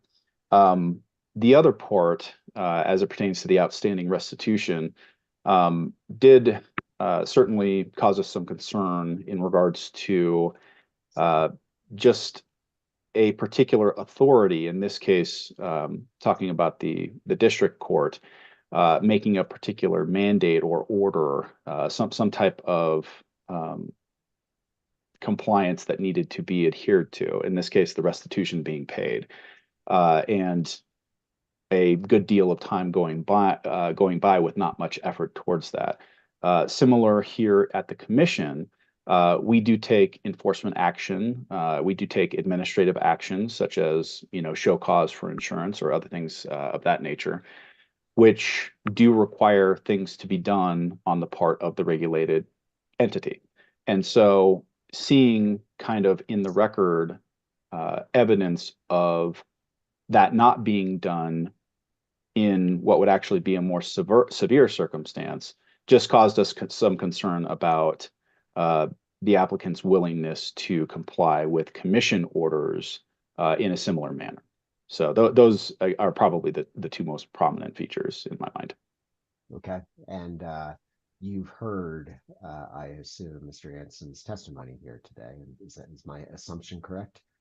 I did hear most of it. Unfortunately, I did have a power outage here at some point, so I did cut out for a bit, so I may have missed a few things, but I do believe I heard most of it. Okay. Did you hear his testimony, and I'm summarizing here, hopefully fairly, that he's attempted over the years to pay off the restitution, to pay the restitution? So did you hear that testimony? Yeah, I heard him mention some frustrations about not getting much feedback from the people involved with that particular aspect of that criminal conviction, and really not knowing where to go or how to pursue further. I did hear something about that.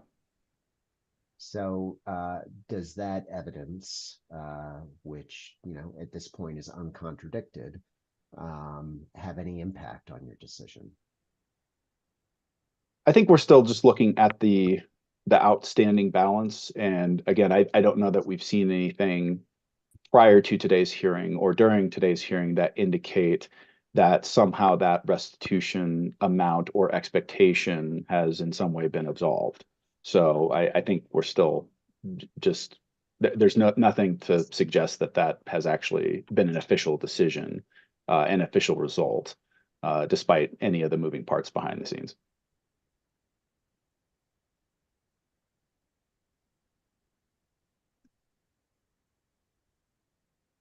do you have any opinion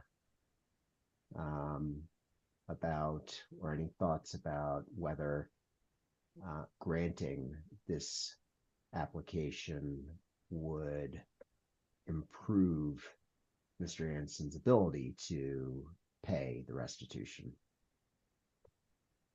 Given the time period between when it was ordered and now, and not really seeing much movement, I think is kind of an ongoing concern. I think that's probably what I would say about it, is that it's still an ongoing concern. Yeah. Okay, understood. And let me ask you this. So, and again, if you don't know, you don't know. Do you have any concern that Mr. Anson is working for a towing company? Are you aware that that violates any rule, or if proven, would violate any rule or Colorado law? No, if acting exclusively as a driver / operator with no real decision making or anything associated with a licensed towing carrier, then no. Okay. All right. Give me just a moment.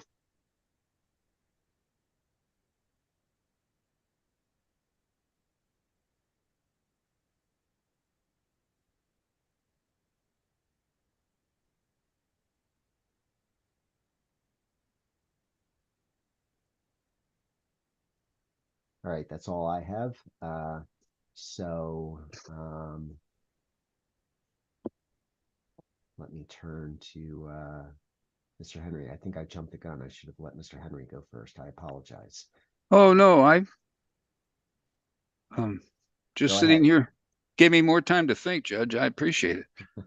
I apologize to everybody here. I jumped the gun. So Mr. Henry, go ahead with your cross-examination. Thank you. Mr. Riley,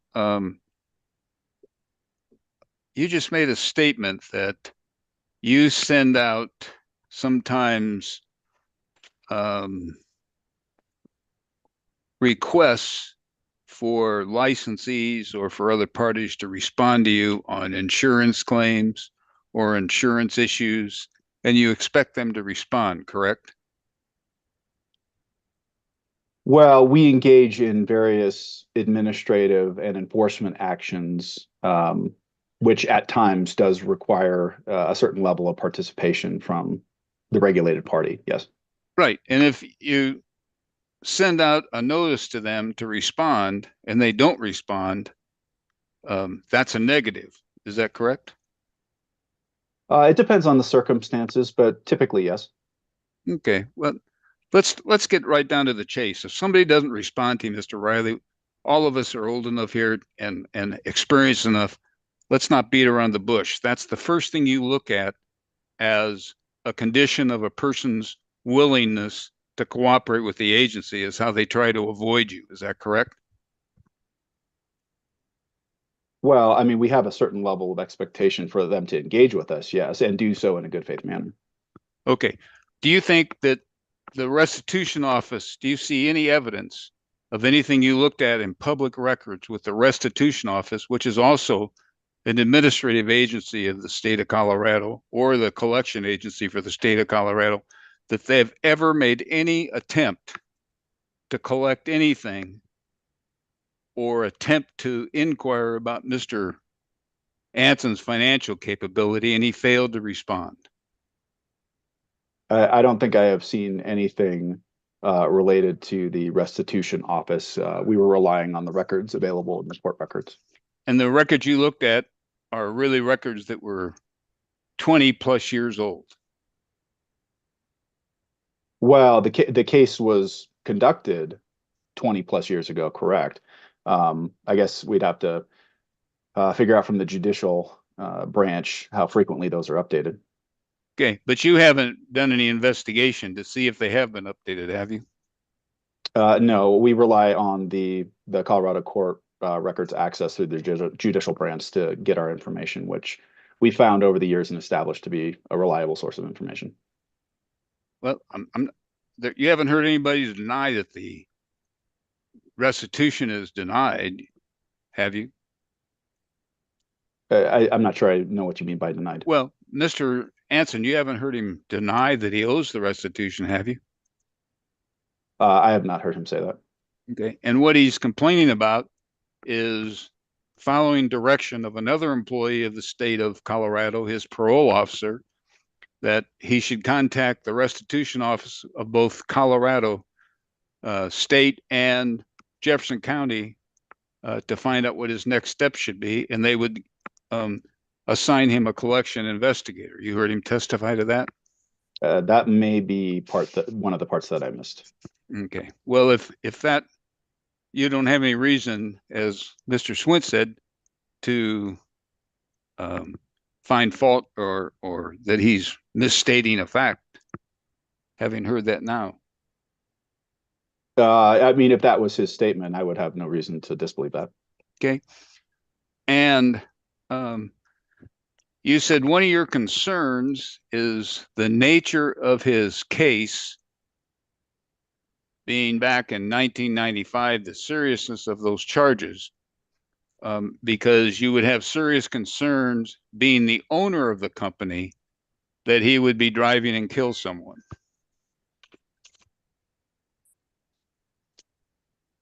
Is that a fair kind of summary of what you said? I don't know if I would state it quite like that. Again, just based on the fact that those particular felony convictions were vehicle related, and often the people who are associated with applications that we run for towing carriers are frequently drivers themselves. The concern was that just the fact that those particular convictions were related to the use of a vehicle, and that a towing carrier applicant, which again typically includes being a driver for that same company, involves the use of large, heavy vehicles just as part of the inherent operation of said companies, was something that was concerning to us. Okay. But I believe he also said at the inquiry of the hearing judge that if he was not an owner, but only drove, that that same heavy vehicle, the PUC could not disclaim the license of the owner of the company just because he was a driver. So I wouldn't say that it wouldn't still be a concern to us if we saw that in a driver's history, because we do at times come across a driver's history. As Investigator Swint mentioned, sometimes we may be involved in an investigation or something where the driver we find out who they are, and maybe as part of that investigation, we may look into their history for whatever reason related to the investigation. And I'm not saying that wouldn't be a concern to us if we saw that kind of a history on just a driver, as opposed to a driver who also happens to be part of the ownership or decision making of a company. However, we do not currently have anything in statute or rule that allows us the ability to disqualify specifically drivers, for those types of issues. It's limited currently in statute only to the people that are meet the definition of a principal associated with a particular towing carrier. Right. So he could be the owner and not a driver, and you could disqualify the company just because of the owner's history, even though he's not even a driver. Yes. Well, we can deny on the basis of either felony convictions within the last 5 years or on some cumulative good cause situation, but only exclusively to the actual owners, principals, directors, members, et cetera, related to a towing carrier. However, that same ability to disqualify on that basis does not extend to the drivers. Okay. So, and you may or may not be familiar, and if you're not familiar, just go ahead and tell me, but he has a CDL license. He has his own driver's license, and the Department of Motor Vehicles also administers regulations where they can make determinations based on certain facts if they think someone's driving history is a risk to the public. Isn't that correct? If he maintains an active CDL driver CDL driver's license under 49 CFR, then yes, there are probably some provisions in place to monitor that to some extent. And if they haven't found a reason, does that have any impact on how you think about his ability to operate one of these heavy vehicles? I'm not sure that I've seen anything related to that qualification for the applicant, but obviously we try to work alongside other agencies for aspects such as this. But yeah, I haven't seen anything one way or another in regards to that qualification. Okay.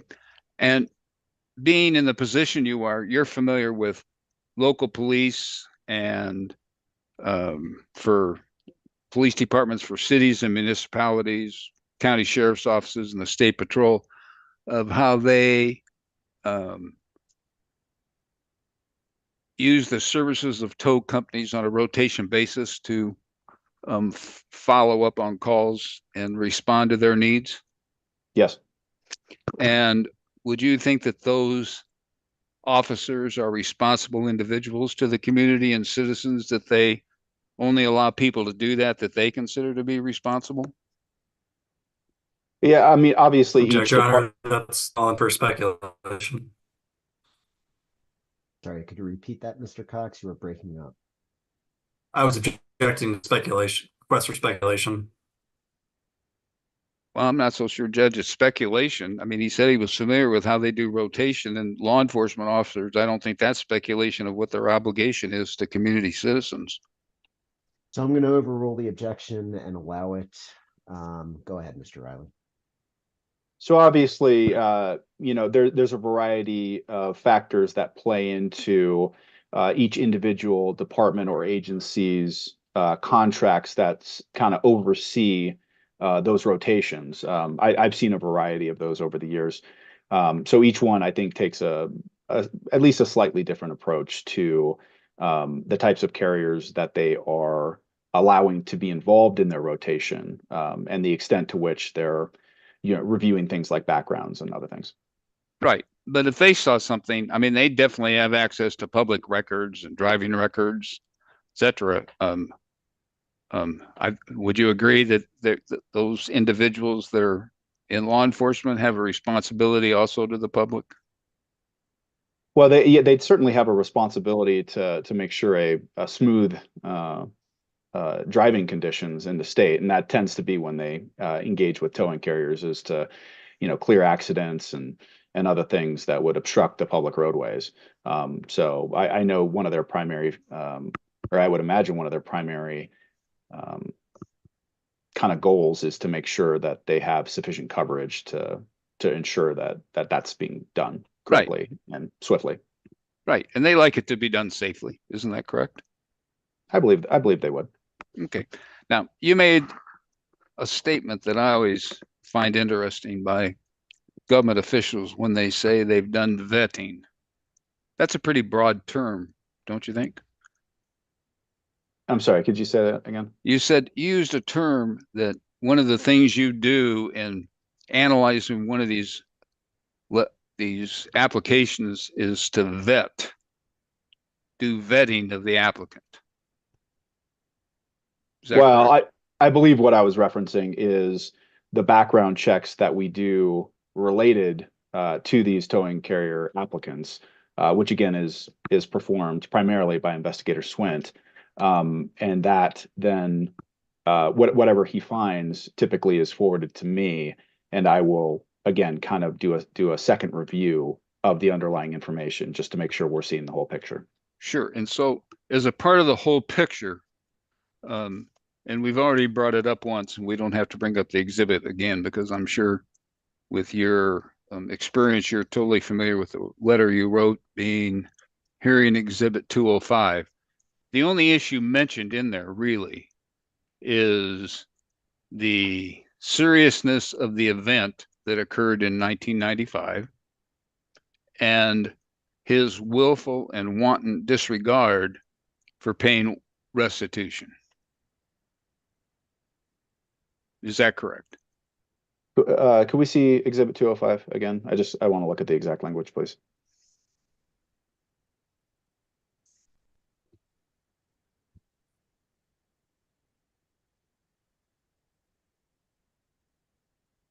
Specifically, I'd like you to look at the third indented paragraph due to the wanton and willful disregard of your legal duties and responsibilities, as well as the gravity of the associated convictions.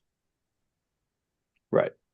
So those two statements coincide with the two most prominent features of the disqualification that we mentioned that I had testified to earlier, which in this case, the first part of that statement, the wanton and willful disregard to legal duties and responsibilities, I believe is related most closely to the outstanding restitution. Okay. Whereas the gravity of the associated convictions is the other piece I mentioned, which is the nature of those felony convictions back in 1995 and the fact that they were related to the use of a vehicle. Right. And during that time period, we were talking more than 20 years. Is there anything that supports that that's been an ongoing and continual behavior pattern of the applicant to go out and do something reckless and careless and foolish in driving? Well, in regards to the ongoing nature, again, I would refer to the outstanding restitution and the fact that it has been a very long period of time with that being unaddressed, at least as it pertains to all the records that we had available to us when making this determination. And again, having not seen anything that conflicts with the fact that this balance is still owed. Right. So again, you just kind of helped me so I didn't have to ask a whole series of additional questions. It really issue comes down to your serious concern about paying of the restitution. Well, and as I indicated earlier, it's that is a big piece of it, sure. But the other piece, again, is the fact that those felony convictions, even though they were some time ago, were vehicle related. And again, there is an intimate tying of the use of a vehicle to a towing carrier permit. So, and not just any vehicle, large, heavy, and at times dangerous to use vehicles. So that's all tied together into, again, the totality of the circumstances that led to this determination. And I understand that, and not to be repetitive, but I believe we kind of came up with the idea that if he's not the owner and just driving it, he can drive the same piece of equipment and you have no authority to stop him from doing that under these circumstances. Again, we wouldn't have the authority to do that. However, it doesn't mean that wouldn't still be a concern if we were to see it. I'm not asking whether it's a concern. I've asked you if you can stop him from driving the vehicle. Yes or no? So it would have to be obviously under a licensed towing carrier permit that is not their permit. Does that make sense? No. So is there anything prohibiting the applicant from being a driver for another company? No. Yes. There's not. Okay. So he could technically, this vehicular homicide happened 6 months ago, not 6 months, because that would be contrary to the being able to get a driver's license, but he could be free from the system, be issued a CDL driver's license and meet all their terms and conditions and requirements, drive a tow truck, just not be the owner, and you can't stop it.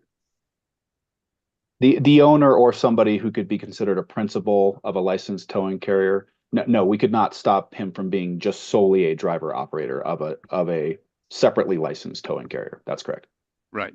Okay, So, Mr. Henry, let me just say, I think the record's clear on this point. I also I'll think move the on. I'm sorry, record's- Judge. I realize we're running on time.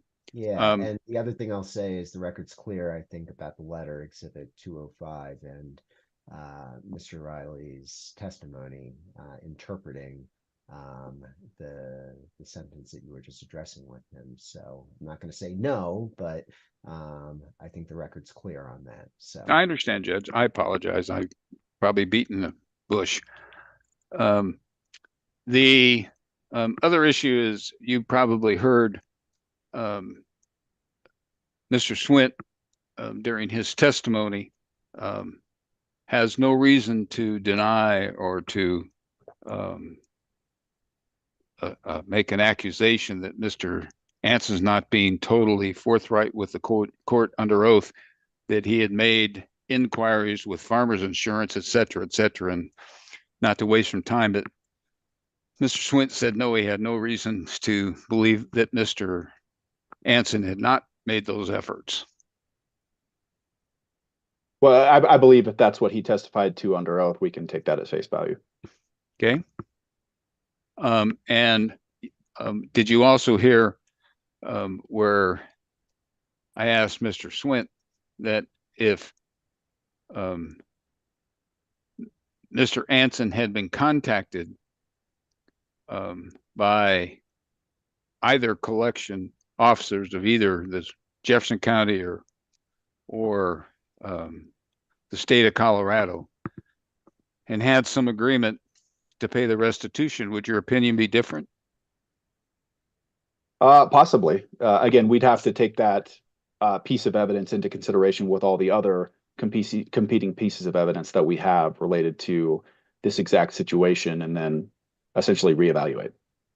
And I guess you may not be familiar because I may have misunderstood, but you're not an attorney or an attorney educated. Is that correct?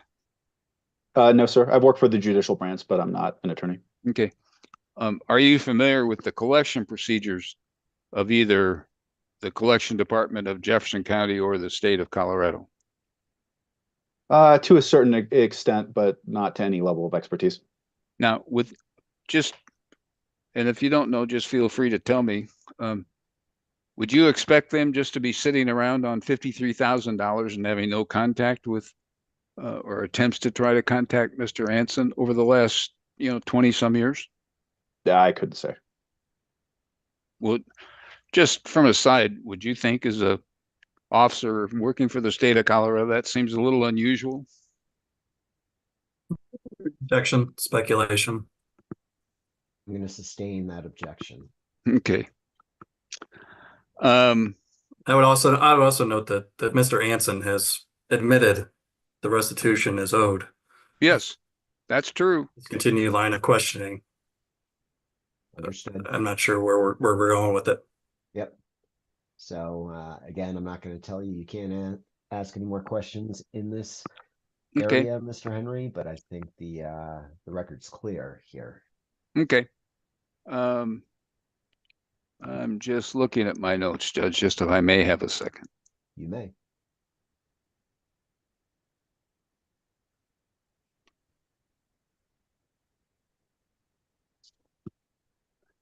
And Judge, I'm not sure if it's just on my end, but you're very low speaking. It's hard to hear you for some reason, just in the last little bit.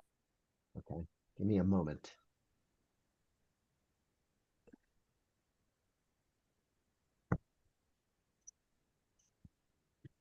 Does that help at all?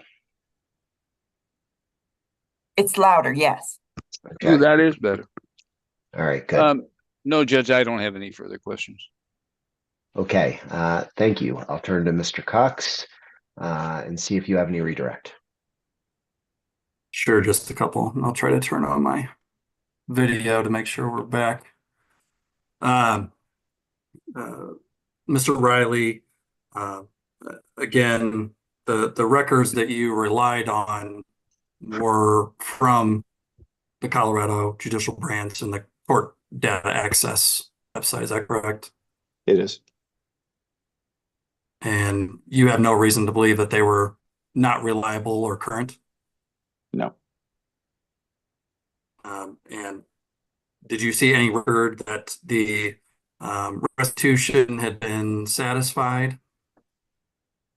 No, I have not seen anything like that. And Mr. Henry brought up Mr. Anson's record history that we reviewed earlier in Exhibit 201. Asked, if there was suggestion that that behavior had continued. Did that history, and then we can bring up Exhibit 201 if you need to review it. When you reviewed that history, did that history suggest that Mr. Anson had been abiding by the law since his conviction? When you say conviction, you mean the 1995 conviction? Yes. Thank you for the clarification. The 1995 conviction. There was some indication that other things had happened in regards to the history. I think Investigator Swint testified a little bit more in tune with that. I was focused more on the 1995 case and what ultimately ended up in the letter. Thank you. And then the judge asked about potentially this denial of the permit impacting Mr. Anson's ability to pay. And you mentioned you were not able to hear maybe the full testimony. Did you hear Mr. Anson talk about how he currently has a job and he's had previous jobs as well? Yeah, I believe I heard some of that. Yeah, I heard something about ATM installations and obviously the more recent work in operating as a tow truck driver for a couple different companies. But again, in the review of the court records, you saw no determination that even though he indicated he held those jobs, that he had been paying on the restitution. It was hard to tell from the record exactly when there was a payment that was made, but there was a payment or maybe a series of payments that were made, but it looks like there had been not very much movement on it in some time. Thank you. That's no further questions, Your Honor. Okay, thank you, Mr. Cox, and thank you again, Mr. Riley, for your testimony. It's been very helpful, and you may step down, as it were. So, Mr. Cox, just so you know, I'm not currently getting it, but throughout your redirect of Mr. Riley, I was getting an indication that your bandwidth is low and you were breaking up a little. Well, the video was not doing great. So let me just ask you, Mr. Cox, does staff have any other witnesses? No other witnesses. Sorry, I turned off my video. I'm not sure why the connection's having a rough time. Yeah, well, thank you for turning it off. I think that will ensure that the audio at least is solid. So is staff effectively resting at this point? We have no further witnesses, correct? Okay. So, Mr. Henry, let me turn to you and ask if you had a rebuttal case that you No, like to put on. no, Your Honor, we have nothing further. Okay. So is there anything further by way of evidence that anybody wants to at least attempt to get into the record? I'm not hearing anything. So with that, I'm going to go ahead and close the evidentiary record.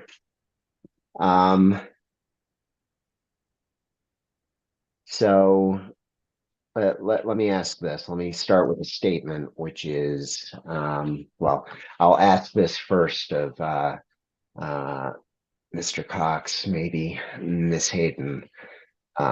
Since this statute was instituted, have there been any decisions by the commission denying application for a towing permit that was denied under the public interest portion of the statute? And are there any other decisions out there by the commission addressing the issues that are before me, if you know? Your Honor, it's our understanding that this is the first test, as it were, of this provision before the commission. There was another case that was scheduled to come before this, but it ended up being dismissed for failure to essentially pursue by the petitioner. So we believe that this would be the first commission decision related to this provision. Okay, so in light of that and in light of the fairly fulsome record that we have here, what I would like are written statements of position. And I'm not going to order that both parties have to file them. This would be in lieu of any closing arguments at this point. But I think it would be beneficial to me to at least give the opportunity to both sides to file statements of position and have them relatively quickly. I understand from Mr. Henry and Mr. Anson that they want to move this along. So there need not be great detail in these statements of position, but I think they would be beneficial to me. So what I'm thinking is to establish a deadline of February 22nd, which would not be this Thursday, but the following Thursday. And I established it as Thursday the 22nd rather than Friday the 23rd, Mr. Henry, based on what you said earlier about treatment that you get on Fridays. That's greatly appreciated, Judge. I don't mean to use that as an excuse and not to respond quickly, but it's really something I have no control over. Yep. So does anybody want? Yes, go ahead, Mr. Cox. I think we previously agreed in our conferral that it would be the 22 weeks from now. Oh, did you? Yes. Okay. If we did statement position. I don't have the order up in front of me. I apologize. But I think we did set a date. If we could be happy to discuss the changing it, but I would think 27th would be the earliest. Yeah, so just give me a moment. Let me look. I'd forgotten that, but you've jogged my memory, and I think you're right. So just give me a moment here.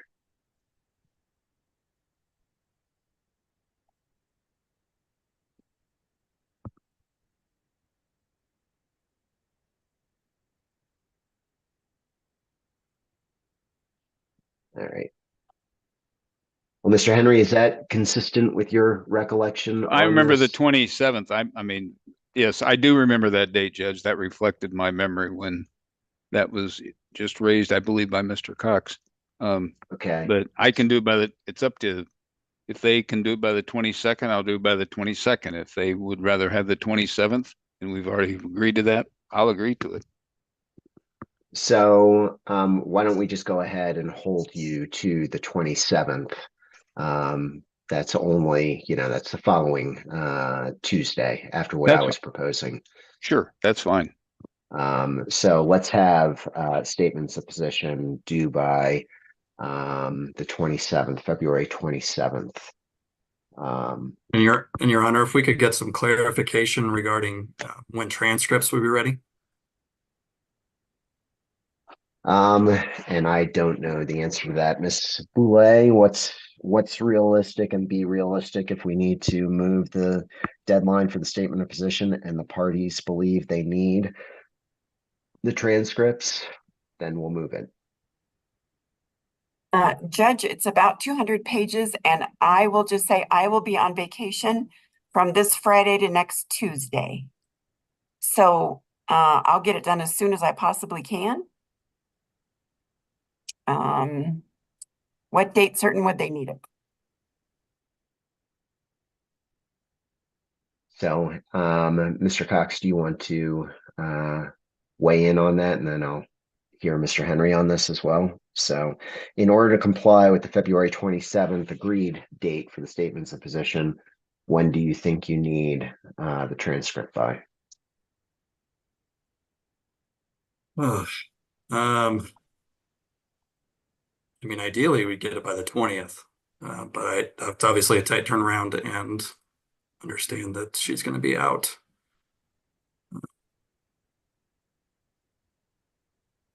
So, why don't we do this? Mr. Henry, would you be agreeable to moving the deadline for the statements of position by a week to March 5th? Sure, Judge. I mean, um, I'm not totally dependent on what my argument's going to be having to deal with anything that's in the transcripts. My memory's pretty good about what I believe everyone's testified to so far. So Understood. But So- staff has said that they would If they- prefer / need the transcript to effectively write their statement of position. And Miss Boulay is going to be on vacation. Sure. So And I'm not in a position to tell the state they don't need it. If they want it, I understand they have a right to request it. So Yep. Um, So here's what I'm going to do. I'm going to make well, Miss Boulay, I'm assuming then, well, let me turn to Mr. Cox. I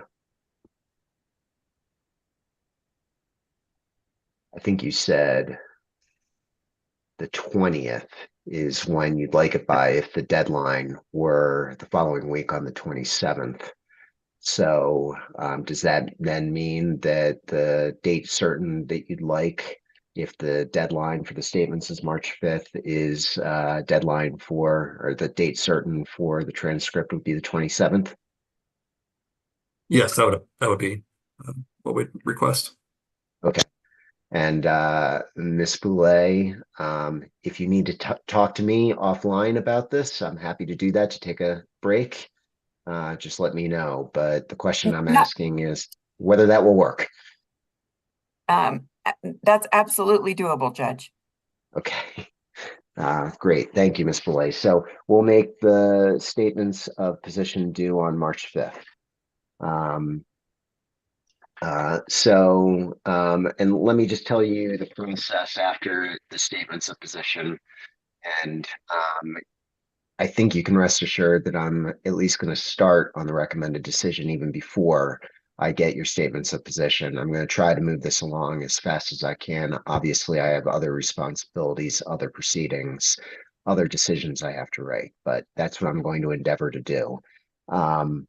So let me just tell you the process. So I'm going to issue a recommended decision. It's going to be a recommendation to the 3 commissioners who run the Public Utilities Commission.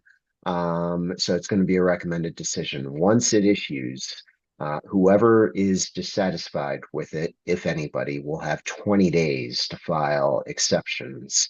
Mr. Ryder, you probably know this, although I'm not sure you've ever practiced before us. Exceptions are essentially an appeal Yes. to the commissioners. So if you don't file within 20 days, my recommended decision automatically becomes the decision of the commission. Yes. So you'll have 20 days to file exceptions, which are basically an appeal to the commissioners. Whoever is dissatisfied with my decision, and it's, let me say it again, 20 days. That's a hard deadline that can't be moved. That's the process. Of course, there are other appellate options after exceptions are filed, and the commission rules on the exceptions. You all can figure those out. They're statutorily based. That's the process from here. Let me ask if anybody has any questions or wants me to address anything further. And I'll turn to Mr. Henry first.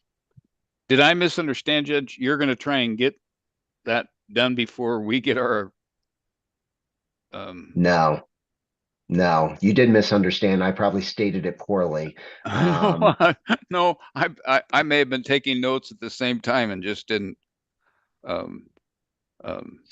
So it's likely that I'm going to start on my recommended decision before I get your statements Okay, of I, position. okay, But I'm definitely going to rely on the statements of position in reaching my final decision and in writing my recommended decision. okay, So the recommended decision will come out after March 5th.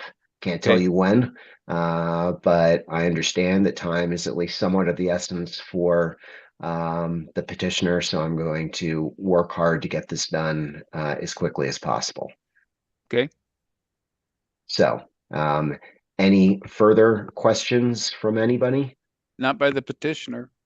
Yes, Your Honor. Staff would respectfully request, based on the testimony today and Exhibit 206, that the advertising of towing business through the Ryder Towing and Recovery website that has an active phone number and the ability to contact for immediate assistance that advertises towing services be taken down during the interim of these proceedings, because it does violate the rules for holding one's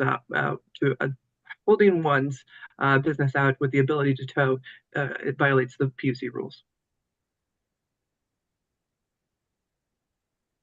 At the current time, Your Honor, I thought Mr. Anson made it clear he is not towing. Does he go out and do repairs? Yes. And if you call that number, the tow goes to a different towing company that he's employed by currently. Does he go out and do repairs? There's nothing under the PUC that controls him to be able to go out and change a flat tire or go out and do a jump battery or similar type Understood.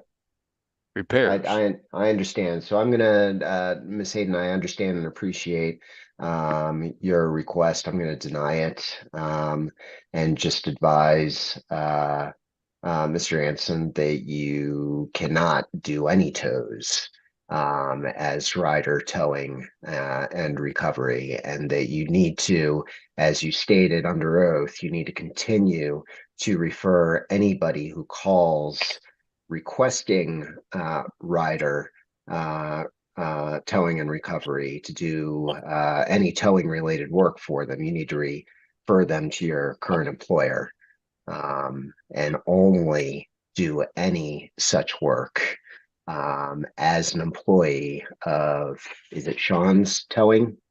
Correct. Okay. Do you want me to So, put a voicemail for you real quick? I just figured out how to play it. no, thank you. The record's closed, so I can't even take the evidence anymore. And I've already ruled. So, I just want everybody to feel better is all. understood. So with that, is there anything further that anybody would like me to address? Not by the petitioner, no, Your Honor. Okay, and staff? Well, Your Honor, to complete that record, that just the offer to operate is in violation of 40-10.1 4011A. Nothing further, Your Honor. Okay, thank you. And I'm denying it based on the statements under oath that they're referring everything to Sean's Towing at this point. But obviously, if this decision goes against Ryder Towing and Recovery, then they would absolutely have to take down the website. So nothing further. Let me just thank all of you for your participation today and putting on a good hearing. And with that, we are adjourned. Thank you. Thank you, Judge.